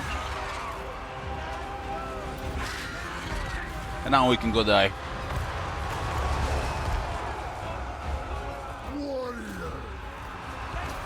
And make sure these guys are not bothered that much when they're engaged. Look at that. Look at that range. 240 range on the wall. That's what I'm talking about. Move as wind. Bring in harmony.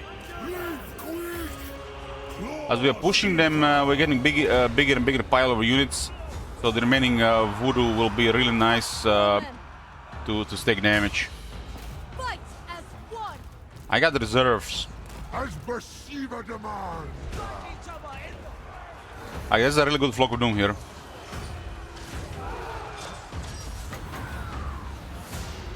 Surge, forest wind. The wizard is delivering on this big piles. Long spears. Without hesitation. In combos. These guys are grinding steel. Iron Claw warriors. Army losses ought to be building up at this point. Never conquered. Sent by dragons.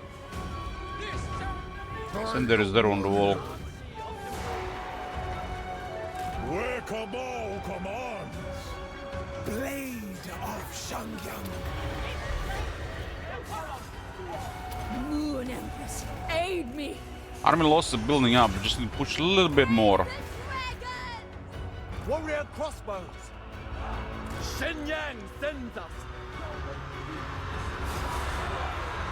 3 seconds, let's go. Voodoo. This one is gonna be big. They all take damage, so we're gonna build up army losses.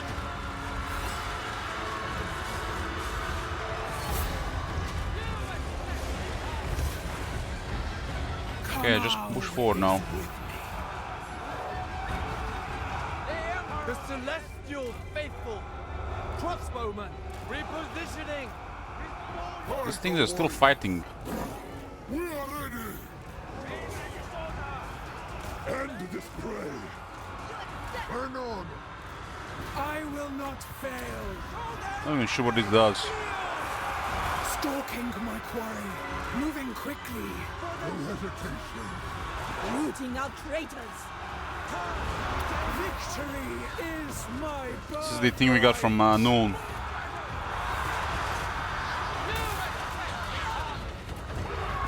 It's a crop. Tiger warriors. Watch out, brothers.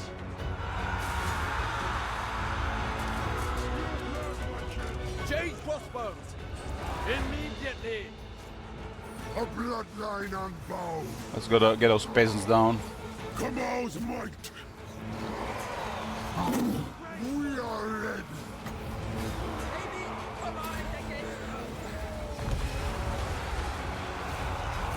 Aoyan! 3 deaths! We had to use some of our stuff even here. Seeking Cathay's foes. It was Shenyang. It was a pain DS for Iron Dragon, so we had to do it ourselves. Iron Dragon would have captured this banana if the minor AI wasn't buffed. Fairly sure, but I think he low rolled. Ready to pounce.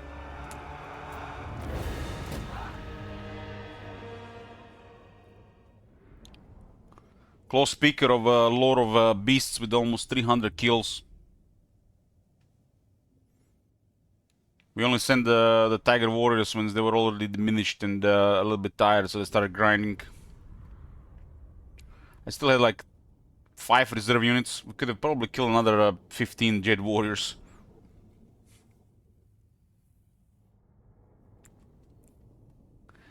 Adding some Jade Warrior corps to that 1 billion now. Okay. These guys did a good job at 21,000 damage. Only 8,000 damage to the shooters there. Our crows, they haven't even run out of ammo. We still had some ammo. The elite tigers didn't do much. Just were getting shot. You see, being peasant in my army is healthy. Since they're still alive. We got 1 tiger warrior with 291 kills and 1 with 237. As you can see, from the damage dealt, they were just basically finishing off dying units. 44,000 damage almost on the lore of beasts, but it was a nice situation for it.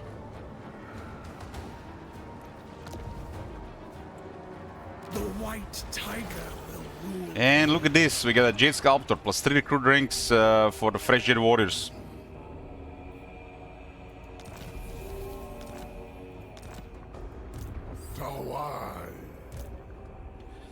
We gotta help the Iron Dragon here, he's struggling. I think we have come barely in time to help him here. I think he feels just very close to just die here. He's in a tough situation around the minor factions. If you turn on the minor buff AI in the setting, he just gets feel like overwhelmed. Bhashiva. We didn't get 2 levels here, just one more missing.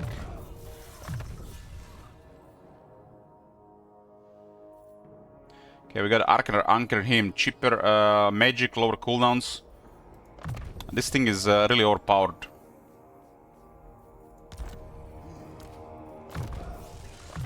More movement.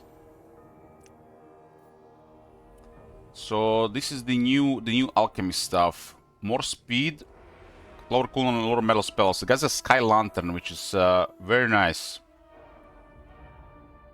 Very nice. On rank 15.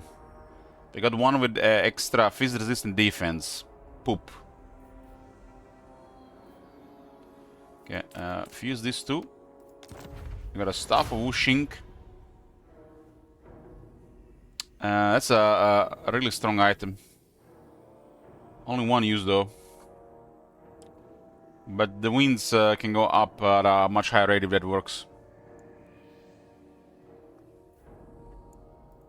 Claw Speaker. So our wizard gets even more powerful in infantry encounters. Speed and lower cooldown, lower metal spells, more armor. Ability Alchemist Elixir of Iron Skin, so another armor buff. Attack in range, pretty cool. More ammo, more power. Get a potion of healing, and they count both as yin and yang when active in Battlefield Harmony.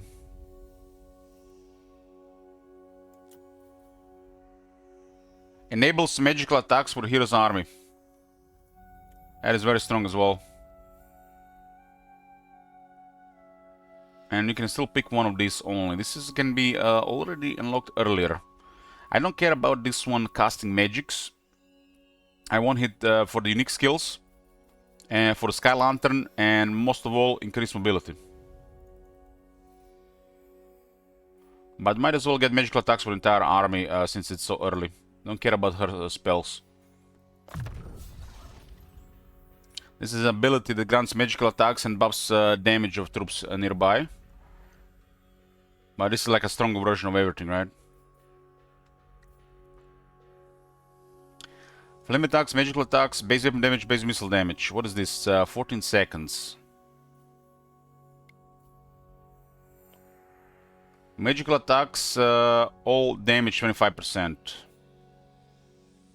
Poison, magical, and again base damages, huh? 35 range, huh?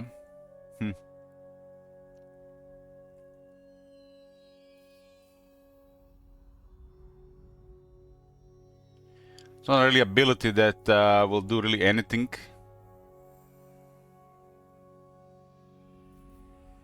This one is at least more damage. Make the crossbows hit a little bit harder. Would have been hitting harder if the insignias weren't bugged as well. This is just a bunch of nonsense here, really. Foes beware. Need one more rank on her and I'll get all the unique skills. Lady Taoyan. Training, Blade Master. Hard hit. This one will have really high stats. Attack, defense, damage. What's her mass anyways? 1100. We should send Mike back and hope we recruit some more Jade Warriors. We might have another 2 turns.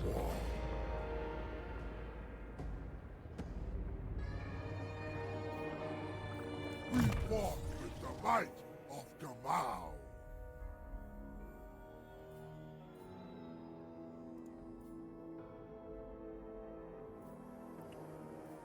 Got a Force Seeker and more health. Glorious. Desert Tigress. I'm pretty sure this one of their only armies. We really got to go into this area and clear all these armies before they get wiped out. These ogres as well. So much work for Bhashiva. Iron Dragon about to get killed. That would just kind of beat her purpose, right? Who are we gonna be farming favor with if the Iron Dragon is gone, right?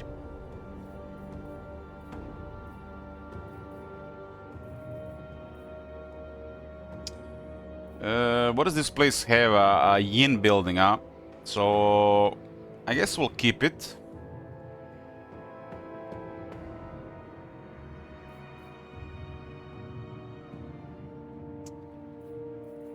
Or should we even keep it? Kinda need growth and money. No, get rid of it, get rid of it. What garrison is better? Tiger Warriors, Jedi Warriors, Halberd, Jedi Warriors, Crossbows, Peasant Horsemen. Jedi Warriors, Crossbows, Tiger Warriors, Tiger Warriors, Stalkers, Peasant Horsemen.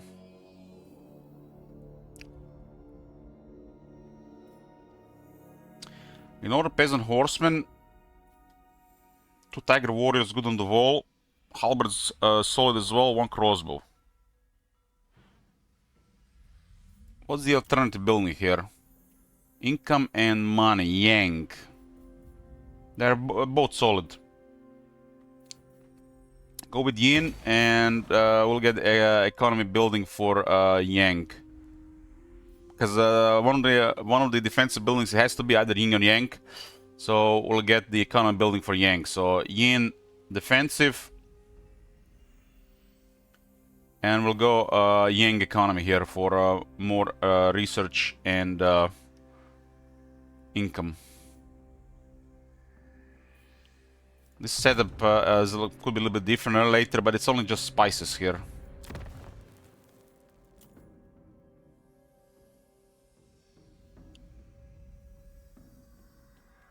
Very late tier 5 landmark here. Trivial stuff on it as well for tier 5. Blades of Shangyang are ready. I lead us to salvation. Mike will recruit more of these guys, and I think we just beeline here. I am Warlord of Skavenblight. These guys look like are needless to besieging here. Might have been doing it for a while. We have to just beeline there, otherwise they just get wrecked. Would you care for a demonstration? Sheng Yang. Of fire. Sheng Yang can be transferred, huh?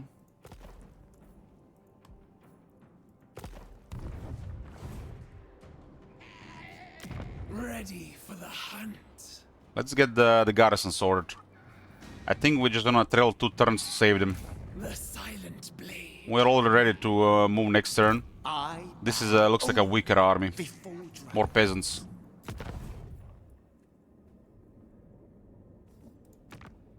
Get the outpost here. We're dealing with Grimgor on our back, and Iron Dragon about to get wiped out. Oh my god. Have you seen that shit? Hey, Django. Be ready to move. Thank you for 100 months.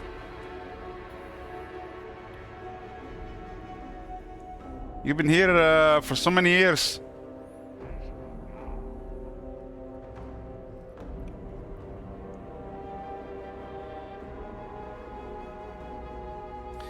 I think we're good for that, boys. 10-hour stream. 10-hour stream to be continued, right? We got the Grimgor Menace and Iron Dragon is circling the drain. Not even sure what's gonna happen here.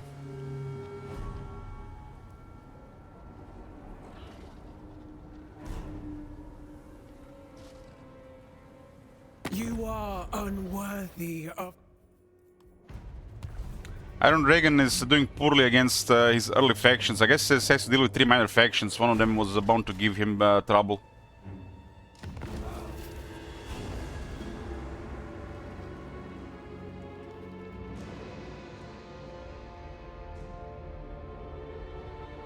It looks like they might have gotten wrecked. I might need to give him that city there.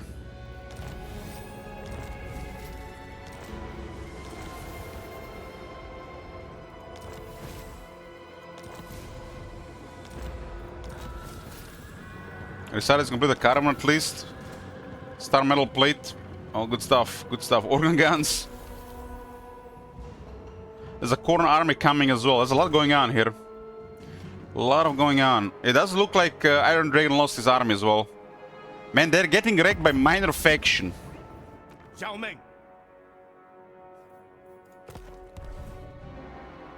Legendary major faction. Why is this happening to Iron Dragon? It looks like Iron Dragon has a lot of trouble. A lot of trouble with the minor faction potential. I guess he has to deal with 3 of them at the start, right? This plus random roll going against him for the potential has wrecked Iron Dragon this campaign. We'll see how it goes when he recovers. So we can recover him. We just have to deal with the Skaven and the remaining faction. I can transfer Sheng Yang to him as well. Probably can't because of Honeyport went down. So gonna have to hit the Skaven hard. Fight probably outnumbered. Does look really bad actually. Really bad for the Iron Dragon. And really bad for us then. I'll see you guys next time. Thanks for watching.